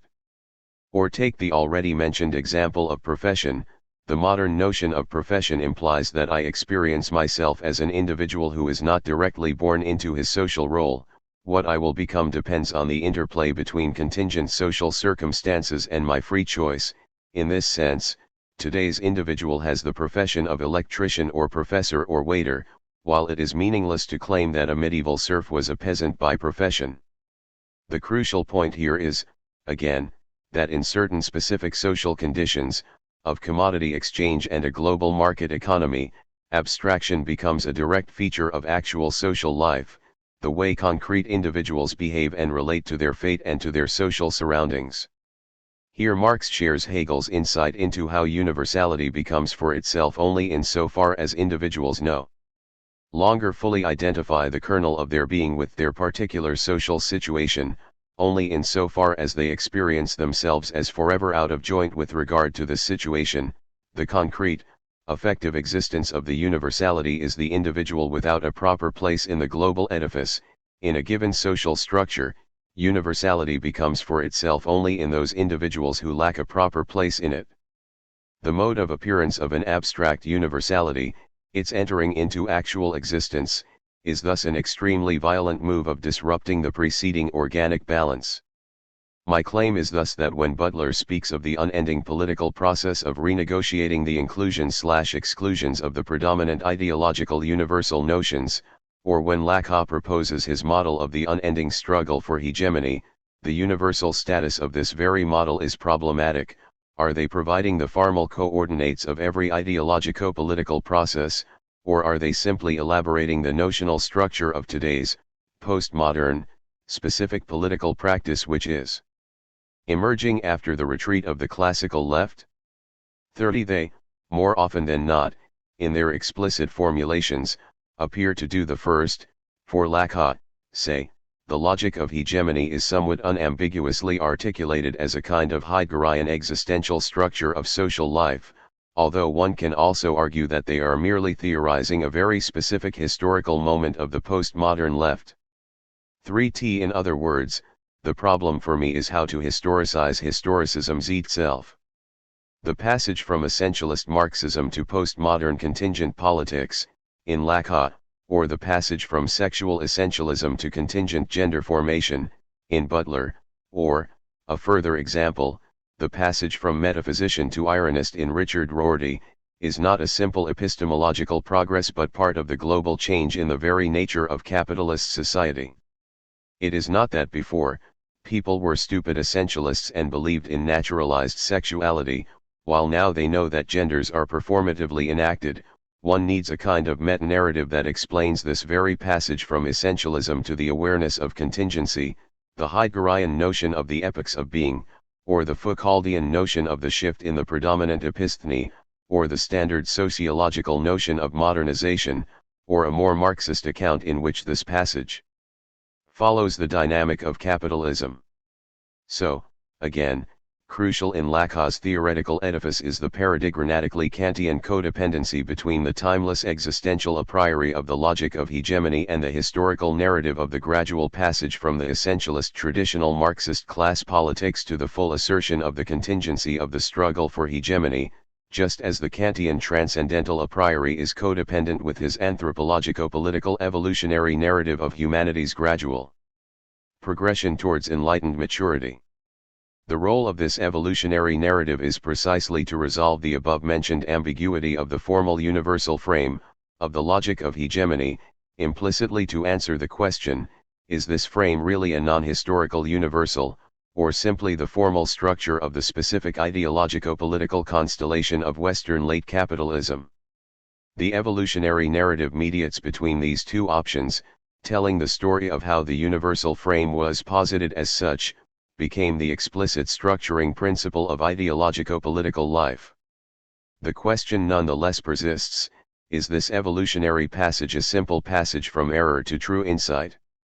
Is it that each stance fits its own epoch, so that in Marx's time class essentialism was adequate, while today we need the assertion of contingency? Or should we combine the two in a proto-Hegelian way, so that the very passage from the essentialist error to true insight into radical contingency is historically conditioned? In Marx's time, the essentialist illusion was objectively necessary, while our epoch enables the insight into contingency. This proto-Hegelian solution would allow us to combine the universality scope or validity of the concept of hegemony with the obvious fact that its recent emergence is clearly linked to today's specific social constellation. Although socio-political life and its structure were always already the outcome of hegemonic struggles, it is nonetheless only today, in our specific historical constellation, that is to say, in the postmodern universe of globalized contingency, that the radically contingent hegemonic nature of the political processes is finally allowed to come/return to itself, to free itself of the essentialist baggage. This solution, however, is problematic for at least two reasons. First, Lacan would probably reject it as relying on the Hegelian notion of the necessary historical development that conditions and anchors political struggles. Second, from my perspective, today's postmodern politics of multiple subjectivities is precisely not political enough, insofar as it silently presupposes a non-thematized, naturalized framework of economic relations.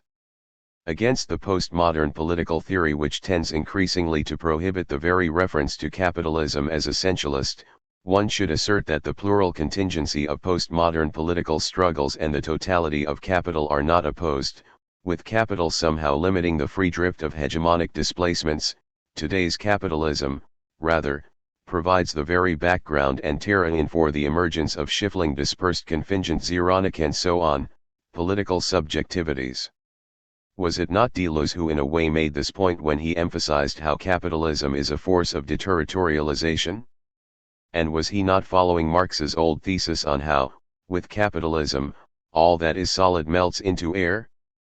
So, ultimately, my key point apropos of Butler and Lacan is the same in both cases: the need to distinguish more explicitly between contingency/substitutability within a certain historical horizon and the more fundamental exclusion/foreclosure that grounds this very horizon.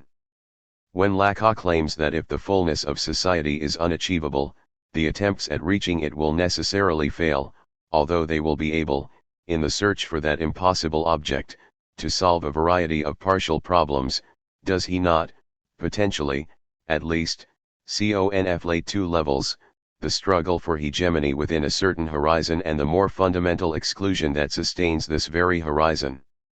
And when Butler claims, against the Lacanian notion of constitutive bar or lack, that the subject in process is incomplete precisely because it is constituted through exclusions that are politically salient, not structurally static, does she also not, potentially, at least, conflate two levels, the endless political struggle of for inclusion/exclusions within a given field, say, of today's late capitalist society, and a more fundamental exclusion which sustains this very field? This, finally, enables me to approach directly the main deconstructionist criticism of Lacan adopted by Butler, that Lacan gets stuck in a negative transcendental gesture. That is to say, while Butler acknowledges that, for Lacan, the subject never achieves full identity, that the process of subject formation is always incomplete, condemned to ultimate failure, her criticism is that Lacan elevates the very obstacle that prevents the subject's complete realization into a transcendental a priori bar, of symbolic castration. So, instead of acknowledging the thorough contingency and openness of the historical process, Lacan posits it under the sign of a fundamental, ahistorical bar or prohibition. Underlying Butler's criticism, therefore, is the thesis that Lacanian theory, at least in its predominant orthodox form, limits radical historical contingency.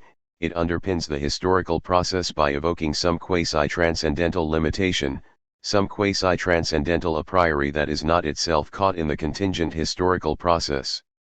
Lacanian theory thus ultimately leads to the Kantian distinction between some formal a priori framework and its contingent shifting historical examples.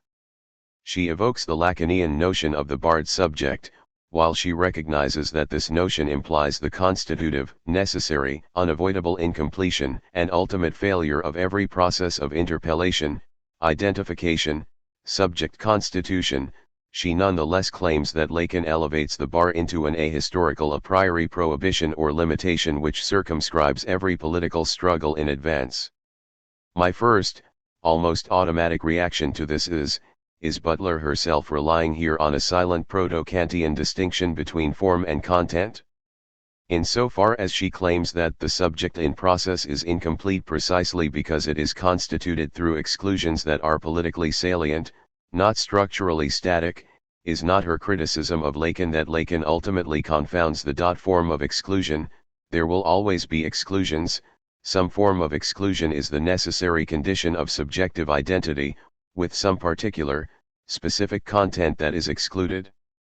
Butler's reproach to Lacan is thus, rather, that he is not formalist enough, his bar is too obviously branded by the particular historical content.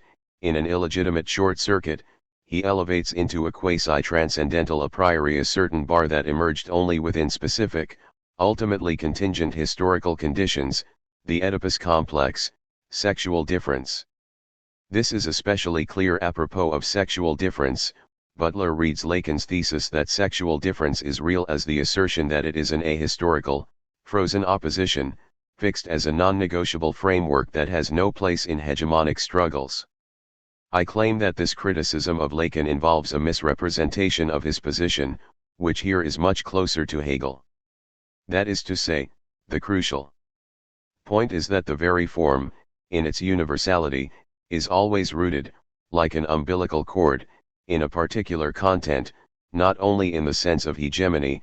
Universality is never empty, it is always colored by some particular content, but in the more radical sense that the very form of universality emerges through a radical dislocation, through some more radical impossibility or primordial repression. The ultimate question is not which particular content hegemonizes the empty universality, and thus, in the struggle for hegemony, excludes other particular contents. The legitimate question is, which specific content has to be excluded so that the very form of universality emerges as the battlefield for hegemony. Let us take the notion of democracy.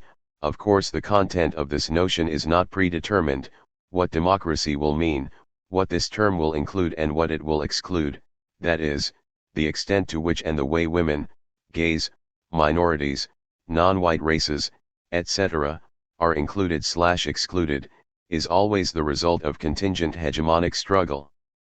However, This very open struggle presupposes not some fixed content as its ultimate referent, but its very terrain, delimited by the empty signifier that designates it, democracy, in this case.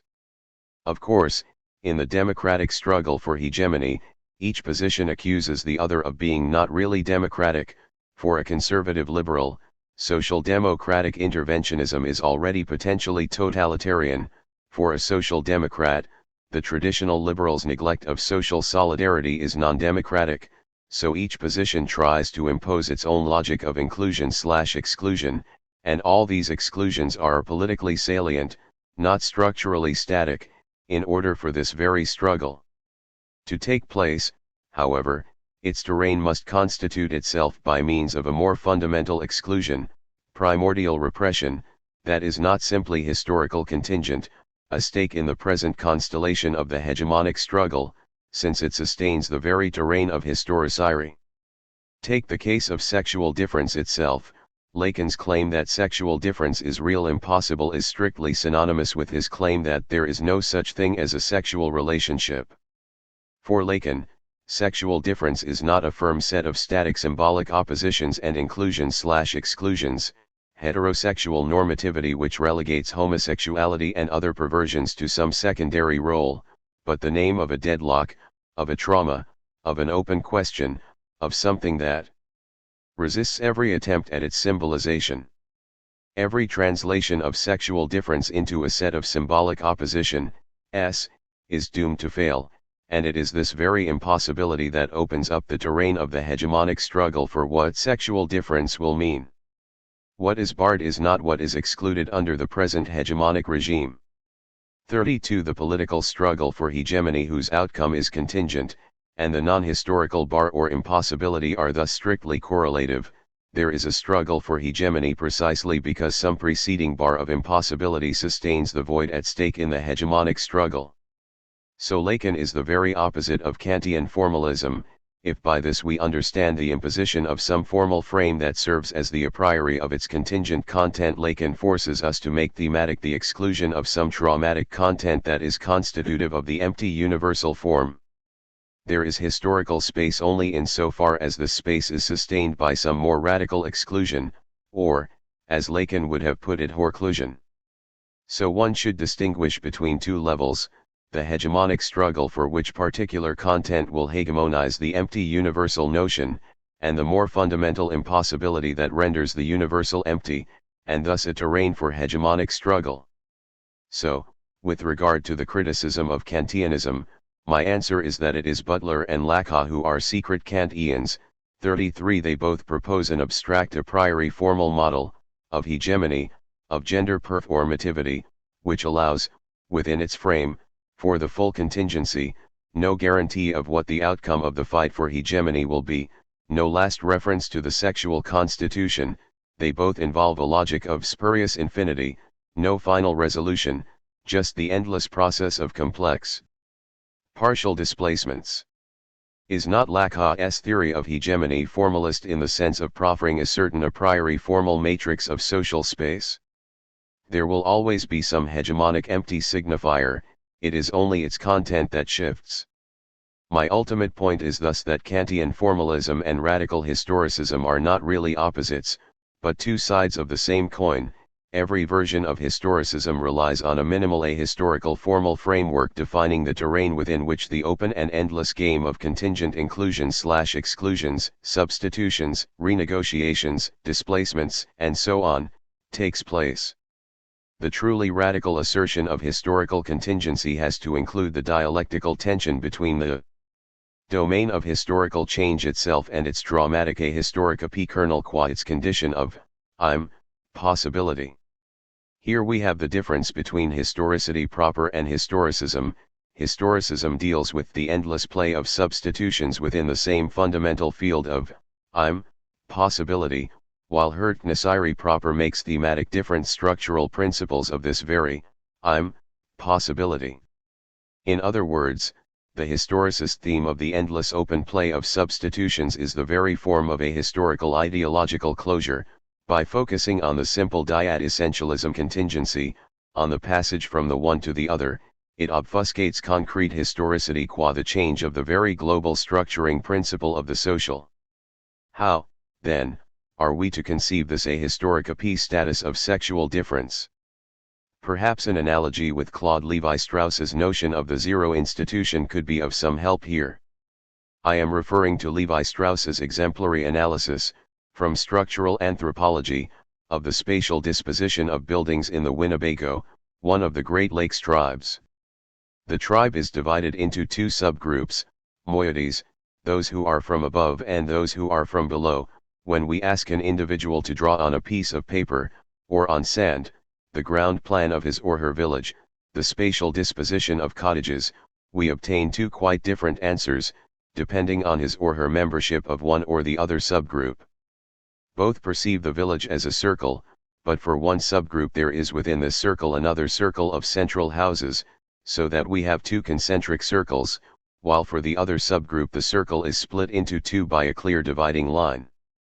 In other words, a member of the first subgroup, let us call it conservative corporatist, perceives the ground plan of the village as a ring of houses more or less symmetrically disposed around the central temple, whereas a member of the second, revolutionary antagonistic, subgroup perceives his or her village as two distinct heaps of houses separated by an invisible frontier.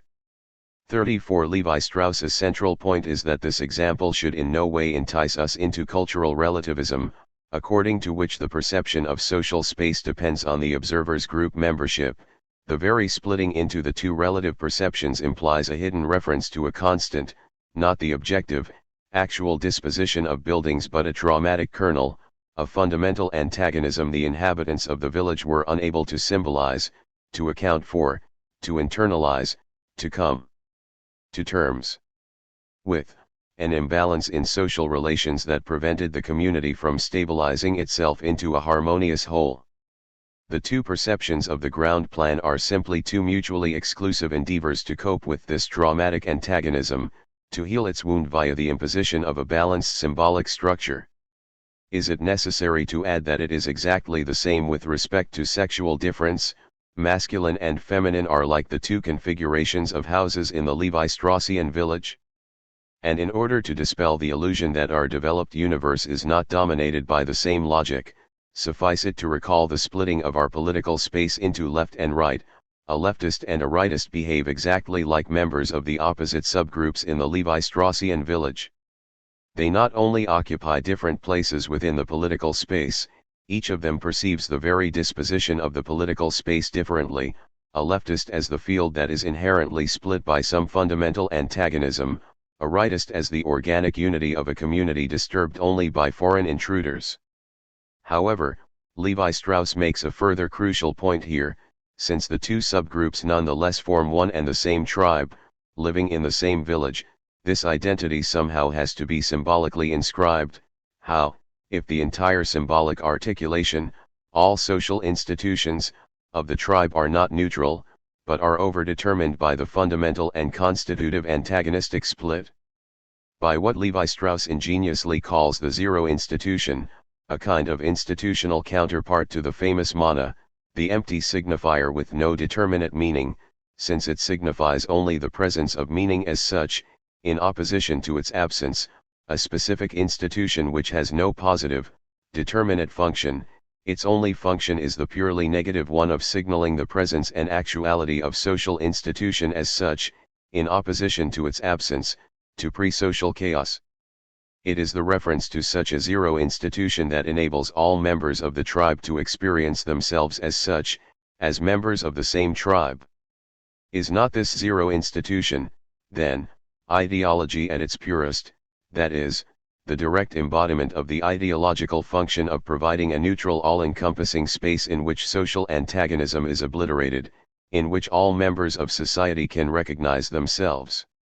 And is not the struggle for hegemony precisely the struggle over how this zero institution will be overdetermined, colored by some particular signification? To provide a concrete example, is not the modern notion of nation such a zero institution that emerged with the dissolution of social links grounded in direct family or traditional symbolic matrices, that is, when, with the onslaught of modernization, social institutions were less and less grounded in naturalized tradition and more experienced as a matter of contract. 35 Of special importance here is the fact that national identity is experienced as at least minimally natural, as a belonging grounded in blood and soil, and, as such, opposed to artificial belonging to social institutions proper. State, profession. Pre-modern institutions functioned as naturalized symbolic entities, as institutions grounded in unquestionable traditions, and the moment institutions were conceived as social artifacts, the need arose for a naturalized zero institution that would serve as their neutral common ground. And, back to sexual difference, I am tempted to risk the hypothesis that, perhaps, the same logic of zero institution should be applied not only to the uni of a society, but also to its antagonistic split. What if sexual difference is ultimately a kind of zero institution of the social split within humankind, the naturalized minimal zero difference, a split which, prior to signaling any determinate social cliff-errance, signals this difference as such? The struggle for hegemony is then, again, the struggle over how this zero difference will be overdetermined by other particular social differences. So it is important that in both cases, apropos of nation as well as apropos of sexual difference, we stick to the Hegelian logic of positing the presuppositions. Neither nation nor sexual difference is the immediate/natural presupposition later perlaborat/mediated by the work of culture. 36, they are both, presupposed, retroactively posited, by the very cultural process of symbolization. To conclude, let me tackle Butler's critique of Mladen Dola's critical reading of the Althusserian problematic of interpellation as constitutive of the subject. 37 This critique is an excellent summary of what deconstructionism finds unacceptable in Lacan. According to Dola, the emergence of the subject cannot be conceived as a direct effect of the individual's recognizing him or herself in ideological interpellation. The subject emerges as correlative to some traumatic objectal remainder, to some excess which, precisely, cannot be subjectivized, integrated into the symbolic space. Dola's key thesis is thus, for Althusser, the subject is what makes ideology work. For psychoanalysis, the subject emerges where ideology fails. 38 In short, far from emerging as the outcome of interpellation, the subject emerges only when and insofar as interpellation liminally fails. Not only does the subject never fully recognize itself in the interpellative call, its resistance to interpellation, to the symbolic identity provided by interpellation, is the subject. In psychoanalytic terms, this failure of interpellation is what hysteria is about. For this reason, the subject as such is, in a way, hysterical. That is to say, what is hysteria if not the stance of the permanent questioning of one's symbolic identity, of the identity conferred on me by the big other? You say I am, a mother, a whore, a teacher, but am I already what you sqy am? What is in me that makes me what you say I am? From here, Dola moves on to a double criticism of Althusser. First, Althusser does not take into account this objectal remainder I excess that resists symbolization. Secondly, in his insistence on the material status of ideological state apparatuses, ISAs, Althusser misrecognizes the ideal status of the symbolic order itself as the ultimate institution. In her response, Butler accuses Dola of Cartesian idealism, identifying materiality with actual ISAs and their ritual practices. She describes the remainder that resists as ideal, as a part of inner psychic reality that cannot be reduced to an effect of interpellatory rituals. Here, Butler pays the price of over-hastily translating Dola's position into philosophical terms he does not use. For instance, in this rather astounding passage, theological resistance to materialism is exemplified in Dola's explicit defense of Lacan's Cartesian inheritance, his insistence upon the pure ideality of the soul. 39 Where does either Dola or Lacan explicitly defend the pure ideality of the soul? 40 It would therefore appear that Dola, under the guise of insisting on the real qua material remainder, repeats against Althusser the classic idealist gesture of insisting on how the inner, self, experience of subjectivity cannot be reduced to an effect of external material practices and / or rituals. In the final analysis, the Lacanian objet petit et quarile turns out to be the codename for an ideal psychic object beyond reach of material practices. Furthermore, Butler also accuses Dola of idealizing the big other, that is, of endorsing the Lacanian shift from materialises and their rituals to the notion of an immaterial / ideal symbolic order. As for this last notion, the materiality of the big other, Dola's point is thoroughly materialist. He does not claim that an ideal quasi-Platonic big other actually exists. As a Lacanian, he is well aware that il New York a pas de grand autre. He merely claims that, in order for interpellation, interpellative recognition, to occur, material practices and / or rituals of real social institutions, schools, laws, do not suffice, that is, the subject has to presuppose the symbolic institution. An ideal structure of differences. 41. This ideal function of the big other qua ego ideal, as opposed to ideal ego, can also be discerned through the notion of interpassivity, of transposing onto the other, not my activity, but my very passive experience. 42. Let us recall the proverbial crippled adolescent who, unable to compete in basketball, identifies himself with a famous player he watches on the television screen, imagines himself in his place, acting through him. Getting satisfaction from his triumphs while sitting alone at home in front of the screen. Examples like this abound in conservative cultural criticism, with its complaint that in our era, people, instead of engaging in direct social activity, prefer to remain impassive consumers, of sex, of sport, achieving satisfaction through imaginary identification with the other, their ideal ego, observed on screen. What Lacan is aiming at with the ego ideal, the point of symbolic identification, however, as opposed to ideal ego, the point or figure of imaginary identification, is the exact opposite. What about the basketball player himself? What if he can shine in the game only insofar as he imagines himself being exposed to some, ultimately fantasized other's gaze, seeing himself being seen by that gaze, imagining the way his brilliant game is fascinating that gaze? This third gaze, the point from which I see myself as likable, in the guise of my ideal ego, is the ego ideal, the point of my symbolic identification, and it is here that we encounter the structure of interpassivity. I can be active, shining on the basketball court, only insofar as I identify with another impassive gaze. For which I am doing it, that is, only insofar as I transpose onto another the passive experience of being fascinated by what I am doing, insofar as I imagine myself appearing to this other who registers my acts in the symbolic network.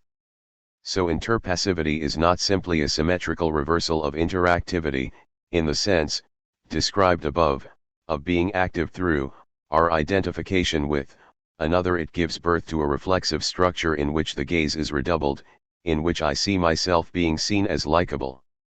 And incidentally, in the same sense, exhibitionism, being exposed to the other's gaze, is not simply a symmetrical reversal of voyeurism, but the original constellation that supports its two subspecies, exhibitionism proper and voyeurism. Even in voyeurism, it is never just me and the object I am spying on, a third gaze is always already there, the gaze which sees me seeing the object. So, to put it in Hegelian terms, exhibitionism is its own subspecies. It has two species, voyeurism as well as exhibitionism itself in its oppositional determination. When Dola speaks of the remainder, however, this is not the ideal big other, but precisely the small other, the bone in the throat that resists symbolic idealization. Or, with regard to the opposition between the inner and the external, the remainder of which Dola speaks, objet petit, is precisely not internal / ideal, but extimate, thoroughly contingent, a foreign body at my very heart, decent ring the subject. In short, far from being an ideal immaterial internal object opposed to externality, the remainder of which Dola speaks is the remainder of contingent externality that persists within every move of internalization / idealization, and subverts the clear line of division between inner and outer. In somewhat simplistic Hegelian terms, Objet Patia is the remainder that can never be sublated aufgehoben in the movement of symbolization. So not only is this remainder not an inner object irreducible to external materiality, it is precisely the irreducible trace of externality in the very midst of internality, its condition of impossibility, a foreign body preventing the subject's full constitution, which is simultaneously its condition of possibility. The materiality of this remainder is that of the trauma which resists symbolization. So what one should do here in order not to miss Lacan's point is to reject the equivalence between materiality and so-called external reality, objet. Patia, of course, is not material in the sense of an object within external reality, but it is material in the sense of an impenetrable/dense stain within the ideal sphere of psychic life itself. True materialism does not consist in the simple operation of reducing inner psychic experience to an effect of the processes taking place in external reality. What one should do, in addition, is to isolate a materia p traumatic kernel/remainder at the very heart of psychic life itself. Butler's misunderstanding emerges at its most radical apropos of the relationship between ritual and belief. When Althusser refers to Pascal's CT as if you believe, pray, kneel down, and belief will come by itself, he is not merely mocking the simple behaviorist assertion of the dependence of inner belief on external social interaction. What he proposes is, rather, an intricate reflective mechanism of retroactive autopoietic causality, of how external ritual performatively generates its own ideological foundation. Kneel down, and you shall believe that you knelt down because of your belief. That your kneeling was the effect/expression of your inner belief. 43. So, when Dola insists that, in order to kneel down and follow the ritual, the subject already has to believe, does he not thereby miss Althusser's point by getting caught in the archetypal ideological vicious circle? In order for the process of subjectivization to take place, the subject already has to be there? When Butler reads Dola's point about belief as if it implies this vicious circle, she counters it with a reference to Wittgenstein. Wittgenstein remarks, we speak, we utter words, and only later get a sense of their life. Anticipation of such sense governs the empty ritual that is speech, and ensures its adherability. In this sense, then, we must neither first believe before we kneel nor know the sense of words before we speak.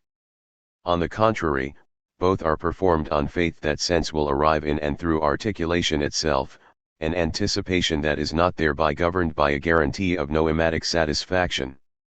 44. But is not the point of the Lacanian notion of the retroactive temporality of meaning, of signified as the circular effect of the signifier's chain, and so on, precisely that meaning always comes later, that the notion of always already there is the true imaginary illusion misrecognition? The belief which has to be there when we perform a ritual is precisely an empty belief, the belief at work when we perform acts on faith. This belief, this trust that, later, sense will emerge, is precisely the presupposition of which Dola, following Lacan, speaks. It is with reference to this gap that forever separates these two beliefs, the first, empty, belief at work when we engage in a symbolic process on faith, and the full belief in a cause, that one should also read Kierkegaard's famous insistence on how we, Christians, never simply believe, but ultimately believe on why in order to believe. 45, this act of faith which makes us kneel, or, more generally, engage in a symbolic process, is what Derrida means when he speaks of the primordial yes. That constitutes the minimal engagement. It is what Lacan means when he interprets the Freudian Beijahung as the primordial acceptance of the symbolic order. The opposite is not Verneinung, since Verneinung denies an element which was already inscribed in the symbolic order, but the more primordial Verweifung, refusal to participate. So, in short, this primordial yes, is proven in a negative way by the fact that there are subjects who do not say yes, but no. So-called psychotics who, precisely, refuse to engage in the symbolic process. Underlying all these misunderstandings is the fundamental difference in how we conceive the notion of subject. Dola criticizes Althusser not for eliding the dimension of subjectivity. 46, that is, the lived and imaginary experience of the subject. 47, but precisely for the opposite, for conceiving the subject as imaginary, as an effect of imaginary reconnaissance/mechanisance. In short, Lacan's answer to the question asked, and answered in a negative way, by such different philosophers as Althusser and Derrida, can the gap, the opening, the void which precedes the gesture of subjectivization, still be called subject? Is an emphatic yes. For Lacan, the subject prior to subjectivization is not some idealist pseudo-Cartesian self-presence preceding material interpellatory practices and apparatuses, but the very gap in the structure that the imaginary, recognition in the interpellatory call endeavors to fill in. We can also see here how this notion of the subject is strictly correlative to the notion of the barred symbolic structure, of the Structure traversed by the antagonistic split of an impossibility that can never be fully symbolized. 48. In short, the intimate link between subject and failure lies not in the fact that external material social rituals and/or practices forever fail to reach the subject's innermost kernel, to represent it adequately, that some internality, some internal object irreducible to the externality of social practices, as Butler reads Dola, always remains, but, on the contrary, in the fact that the subject itself is nothing but the failure of symbolization, of its own symbolic representation. The subject is nothing beyond this failure, it emerges through this failure, and the objet patia is merely a positivization/embodiment of this failure. 6. This notion of the subject as the answer of the real finally allows me to confront Butler's standard criticism of the relationship between the real and the symbolic in Lacan. The determination of the real as that which resists symbolization is itself a symbolic determination, that is, the very gesture of excluding something from the symbolic, of positing it as beyond the prohibitive limit, as the sacred, untouchable, is a symbolic gesture, a gesture of symbolic exclusion, par excellence. In contrast to this, however, one should insist on how the Lacanian real is strictly internal to the symbolic. It is nothing but its inherent limitation, the impossibility of the symbolic fully to become itself. As we have already emphasized, the real of sexual difference does not mean that we have a fixed set of symbolic oppositions defining masculine and feminine roles, so that all subjects who do not fit into one of these two slots are excluded/rejected into the impossible real. It means precisely that every attempt at its symbolization fails, that sexual difference cannot be adequately translated into a set of symbolic oppositions. However, to avoid a further misunderstanding, the fact that sexual difference cannot be translated into a set of symbolic oppositions in no way implies that it is real in the sense of some pre-existing external substantial entity beyond the grasp of symbolization. Precisely as real, sexual difference is absolutely internal to the symbolic, it is its point of inherent failure. It is in fact Lacan's notion of antagonism that can exemplify the real, just as sexual difference can articulate itself only in the guise of the series of failed attempts to transpose it into symbolic oppositions, so the antagonism between society itself and the non-social is not simply external to the differences that are internal to the social structure, since, as we have already seen, it can articulate itself only in the guise of a difference, by mapping itself onto a difference between elements of social space. 49. If the real were to be directly external to the symbolic, then society definitely would exist. For something to exist, it has to be defined by its external limit, and the real would have served as this externality guaranteeing the inherent consistency of society. This is what antisemitism does by way of refeeing the inherent deadlock impossibility antagonism of the social in the external figure of the Jew. The Jew is the ultimate guarantee that society exists. VV happens in the passage from the position of strict class struggle to fascist antisemitism is not just a simple replacement of one figure of the enemy, the bourgeoisie, the ruling class, with another, the Jews, but the shift from the logic of antagonism which makes society impossible to the logic of external enemy which guarantees society's consistency. The paradox, therefore, is that Butler is, in a way, right. Yes, the real is in fact internal/inherent to the symbolic, not its external limit, but for that very reason, it cannot be symbolized. In other words, the paradox is that the real as external, excluded from the symbolic, is in fact a symbolic determination. What eludes symbolization is precisely the real as the inherent point of failure of symbolization. 50. Precisely because of this internality of the real to the symbolic, it is possible to touch the real through the symbolic. That is the whole point of Lacan's notion of psychoanalytic treatment. This is what the Lacanian notion of the psychoanalytic act is about, the act as a gesture which, by definition, touches the dimension of some impossible real. This notion of the act must be conceived of against the background of the distinction between the mere endeavor to solve a variety of partial problems within a given field and the more radical gesture of subverting the very structuring principle of this field. An act does not simply occur within the given horizon of what appears to be possible, it redefines the very contours of what is possible.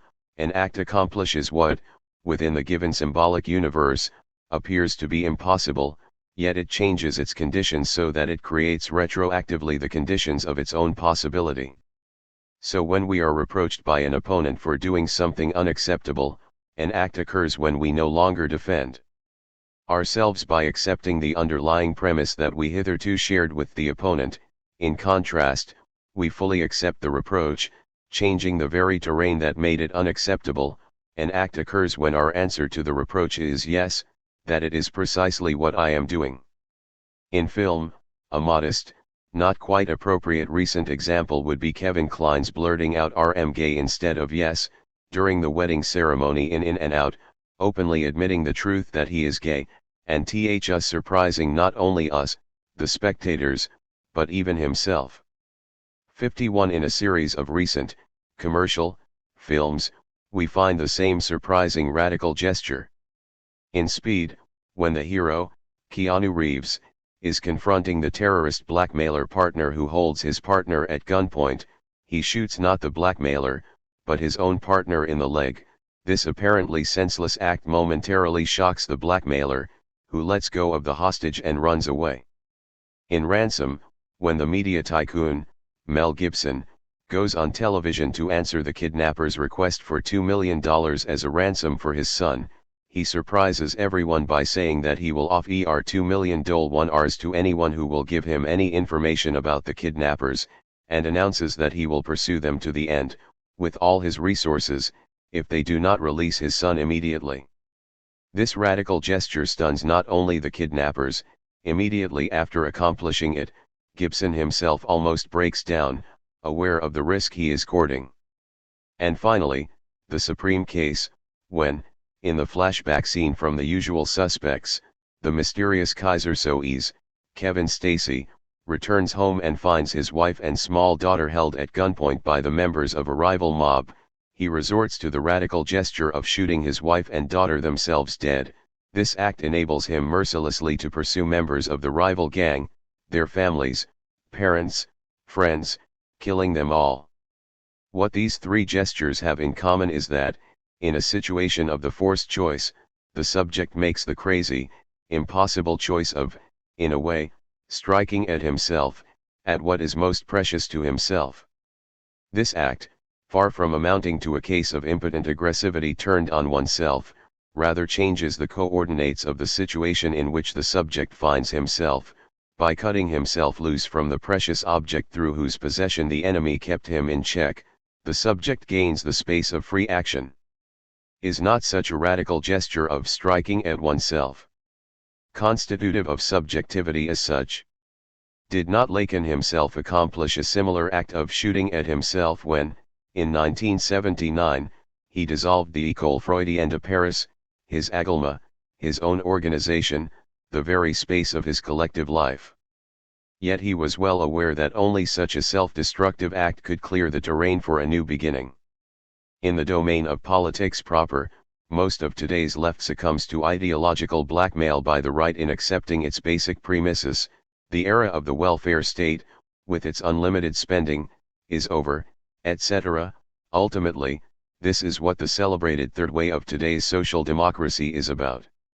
In such conditions, an authentic act would be to counter the rightist agitation apropos of some radical measure, You want the impossible, this will lead to catastrophe, to more state intervention, not by defending ourselves by saying that this is not what we mean, that we are no longer the old socialists, that the proposed measures will not increase the state budget, that they will even render state expenditure more effective and give a boost to investment, and so on and so forth, but by a resounding yes, that is precise why what we want.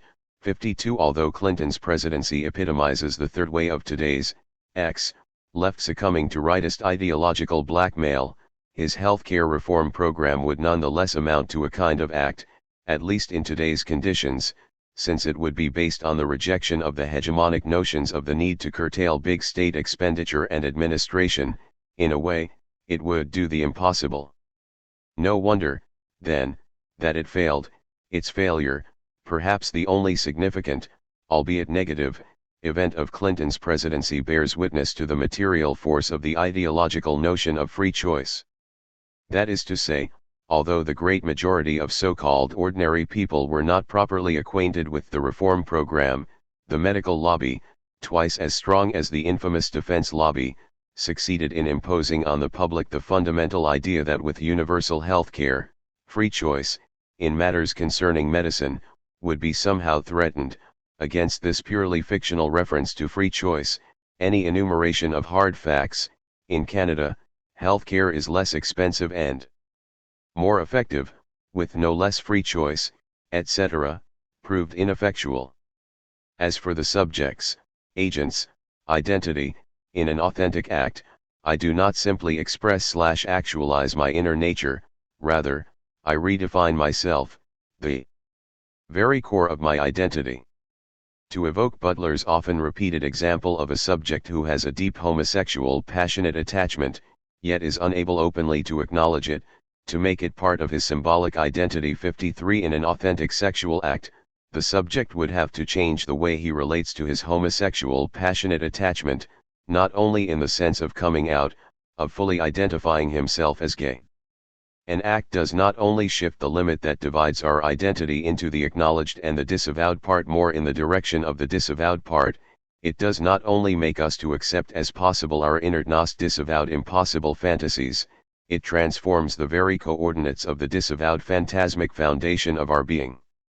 An act does not merely redraw the contours of our public symbolic identity, it also transforms the spectral dimension that sustains this identity, the undead ghosts that haunt the living subject, the secret history of traumatic fantasies transmitted between the lines, through the lacks and distortions of the explicit symbolic texture of his or her identity. Now I can also answer the obvious counter-argument to this Lacanian notion of the act. If we define an act solely by the fact that its sudden emergence surprises/transforms its agent itself and, simultaneously, that it retroactively changes its conditions of possibility, is not Nazism, then, an act par excellence. Did Hitler not do the impossible, changing the entire field of what was considered acceptable in the liberal democratic universe? Did not a respectable middle-class petit bourgeois who, as a guard in a concentration camp, torture Jews, also accomplish what was considered impossible, in his previous decent existence and acknowledge his passionate attachment to sadistic torture? It is here that the notion of traversing the fantasy, and, on a different level, of transforming the constellation that generates social symptoms becomes crucial. An authentic act disturbs the underlying fantasy, attacking it from the point of social symptom. Let us recall that Lacan attributed the invention of the notion of symptom to Marx.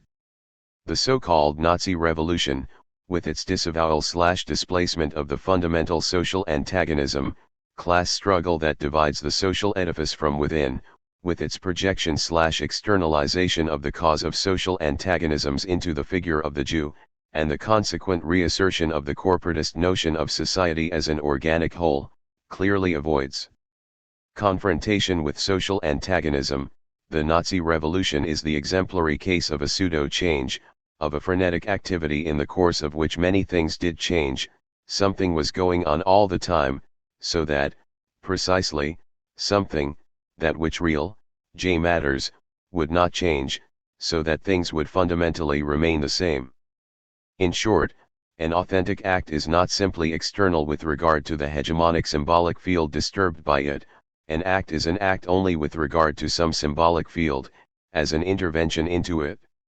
That is to say, a symbolic field is always and by definition in itself decentered, structured around a central void/impossibility.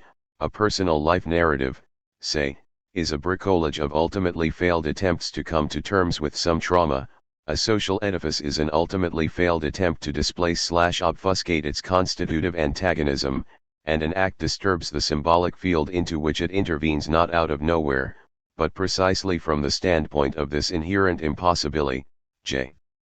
Stumbling block, which is its disavowed structuring principle.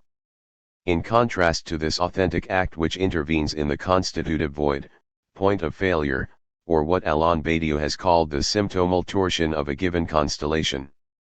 54. The inauthentic act legitimizes itself through reference to the point of substantial fullness of a given constellation, on the political terrain, race, true religion, nation. It aims precisely at obliterating the last traces of the symptomal torsion which disturbs the balance of that constellation. One palpable political consequence of this notion of the act that has to intervene at the symptomal torsion of the structure, and also a proof that our position does not involve economic essentialism, is that in each concrete constellation, there is one touchy nodal point of contention which decides where one truly stands. For example, in the recent struggle of the so-called democratic opposition in Serbia against the Milosevic regime, the truly touchy topic is the stance towards the Albanian majority in Kosovo. The great majority of the democratic opposition unconditionally endorse Milosevic's anti-Albanian nationalist agenda, even accusing him of making compromises with the West and betraying Serb national interests in Kosovo. In the course of the student demonstrations against Milosevic's Socialist Party falsification of the election results in the winter of 1996, the Western media which closely followed events, and praised the revived democratic spirit in Serbia, rarely mentioned the fact that one of the demonstrators' regular slogans against the special police was, instead of kicking us, go to Kosovo and kick out the Albanians, So, and this is my point, it is theoretically as well as politically wrong to claim that, in today's Serbia, anti-Albanian nationalism is simply one among the floating signifiers that can be appropriated either by Milosevic's power bloc or by the opposition. The moment one endorses it, no matter how much one reinscribes it into the democratic chain of equivalences, one already accepts the terrain as defined by Milosevic. One, as it were, is already playing his game. In today's Serbia, the absolute sine qua non of an authentic political act would thus be to reject absolutely the ideologico-political topos of the Albanian threat in Kosovo. Psychoanalysis is aware of a whole series of false acts: psychotic paranoiac violent passage act, hysterical acting out, obsessional self-hindering, perverse self-instrumentalization. All these acts are not simply wrong according to some external standards, they are immanent wrong, since they can be properly grasped only as reactions to some disavowed trauma that they displace, repress, and so on. What we are tempted to say is that the Nazi anti-Semitic violence was false in the same way. All the shattering impact of this large-scale frenetic activity was fundamentally misdirected. It was a kind of gigantic passage act betraying an inability to confront the real kernel of the trauma, the social antagonism. So what we are claiming is that anti-Semitic violence, say, is not only factually wrong, Jews are not really like that, exploiting us and organizing a universal plot, and/or morally wrong, unacceptable in terms of elementary standards of decency, etc., but also untrue in the sense of an inauthenticity which is simultaneously epistemological and ethical, just as an obsessional who reacts to his disavowed sexual fixations by engaging in compulsive defense rituals acts in an inauthentic way. Lacan claimed that even if the patient's wife is really sleeping around with other men, the patient's jealousy is still to be treated as a pathological condition. In a homologous way, even if rich Jews really exploited German workers, seduced their daughters, dominated the popular press, and so on, anti-Semitism is still an emphatical untrue, pathological ideological condition. Why? What makes it pathological is the disavowed subjective libidinal investment in the figure of the Jew, the way social antagonism is displaced, obliterated by being projected into the figure of the Jew.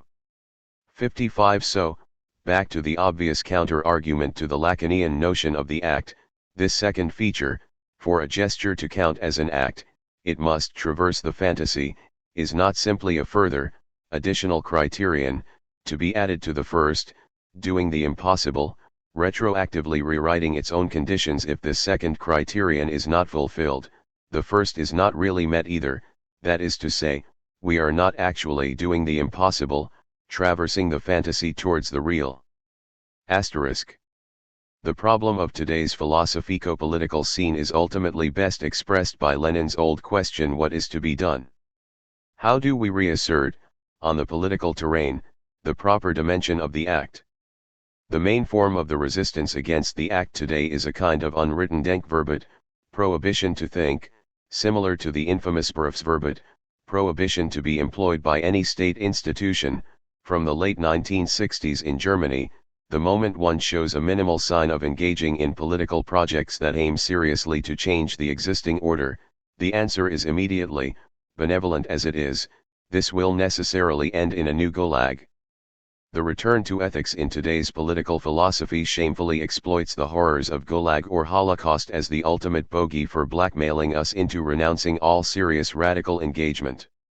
In this way, conformist liberal scoundrels can find hypocritical satisfaction in their defense of the existing order. They know there is corruption, exploitation, and so on, but every attempt to change things is denounced as ethically dangerous and unacceptable, recalling the ghosts of Gulag or Holocaust. And this resistance against the act seems to be shared across a wide spectrum of, officially, opposed philosophical positions. Four philosophers as different as Derrida, Habermas, Rorty, and Dennett would probably adopt the same left-of-center liberal democratic stance in practical political decisions. As for the political conclusions to be drawn from their thought, the difference between their positions is negligible. On the other hand, already our immediate intuition tells us that a philosopher, like Heidegger on the one hand, or Badiou on the other, would definitely adopt a different stance. Rorty, who made this perspicacious observation, concludes from it that philosophical differences do not involve, generate, or rely on political differences. Politically, they do not really matter. What, however, if philosophical differences do matter politically, and if, as a consequence, this political congruence between philosophers tells us something crucial about their pertinent philosophical stance? What if, in spite of the great passionate public debates between deconstructionists, pragmatists, Habermasians, and cognitivists, they nonetheless share a series of philosophical premises? What if there is an unacknowledged proximity between them? And what if the task today is precisely to break with this terrain of shared PM of universality emerges as the battlefield for hegemony? SZ, p. 110. Indeed, I would suggest that there may be yet another set of questions beyond this ultimate one, though probably not itself ultimate. How does the empty form of universality that emerges under such conditions provide evidence for the very exclusions by which it is wrought? In what ways do the incoherences of universality emerge in political discourse to offer a refracted view of what both limits and mobilizes that discourse? What form of political hermeneutics is needed to read such moments in the articulation of formal universality? Zizek, however, makes another point, shrewdly citing Wendy Brown to this effect, that the battle for hegemony which takes place through the unfolding discourse of universality generally fails to take into account the background of capitalism that makes it possible. Arguing that class has become unspeakable for Lacan, he wonders, with Brown, whether the struggle over the articulation of identity positions within the political field renaturalizes capitalism as an inadvertent consequence. Indeed, Zizek offers us three different levels of analysis, employing architectonic metaphors to make his point, two furnished by Lacan, and one taken from Marx. The struggle over hegemony takes place against a background of capitalism, and capitalism, understood as a historically specific set of economic relations, is identified as both the condition and occluded background of hegemonic struggle. Similarly, in explaining how Lacan becomes patched into this framework, he tells us, one should distinguish between two levels: the hegemonic struggle for which particular content will hegemonize the empty universal notion, and the more fundamental impossibility that renders the universal empty, and thus a terrain for hegemonic struggle. S2, p11l. In explaining this more fundamental level, he remarks that every version of historicism relies on a minimal ahistorical formal framework defining the terrain within which the open and endless game of contingent inclusions/exclusions, substitutions, renegotiations, displacements, and so on, takes place. St. p. 111. Implicit to this distinction is the equation of historicism with contingency and with particularity. What is historical are the specific and changeable struggles, what is non-historical is the frame within which they operate. And yet, if hegemony consists in part in challenging the frame to permit intelligible political formations previously foreclosed, and if its futural promise depends precisely on the revisability of that frame, then it makes no sense to safeguard that frame from the realm of the historical. Moreover, if we construe the historical in terms of the contingent and political formations in question, then we restrict the very meaning of the historical to a form of positivism. That the frame of intelligibility has its own historicity requires not only that we rethink the frame as historical, but that we rethink the meaning of history beyond both positivism and teleology, and towards a notion of a politically salient and shifting set of epistemes. In one of his arguments, then, Zizek suggests paradoxically that neither Lacan nor I historicize the problem of hegemony sufficiently, and that we are closet formalists, even Kantians, by virtue of this failure to thematize capitalism sufficiently as the necessary background for hegemonic struggle. And in a separate argument, he refers to a different sort of background that is elided in my discussion, one which is more fundamental and ahistorical, one that he will subsequently describe as the constitutive lack which, in his terms, is the subject and which, as a lack, conditions the possibility of hegemonic struggle. There are, then, actually three levels to this architectonic, if we take Zizek at his word. And yet, depending on the context in which he is arguing, it appears that two of them are primary conditions for hegemony: the one, historicist, is capitalism; the other, formalist, is the subject as lack. There is no discussion here that gives us an idea of how to understand these two primary conditions in relation to one another. Is one more primary than the other? Do they constitute different sorts of primacies? How are we to understand capitalism working in conjunction with the subject as lack to produce something like the co-conditions of hegemonic struggle? I believe it is not enough to distinguish these as levels of analysis, since it is unclear that the subject is not, for instance, from the start, structured by certain general features of capitalism, or that capitalism does not produce certain quandaries for the unconscious and, indeed, the psychic subject more generally. Indeed, if a theory of capital and a theory of the psyche are not to be thought together, what does that imply about the division of intellectual labor that takes place first under the mantle of Lacan and then under the mantle of Marx, shifts brilliantly between the paradigms, announces them all as necessary, but never quite gets around to asking how they might be thought, or rethought, together? This is not to say that they do not appear together, for sometimes we receive an example from the social world that is said to illustrate a psychic process. But Lacan emerges time and again in Zizek's theory at the limit of the theory of capital. This is seen perhaps most ingeniously in his reading of Althusser and Lacan together in the sublime object of ideology.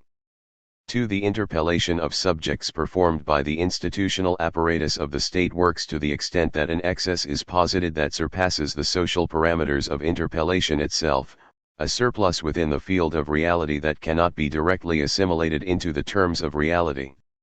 Here one might understand this excess in various ways: as another effort to sublimate the traumatic, as an effort to set a psychic limit to the field of social reality, or as an effort to indicate, without capturing it, what remains ineffable in the subject, the ineffability of the unconscious which is at once the condition and limit of the subject itself. This seems to be what Zizek is approaching through different means above when he refers to the subject's constitutive lack. His resistance to what he calls historicism consists in refusing any account given by social construction that might render this fundamental lack as an effect of certain social conditions, an effect which is misnamed through metalepsis by those who would understand it as the cause or ground of any and all sociality. So it would also refuse any sort of critical view which maintains that the lack which a certain kind of psychoanalysis understands as fundamental to the subject is, in fact, rendered fundamental and constitutive as a way of obscuring its historically contingent ententes. For the sake of argument, and in order to render this debate, perhaps a bit more subtle, let us assume that this last position, which I have described as critical, is not precisely my view. But let us also concede that it has important affinities with the view I do hold, one which accepts, with Isaac and Lacan, that psychoanalysis has a crucial role to play in any theory of the subject. As I hope to make clear, I agree with the notion that every subject emerges on the condition of foreclosure, but do not share the conviction that these foreclosures are prior to the social, or explicable through recourse to anachronistic structuralist accounts of kinship. Whereas I believe that the Lacanian view and my own would agree on the point that such foreclosures can be considered internal to the social as its founding moment of exclusion or preemption, the disagreement would emerge over whether either castration or the incest taboo can or ought to operate as the name that designates these various operations. Zizek proposes that we distinguish between levels of analysis, claiming that one level, one that appears to be closer to the surface, if not superficial, finds contingency and substitutability within a certain historical horizon. Here, importantly, history carries at least two meanings: contingency and the enabling horizon within which it appears. He is clearly referring to Lacan and Mauth's notion of the chain of equivalence, the possibility of new and contingent identity formations within the contemporary political field, and the capacity of each to make its claims with reference to the others in the service of an expanding democratic field. The other level, which, he claims, is more fundamental, is an exclusion/foreclosure that grounds this very horizon. SZ, p. 108, Zizek's capitalization. He warns both Lacan and me against conflating two levels, the endless political struggle of /for inclusion/exclusions within a given field, and a more fundamental exclusion which sustains this very field. SZ, p. I08. On the one hand, the historical horizon appears to exist on a different level from the more fundamental one which pertains to the traumatic lack in or of the subject.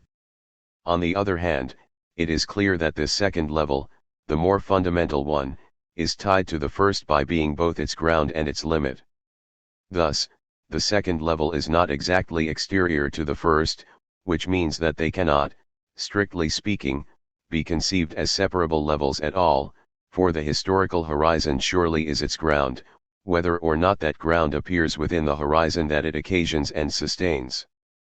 Elsewhere he cautions against understanding this fundamental level, the level at which the subject's lack is operative, as external to social reality. The Lacanian real is strictly internal to the symbolic. SZ, p. 120. And we can see that the relation that Zizek offers by way of the heuristic of levels or planes does not quite hold up, and that topography itself is unsettled by the complex set of claims he wants to make. The topographies Zizek offers as a way of clarifying his position must fall apart if his position is to be rightly understood. But that is perhaps only a marginally interesting point. This point assumes greater importance, however, as we attempt to rethink the relationship between the psychic and the social. This seems important first of all when we consider the generalized theory that accounts for subject formation through a traumatic inauguration. This trauma is, strictly speaking, prior to any social and historical reality, and it constitutes the horizon of intelligibility for the subject. This trauma is constitutive of all subjects, even though it will be interpreted retroactively by individual subjects in various ways. This trauma, linked conceptually to the lack, is in turn linked to both the scene of castration and the incest taboo. These are terms that are rooted through the structuralist account of kinship, and although they function here to delimit a trauma and a lack which form the constitutive rupture of social reality, they are themselves framed by a very specific theory of sociality, one that understands the symbolic order to establish a social contract of sorts. Thus, when Zizek writes in Enjoyruhr Symptom 3 of the lack that inaugurates and defines, negatively, human social reality, he posits a transcultural structure to social reality that presupposes a sociality-based in fictive and idealized kinship positions that presume the heterosexual family as constituting the defining social bond for all humans. The fundamental insight behind the notions of the Oedipus complex, incest prohibition, symbolic castration, the advent of the name of the father, etc., is that a certain sacrificial situation defines the very status of man qua par l'être, being of language, what is the entire psychoanalytic theory of socialization / of the emergence of the subject from the encounter of a presymbolic life substance of enjoyment and the symbolic order, if not the description of a sacrificial situation, which, far from being exceptional, is the story of everyone and as such constitutive. This constitutive character means that the social contract, the inclusion of the subject in the symbolic community, has the structure of a forced choice. p. 74. Zizek's discussion seeks to underscore the sacrificial situation that inaugurates subject formation, and yet in his discussion he posits an equivalence between the symbolic community and the social contract, even as the social contract is appropriately ironized through inclusive quotation marks. For on the next page he makes clear the continuing relevance of the Levi-Straussian schema for his thinking on originary lack.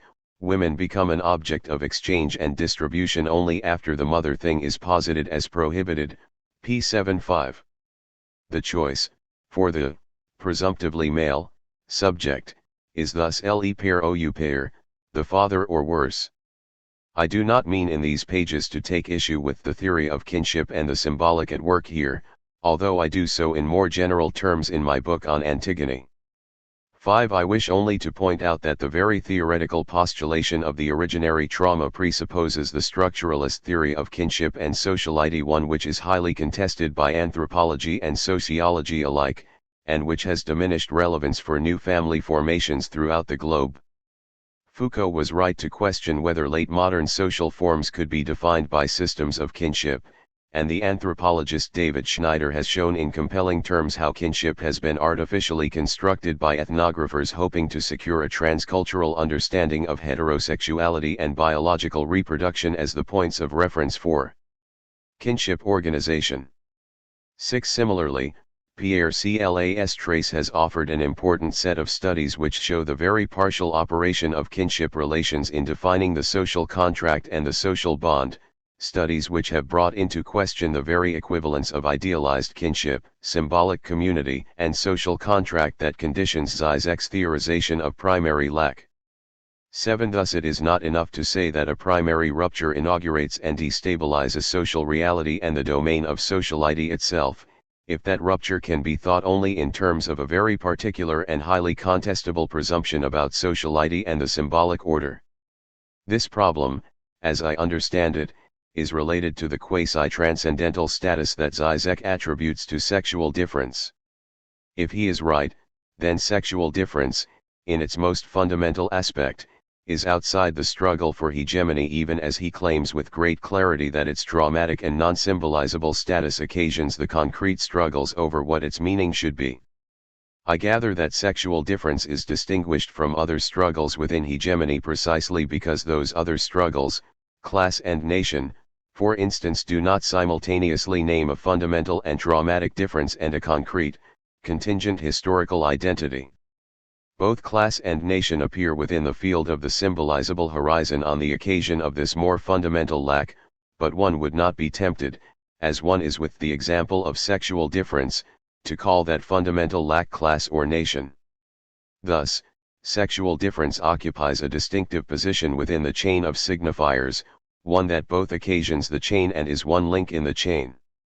How are we to think the vacillation between these two meanings, and are they always distinct, given that the transcendental is the ground, and occasions a sustaining condition for what is called the historical. The doubling of sexual difference.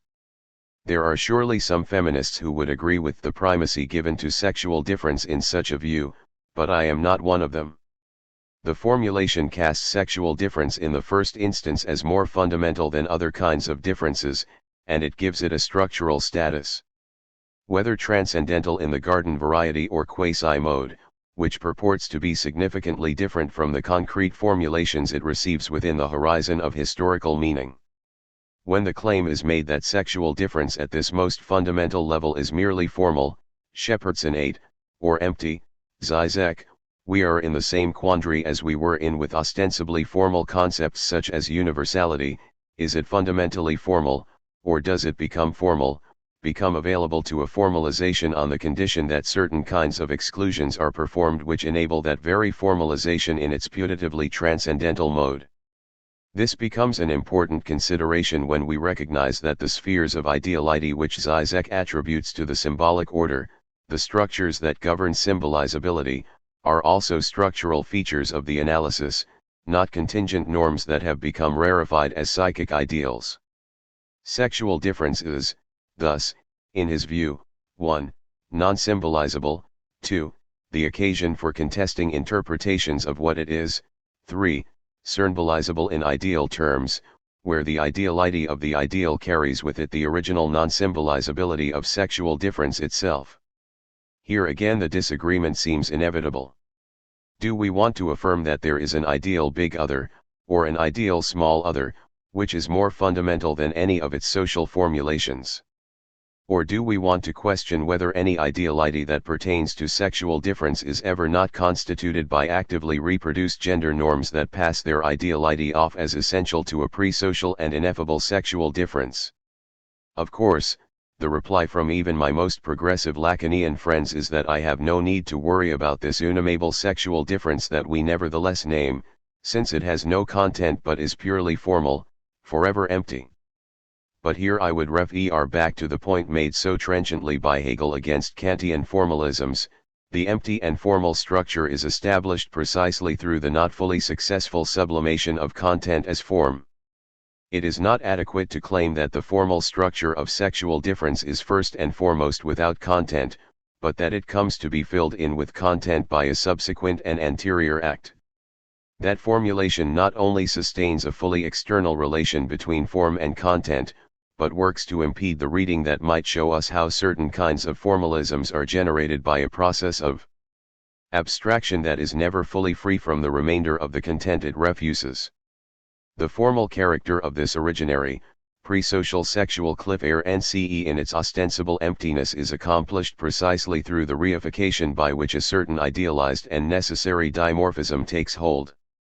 The trace or remainder which formalism needs to erase, but which is the sign of its foundation in that which is anterior to itself, often operates as the clue to its unraveling.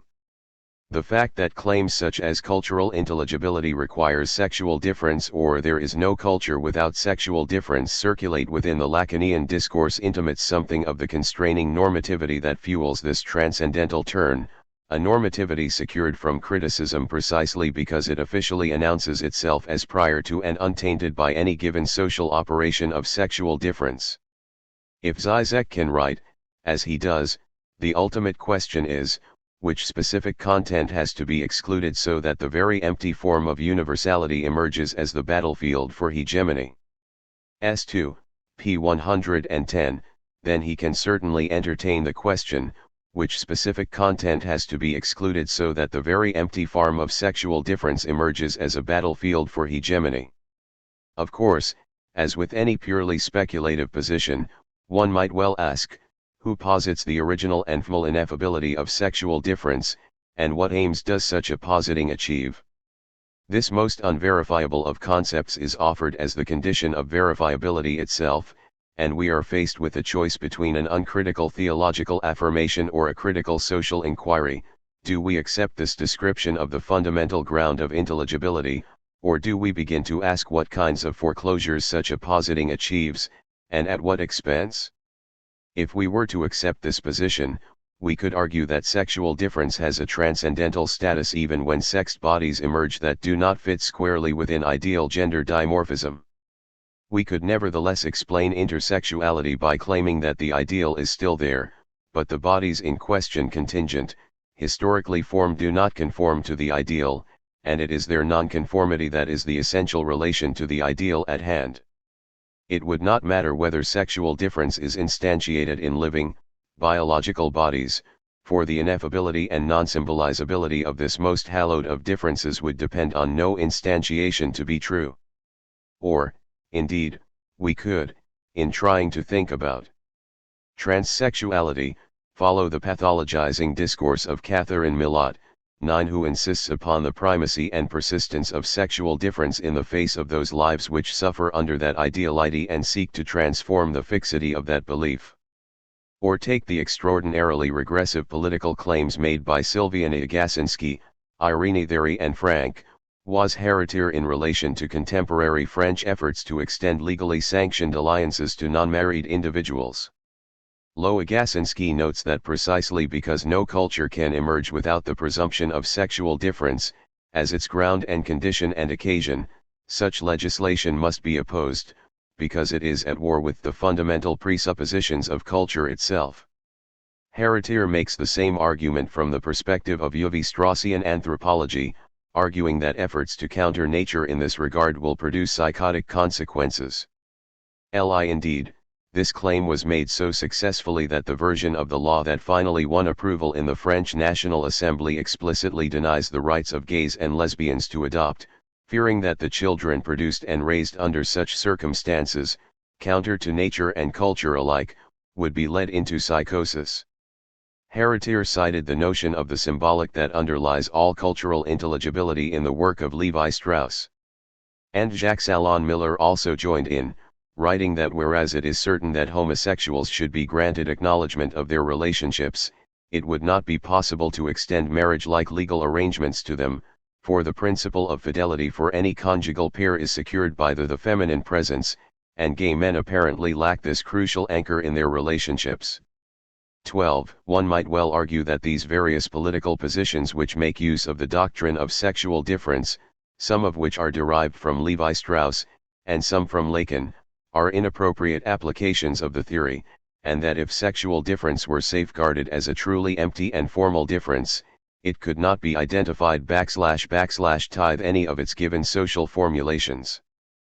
But we have seen above how difficult it is, even on the conceptual level, to keep the transcendental and the social apart. For even if the claim is that sexual difference cannot be identified with any of its concrete formulations or, indeed, its contents, then it is equally impossible to claim that it is radically extricable from any of them as well. Here we see something of the consequences of the vacillating status of the term. It is supposed to be quasi-transcendental, belonging to a level other than the social and symbolizable, yet if it grounds and sustains the historical and social formulations of sexual difference, it is their very condition and part of their very definition. Indeed, it is the non-symbolizable condition of symbolizability, according to those who accept this view. My point, however, is that to be the transcendental condition of possibility for any given formulation of sexual difference is also to be, precisely, the sine qua non of all those formulations, the condition without which they cannot come into intelligibility. The quasi that precedes the transcendental is meant to ameliorate the harshness of this effect, but it also sidesteps the question, what sense of transcendental is in use here? In the Kantian vein, transcendenter can mean, the condition without which nothing can appear. But it can also mean, the regulatory and constitutive conditions of the appearance of any given object. The latter sense is the one in which the condition is not external to the object it occasions, but is its constitutive condition and the principle of its development and appearance. The transcendental thus offers the criteria/conditions that constrain the emergence of the thematizable. And if this transcendental field is not considered to have a historicity, that is not considered to be a shifting episteme which might be altered and revised over time, it is unclear to me what place it can fruitfully have for an account of hegemony that seeks to sustain and promote a more radically democratic formulation of sex and sexual difference. If sexual difference enjoys this quasi-transcendental status, then all the concrete formulations of sexual difference, second-order forms of sexual difference, not only implicitly refer back to the more originary formulation but are, in their very expression, constrained by this non-thematizable normative condition. Thus, sexual difference in the more originary sense operates as a radically incontestable principle or criterion that establishes intelligibility through foreclosure or, indeed, through pathologization or, indeed, through active political disenfranchisement. As non-thematizable, it is immune from critical examination, yet it is necessary and essential, a truly felicitous instrument of power. If it is a condition of intelligibility, then there will be certain forms that threaten intelligibility, threaten the possibility of a viable life within the socio-historical world. Sexual difference thus functions not merely as a ground but as a defining condition that must be instituted and safeguarded against attempts to undermine it. Intersexuality, transsexuality, lesbian and gay partnership, to name but a few. Hence it is not merely a poor use of Lacan or of the symbolic order when intellectuals argue against non-normative sexual practices on the grounds that they are inimical to the conditions of culture itself. Precisely because the transcendental does not and cannot keep its separate place as a more fundamental level, precisely because sexual difference as transcendental ground must not only take shape within the horizon of intelligibility but structure and limit that horizon as well, it functions actively and normatively to constrain what will and will not count as an intelligible alternative within culture.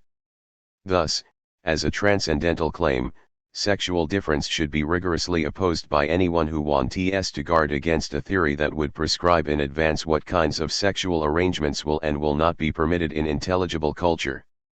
The inevitable vacillation between the transcendental and social functioning of the term makes its prescriptive function inevitable. Foreclosures. My disagreement with this position is clear, but that does not mean that I dispute the value of psychoanalysis or, indeed, some forms of Lacanian reading. It is true that I oppose uses of the Oedipus complex that assume a bigendered parental structure and fail to think critically about the family. I also oppose ways of thinking about the incest taboo that fail to consider the concomitant taboo on homosexuality which makes it legible and which, almost invariably, mandates heterosexuality as its solution. I would even agree that no subject emerges without certain foreclosures, but would reject the presumption that those constituting foreclosures, even traumas, have a universal structure that happen to be described perfectly from the vantage point of Levi Strauss or Lacan. Indeed, the most interesting difference between Zizek and myself is probably on the status of originary foreclosure. I would suggest that those foreclosures are not secondarily social, but that foreclosure is a way in which variable social prohibitions work. They do not merely prohibit objects once they appear, but they constrain in advance the kinds of objects that can and do appear within the horizon of desire. Precisely because I am committed to a hegemonic transformation of this horizon, I continue to regard this horizon as a historically variable schema or episteme, one that is transformed by the emergence of the non-representable within its terms, one that is compelled to reorientate itself by virtue of the radical challenges to its transcendentality presented by impossible figures at the borders and fissures of its surface. The value of psychoanalysis is also, clearly, to be found in a consideration of how identification and its failures are crucial to the thinking of hegemony. I believe that Lacan, Zizek, and I agree on this point. The salience of psychoanalysis comes into view when we consider how it is that those who are oppressed by certain operations of power also come to be invested in that oppression, and how, in fact, their very self-definition becomes bound up with the terms by which they are regulated, marginalized, or erased from the sphere of cultural life. In some ways, this is the age-old problem of identifying with the oppressor, but it takes a different turn once we consider that identifications may be multiple, that one can identify with various positions within a single scene, and that no identification is reducible to identity, this last being another point on which I believe too Isaac, Lacan, and I can agree. It is always tricky territory to suggest that one might actually identify with the position of the figure that one opposes, because the fear, justifiably, is that the person who seeks to understand the psychic investment in one's own oppression will conclude that oppression is generated in the minds of the oppressed, or that the psyche trumps all other conditions as the cause of one's own oppression. Indeed, sometimes the fear of these last two consequences keeps us from even posing the question of what the attachment might be to oppressive social conditions and, more particularly, oppressive definitions of the subject. Why any of us stay in situations that are manifestly inimical to our interests, and why our collective interests are so difficult to know, or, indeed, to remember, is not easy to determine. It seems clear, however, that we will not begin to determine it without the assistance of a psychoanalytic perspective. Clarifying the terms of self-preservation seems to me crucial for anyone who seeks to galvanize a minority rejection of the status quo. And like most subjects who set out with purposes in mind, and find ourselves achieving other aims than those we intend, it seems imperative to understand the limits on transparent self-understanding, especially when it comes to those identifications by which we are mobilized and which, frankly, we would rather not avow. Identification is unstable. It can be an unconscious effort to approximate an ideal which one consciously loathes, or to repudiate on an unconscious level an identification which one explicitly champions. It can thereby produce a bind of paralysis for those who cannot, for whatever reason, interrogate this region of their investments. It can become even more complicated, however, when the very political flag that one waves compels an identification and investment that lead one into a situation of being exploited or domesticated through regulation. For the question is not simply what an individual can figure out about his or her psyche and its investments, that would make clinical psychoanalysis into the endpoint of politics, but to investigate what kinds of identifications are made possible, are fostered and compelled, within a given political field, and how certain forms of instability are opened up within that political field by virtue of the process of identification itself. If the interpellation of the shiny, new gay citizen requires a desire to be included within the ranks of the military and to exchange marital vows under the blessing of the state, then the dissonance opened up by this very interpellation opens up in turn the possibility of breaking apart the pieces of this suddenly conglomerate identity.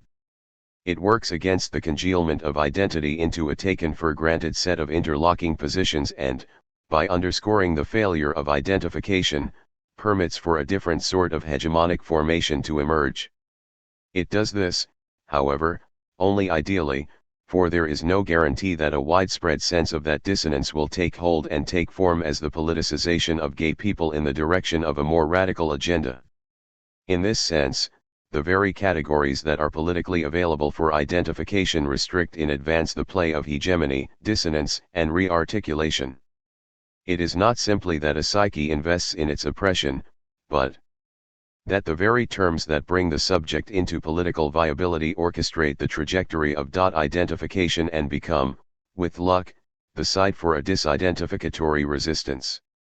I believe that this formulation fairly approximates a view that is commonly held by my co-authors here.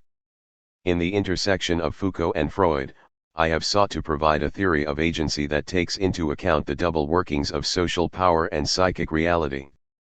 And this project, partially undertaken in the psychic lift of power, 13 is motivated by the inadequacy of the Foucauldian theory of the subject to the extent that it relies upon either a behaviorist motion of mechanically reproduced behavior or a sociological notion of internalization, which does not appreciate the instabilities that inhere in identificatory practices. The fantasy in the norm. In a Foucauldian perspective, one question is whether the very regime of power that seeks to regulate the subject does so by providing a principle of self-definition for the subject. If it does, and subjectivation is bound up with subjection in this way, then it will not do to invoke a notion of the subject as the ground of agency, since the subject is itself produced through operations of power that delimit in advance what the aims and expanse of agency will be. It does not follow from this insight, however, that we are all always already trapped, and that there is no point of resistance to regulation or to the form of subjection that regulation takes. What it does mean, however, is that we ought not to think that by embracing the subject as a ground of agency, we will have countered the effects of regulatory power. The analysis of psychic life becomes crucial here, because the social norms that work on the subject to produce its desires and restrict its operation do not operate unilaterally. They are not simply imposed and internalized in a given form. Indeed, no norm can operate on a subject without the activation of fantasy and, more specifically, the phantasmatic attachment to ideals that are at once social and psychic. Psychoanalysis enters Foucauldian analysis precisely at the point where one wishes to understand the phantasmatic dimension of social norms. But I would caution against understanding fantasy as something which occurs on one level and social interpellation as something that takes place on another level. These architectonic moves do not answer the question of the interrelation between the two processes or, indeed, how social normativity is not finally thinkable outside the psychic reality which is the instrument and source of its continuing effectivity. Norms are not only embodied, as Bourdieu has argued, but embodiment is itself a mode of interpretation, not always conscious, which subjects normativity itself to an iterable temporality.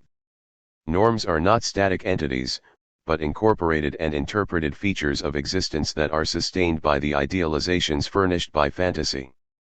Whereas Zizek insists that at the heart of psychic life one finds a traumatic kernel/remainder which he describes alternately as material and ideal, the materiality to which he refers, however, has nothing to do with material relations. This traumatic kernel is not composed of social relations but functions as a limit point of sociality, figured according to metaphors of materiality, that is to say, kernels and stains, but neither apparent nor legible outside of these figurations and not, strictly speaking, ideal, since it is not conceptualizable, and functions, indeed, as the limit of conceptualization as well. I wonder whether a Wittgensteinian approach to this question might simplify matters. We can agree that there is a limit to conceptualization and to any given formulation of sociality, and that we encounter this limit at various liminal and spectral moments in experience. But why are we then compelled to give a technical name to this limit, the real, and to make the further claim that the subject is constituted by this foreclosure?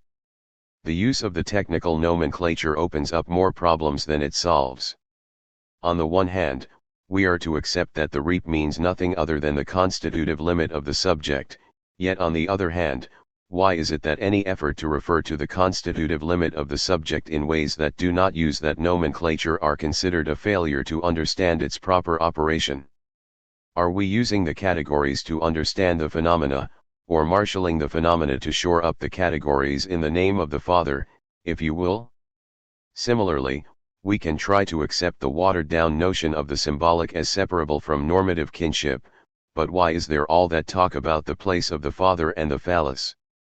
One can, through definitional fiat, proclaim that the symbolic commits one to no particular notion of kinship, or perhaps, more generally, to a fully empty and generalized conception of kinship, but then it is hard to know why the positions in this symbolic always revolve around an idealized notion of heterosexual parenting. Just as Jungians never did supply a satisfactory answer for why the term feminine was used when anyone of any gender could be the bearer of that principle, so Lacanians are hard-pressed to justify the recirculation of patriarchal kin positions as the capitalized law at the same time as they attempt to define such socially saturated terms in ways that immunize them from all sociality, or, worse, render them as the pre-social, quasi-transcendental condition of sociality as such.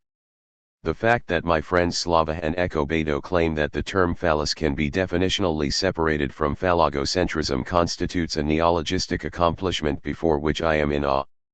I fear that their statement rhetorically refutes its own propositional content, but I shall say no more. Whereas I accept the psychoanalytic postulate, eschewed by some prevalent forms of ego psychology, that the subject comes into being on the basis of foreclosure, la planche, I do not understand this foreclosure as the vanishing point of sociality. Although it might be inevitable that individuation requires a foreclosure that produces the unconscious, a remainder, it seems equally inevitable that the unconscious is not pre-social, but a certain mode in which the unspeakably social endures. The unconscious is not a psychic reality purified of social content that subsequently constitutes a necessary gap in the domain of conscious, social life. The unconscious is also an ongoing psychic condition in which norms are registered in both normaling and non-normalizing ways, the postulated SI.TEF, their fortification, their undoing, and their perversion, the unpredictable trajectory F, their appropriation in identifications and disavowals that are not always conscious Y or deliberatal J performed. The foreclosures that found, and destabilize, the subject are articulated through trajectories of power, regulatory ideals which constrain what will and will not be a person, which tend to separate the person from the animal, to distinguish between two sexes, to craft identification in the direction of an inevitable heterosexuality and ideal morphologies of gender, and can also produce the material for tenacious identifications and disavowals in relation to racial, national and class identities that are very often difficult to argue with or against. Psychoanalysis cannot conduct an analysis of psychic reality that presumes the autonomy of that sphere unless it is willing to naturalize the forms of social power that produce the effect of that autonomy. Power emerges in and as the formation of the subject.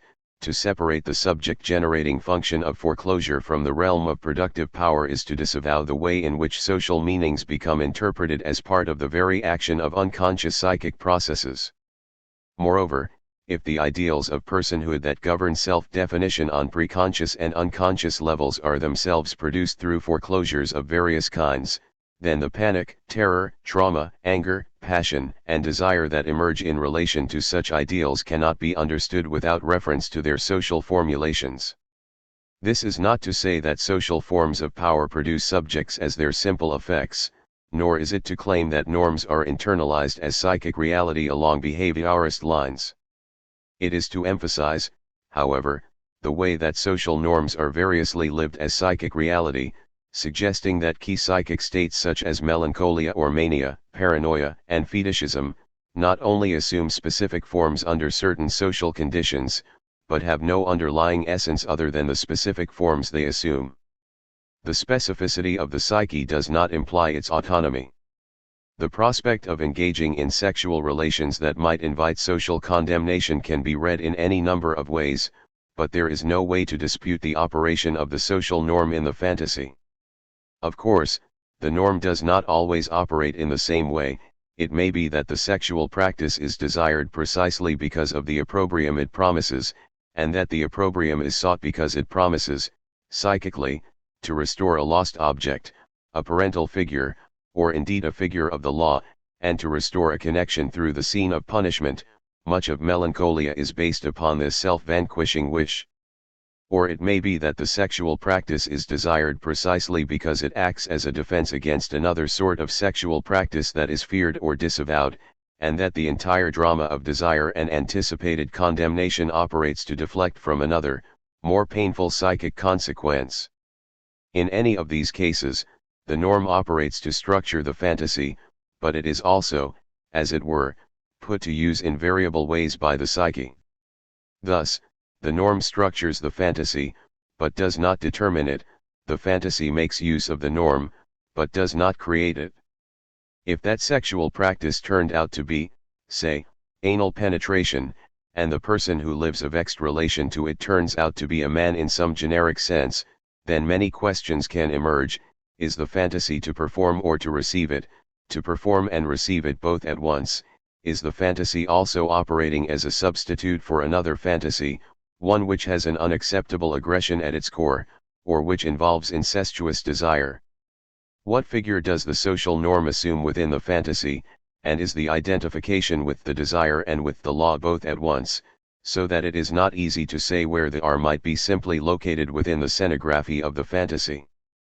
And if one finds oneself in a debilitated state in relation to this fantasy, suffering paranoia and shame, unable to emerge in public, interact with others, do we not need an explanation for this kind of suffering that takes into account not only the social power of the norm, but the exacerbation of that social power as it enters into and shapes the psychic life of fantasy? Here it would not be possible to postulate the social norm on one side of the analysis, and the fantasy on the other, for the modus operandi of the norm is the fantasy, and the very syntax of the fantasy could not be read without an understanding of the lexicon of the social norm. The norm does not simply enter into the life of sexuality, as if norm and sexuality were separable.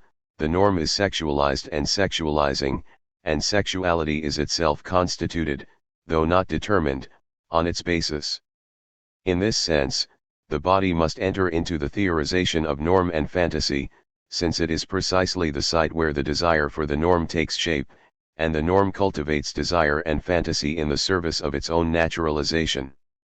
One Lacanian temptation is to claim that the law figured in the fantasy is the law in some capitalized sense, and that the small appearance indexes the operation of the larger one. This is the moment in which the theory of psychoanalysis becomes a theological project. And although theology has its place, and ought not to be dismissed, it is perhaps important to acknowledge that this is a credo of faith. To the extent that we mime the gestures of genuflection that structure this practice of knowledge, we do perhaps come to believe in them, and our faith becomes an effect of this mimetic practice. We could, with Zizek, claim that a primordial faith preconditions the gestures of genuflection we make, but I would suggest that all that is necessary to start on this theological venture is the desire for theology itself, one that not all of us share.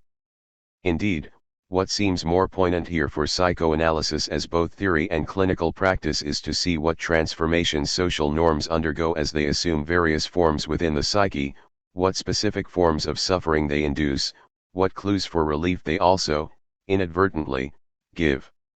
Or let us consider various forms of self-mutilation that have the apparent aim of marring or even destroying the body of the subject.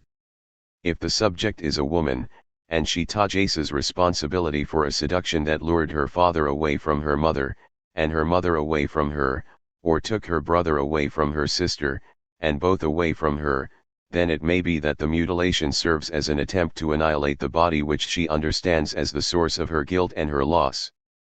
But it may also be that she does not seek to annihilate the body, but only to scar it, to leave the marks for all to see, and so to communicate a sign, perform the corporeal equivalent to a confessional and a supplication.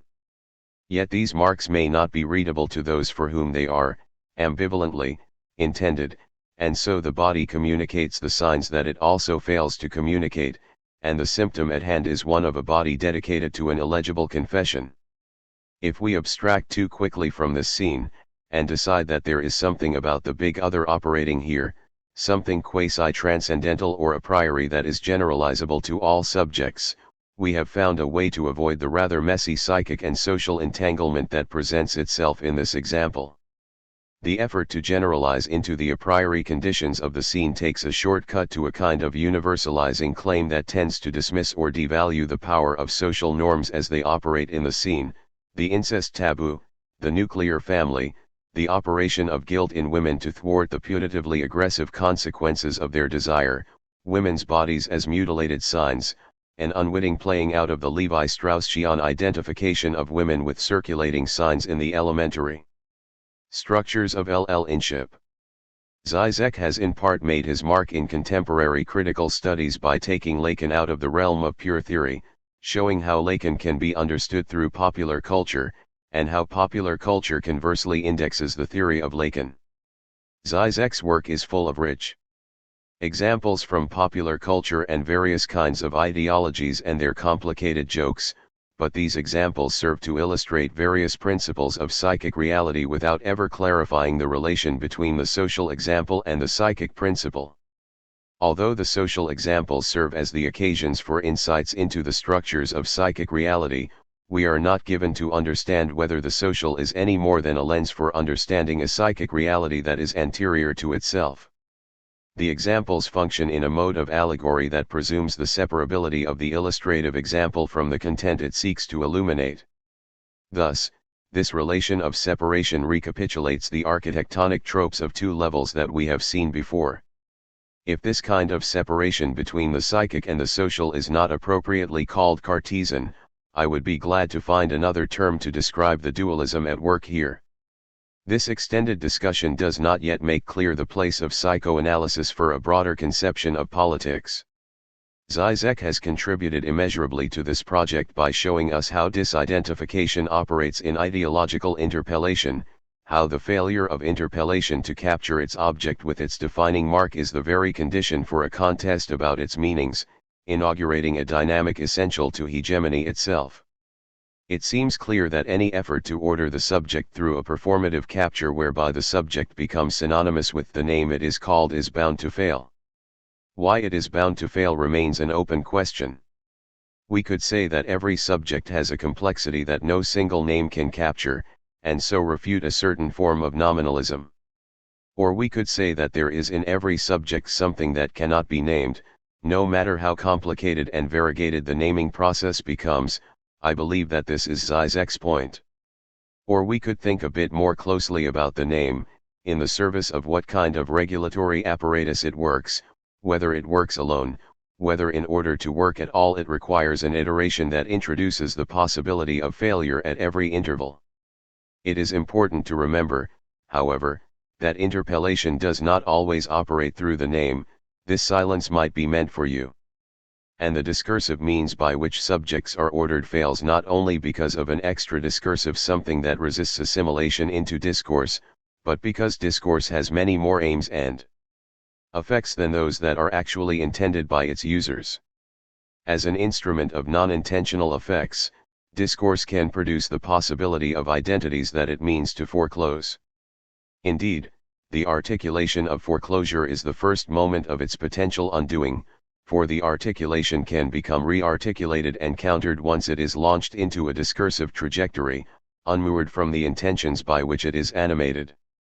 In the case of foreclosure, where certain possibilities are ruled out so that cultural intelligibility can be instituted, giving discursive form to the foreclosure can be an inaugurating moment of its destabilization. The unspeakable speaks, or the speakable speaks the unspeakable into silence, but these speech acts are recorded in speech, and speech becomes something else by virtue of having been broken open by the unspeakable. Psychoanalysis enters here to the extent that it insists upon the efficacy of unintended meaning in discourse. And although Foucault failed to see his affinity with psychoanalysis, he clearly understood that the inadvertent consequences produced by discursive practices not fully controlled by intention have disruptive and transformative effects. In this sense, psychoanalysis helps us to understand the contingency and risk intrinsic to political practice, that certain kinds of aims which are deliberately intended can become subverted by other operations of power to effect consequences that we do not endorse, e.g. the feminist anti-pornography movement in the USA saw its cause taken up by right-wing Republicans, to the dismay of, we hope, some of them. Conversely, attacks by one's enemies can paradoxically boost one's position, one hopes, especially when the broader public has no desire to identify with the manifest aggression represented by their tactics. This does not mean that we ought not to delineate goals and devise strategies, and just wait for our foes to shoot themselves in their various feet. Of course, we should devise and justify political plans on a collective basis. But this will not mean that we would be naive in relation to power to think that the institution of goals, the triumphs of the civil rights movement, will not be appropriated by its opponents, California's Civil Rights Initiative, to dismantle those accomplishments, the decimation of affirmative action. Conditions of possibility for politics, and then some. The possibilities of these reversals and the feared prospect of a full co-optation by existing institutions of power keep many a critical intellectual from engaging in activist politics. The fear is that one will have to accept certain notions which one wants to subject to critical scrutiny. Can one embrace a notion of rights even as the discourse tends to localize and obscure the broader workings of power, even as it often involves accepting certain premises of humanism that a critical perspective would question? Can one accept the very postulate of universality, so central to the rhetoric of democratic claims to enfranchisement? The demand for inclusion when the very constitution of the polity ought to be brought into question? Can one call into question the way in which the political field is organized, and have such a questioning accepted as part of the process of self-reflection that is central to a radical democratic enterprise? Conversely, can a critical intellectual use the very terms that she subjects to criticism, accepting the pre-theoretical force of their deployment in contexts where they are urgently needed? It seems important to be able to move as intellectuals between the kinds of questions that predominate these pages, in which the conditions of possibility for the political are debated, and the struggles that constitute the present life of hegemonic struggle, the development and universalization of various new social movements, the concrete workings of coalitional efforts and, especially, those alliances that tend to cross-cut identitarian politics. It would be a mistake to think that these efforts might be grouped together under a single rubric, understood as the particular or the historically contingent, while intellectuals then turn to more fundamental issues that are understood to be clearly marked off from the play of present politics. I am not suggesting that my interlocutors are guilty of such moves. Lacan's work, especially his edited volume The Making of Political Identities, 14, takes on this question explicitly. And Zizek has also emerged as one of the central critics of the political situation in the Balkans, more generally, and is engaged, more locally, in the political life of Slovenia in various ways. Moreover, it seems that the very notion of hegemony to which we are all more or less committed demands a way of thinking about social movements precisely as they come to make a universalizing claim, precisely when they emerge within the historical horizon as the promise of democratization itself. But I would caution that establishing the conditions of possibility for such movements is not the same as engaging with their internal and overlapping logics, the specific ways in which they appropriate the key terms of democracy, and directing the fate of those terms as a consequence of that appropriation. The lesbian and gay movement, which in some quarters has extended to include a broad range of sexual minorities, has faced a number of questions regarding its own assimilation to existing norms in recent years. Whereas some clamored for inclusion in the U.S. military, others sought to reformulate a critique of the military and question the value of being included there. Similarly, whereas throughout some areas of Europe, especially France and Holland, and the USA, some activists have sought to extend the institution of marriage to non-heterosexual partners, others have sustained an active critique of the institution of marriage, questioning whether state recognition of monogamous partners will in the end delegitimate sexual freedom for a number of sexual minorities. One might say that the advances that are sought by mainstream liberal activists, inclusion in the military and in marriage, are an extension of democracy and a hegemonic advance to the extent that lesbian and gay people are making the claim to be treated as equal to other citizens with respect to these obligations and entitlements, and that the prospect of their inclusion in these institutions is a sign that they are at present carrying the universalizing promise of hegemony itself. But this would not be a salutary conclusion, for the end statement of these questionable rights and obligations for some lesbians and gays establishes norms of legitimation that work to remarginalize others and foreclose possibilities for sexual freedom which have also been long-standing goals of the movement. The naturalization of the military marriage goal for gay politics also marginalizes those for whom one or the other of these institutions is anathema, if not inimical. Indeed, those who oppose both institutions would find that the way in which they are represented by the advance of democracy is a violation of their most central, political commitments. So how would we understand the operation of hegemony in this highly conflicted situation? First of all, it seems clear that the political aim is to mobilize against an identification of marriage or military rights with the universalizing promise of the gay movement, the sign that lesbians and gays are becoming human according to universally accepted postulates. If marriage and the military are to remain contested zones, as they surely should, it will be crucial to maintain a political culture of contestation on these and other parallel issues, such as the legitimacy and legality of public zones of sexual exchange, intergenerational sex, adoption outside marriage, increased research and testing for AIDS, and transgender politics.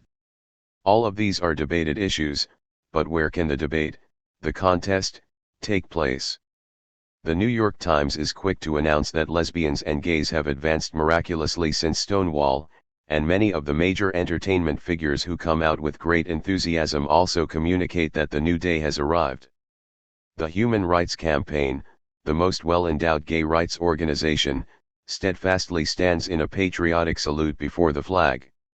Given the overwhelming tendency of liberal political culture to regard the assimilation of lesbians and gays into the existing institutions of marriage and the military as a grand success, how does it become possible to keep an open and politically efficacious conflict of interpretations alive? This is a different question from asking after the conditions of possibility for hegemony and locating them in the pre-social field of the real.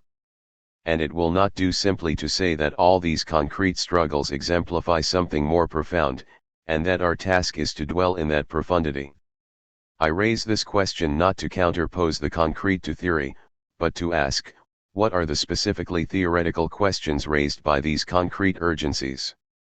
In addition to providing an inquiry into the ideal conditions of possibility for hegemony, we also need to think about its conditions of efficacy, how hegemony becomes realizable under present conditions, and to rethink realizability in ways that resist totalitarian conclusions. The open-endedness that is essential to democratization implies that the universal cannot be finally identified with any particular content, and that this incommensurability, for which we do not need the real, is crucial to the futural possibilities of democratic contestation. To ask after the new grounds of realizability is not to ask after the end of politics as a static or teleological conclusion. I presume that the point of hegemony on which we might concur is precisely the ideal of a possibility that exceeds every attempt at a final realization, one which gains its vitality precisely from its non-coincidence with any present reality. What makes this non-coincidence vital is its capacity to open up new fields of possibility and, thus, to instill hope where a sense of fatality is always threatening to close down political thinking altogether. Particular and universal in the practice of translation. This incommensurability is given an elegant formulation in Lacan's work, where it centers on the logical incompatibility of the particular and the universal, and the uses of the logical impossibility of synthesis that goads the hegemonic process. Lacan accounts for the emergence of the concept of hegemony from two sources in Marx, one which assumes that a particular class will become identified with universal goals, and another which assumes that the incommensurability between a particular class and its universalist aspirations will occasion an open-ended process of democratization. The second formulation guides his discussion of Searle, Trotsky, Hegel and Gramsci, which concludes with the following set of claims. If the hegemonic universalizing effects are going to irradiate from a particular sector in society, they cannot be reduced to the organization of that particularity around its own interests, which will necessarily be corporative. If the hegemony of a particular social sector depends for its success on presenting its own aims as those realizing the universal aims of the community, it is clear that this identification is not the simple prolongation of an institutional system of domination but that, on the contrary, all expansion of the latter presupposes the success of that articulation between universality and particularity, i.e. a hegemonic victory. P. 50. Although the quotation above is offered as support for the centrality of the intellectual function in providing the necessary articulation, it here to raise a different sort of question. It is unclear to me that given social sectors or, indeed, given social movements are necessarily particularistic prior to the moment in which they articulate their own aims as the aims of the general community. Indeed, social movements may well constitute communities that operate with notions of universality which bear only a family resemblance to other discursive articulations of universality. In these cases, the problem is not to render the particular as representative of the universal, but to adjudicate among competing notions of universality. Of course, if we treat universality as a purely logical category, by which I mean that for which a formal and symbolizable formulation is possible, then there can be no competing versions of universality.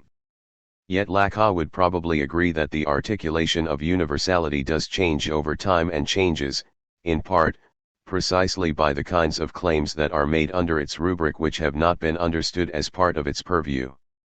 Such claims expose the contingent limits of universalization, and make us mindful that no ahistorical concept of the universal will work as a gauge for what does or does not belong within its terms. I agree wholeheartedly with Lacan's account of Gramsci, the only universality society can achieve is a hegemonic universality, a universality contaminated by particularity, p. 51. I would suggest, though, and hope to have shown in my first essay for this volume, that Hegel would wholeheartedly agree with this formulation as well. But if various movements speak in the name of what is universally true for all humans, and not only do not agree on the substantive normative issue of what that good is, but also understand their relation to this postulated universal in semantically dissonant discourses, then it seems that one task for the contemporary intellectual is to find out how to navigate, with a critical notion of translation at hand, among these competing kinds of claims on universalization. But does it make sense to accept as a heuristic point of departure that the political field ought to be divided among those social sectors which make particular, corporatist claims, and a discourse of universality which stipulates the kinds of claims that will be admitted into the process of democratization? We can see how the notion of sovereignty, which operated politically in the most recent Balkan War in a variety of competing ways, could not be subjected to a single lexicographical definition. To do that would have been to miss the political salience of the category as it was invoked by Slobodan Milosevic, by Noam Chomsky, by the Italian student movement against NATO. It was not used in the same way by each of these speakers, and yet it functioned in an impassioned way as the left split between interventionist and pacifist wings. Indeed, one might understand some of the conflict to be between an international consensus that the sovereignty of nations is to be protected against incursion by foreign powers, and another international consensus that certain forms of murderous injustice must be countered by the international community precisely by virtue of certain international obligations, more or less codified, that we bear towards one another, despite nationality. Both make certain kinds of universal claims, and there does not appear to be any easy way of adjudicating between these competing universalisms. Now I would expect that Lacan might say that what remains important for hegemony is to recognize that these are particular claims about what universality ought to be, and that these particular claims will make their bid for the status of a universal.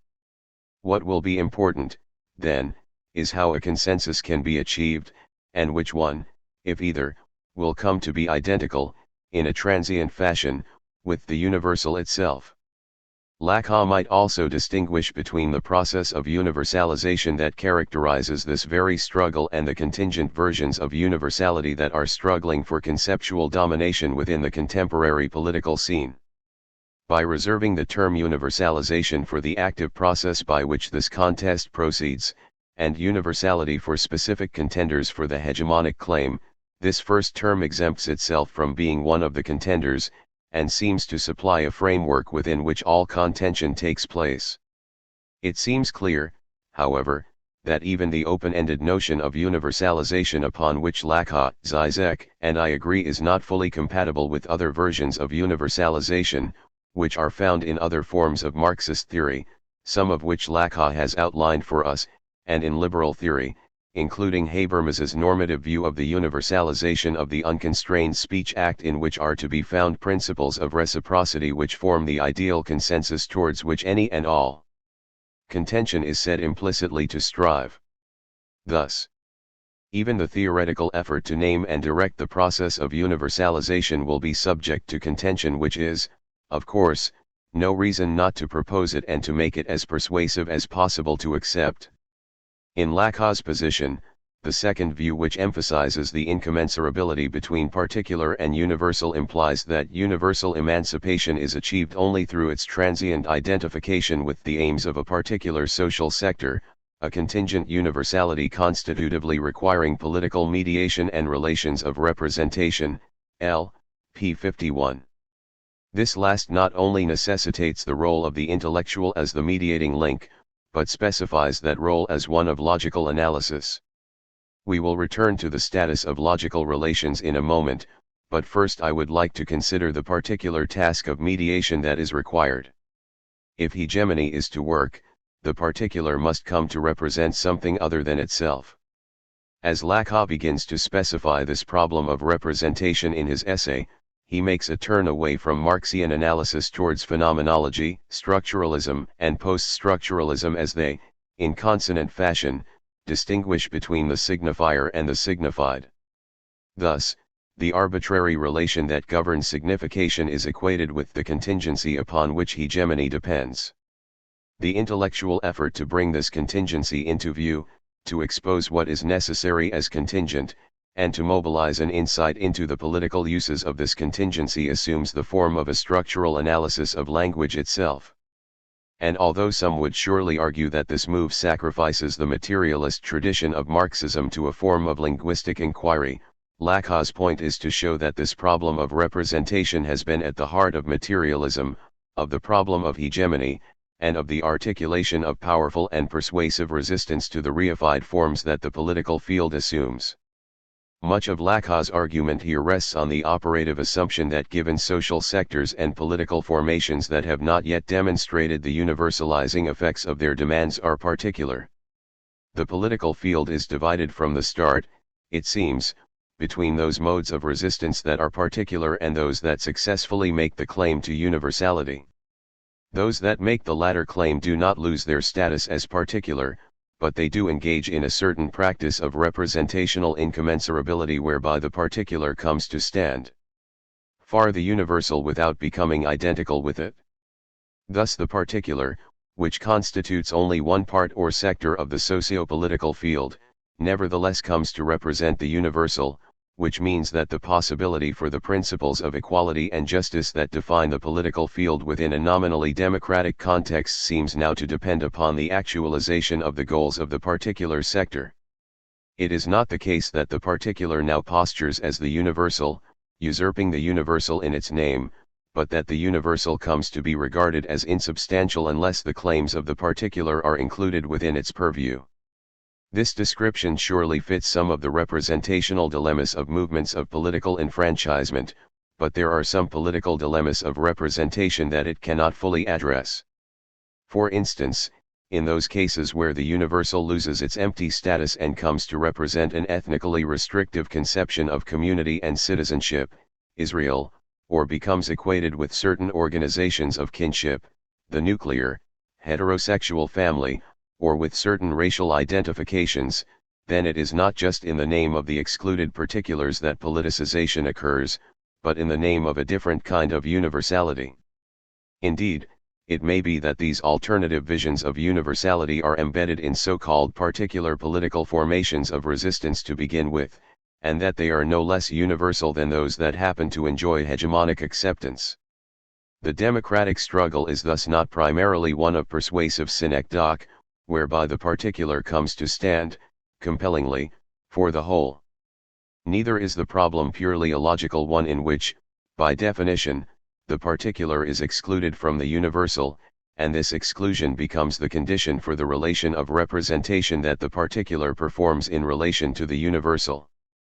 For if the particular is actually studied in its particularity, it may be that a certain competing version of universality is intrinsic to the particular movement itself. It may be that feminism, for instance, maintains a view of universality that implies forms of sexual egalitarianism which figure women within a new conception of universalization. Or it may be that struggles for racial equality have within them from the start a conception of universal enfranchisement that is inextricable from a strong conception of multicultural community.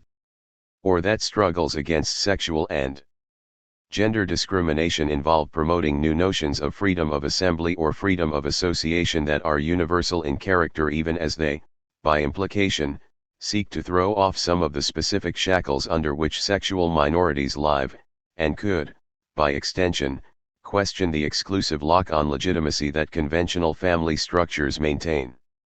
Thus, the question for such movements will not be how to relate a particular claim to one that is universal, where the universal is figured as anterior to the particular, and where the presumption is that a logical incommensurability governs the relation between the envo terms. It may be, rather, one of establishing practices of translation among competing notions of universality which, despite any apparent logical incompatibility, may nevertheless belong to an overlapping set of social and political aims. Indeed, it seems to me that one of the tasks of the present left is precisely to see what basis of commonality there might be among existing movements, but to find such a basis without recourse to transcendental claims. One might argue, and Lacan very possibly would, that whatever set of debates or translative projects emerges among divergent aspects of the left, they will be for hegemony under the rubric of an empty signifier, and that the particular and substantive claims about universality will finally take place under yet another rubric of universality, one which is radically empty, irreducible to specific content, signifying nothing other than the ongoing debate over its possible meanings. But is such a notion of universality ever as empty as it is posited to be? Or is there a specific form of universality which lays claim to being empty? To quote Zizek again, in the spirit of Hegel, the ultimate question is, which specific content has to be excluded so that the very empty form of universality emerges as the battlefield for hegemony? And is it truly empty, or does it carry the trace of the excluded in spectral form as an internal disruption of its own formalism?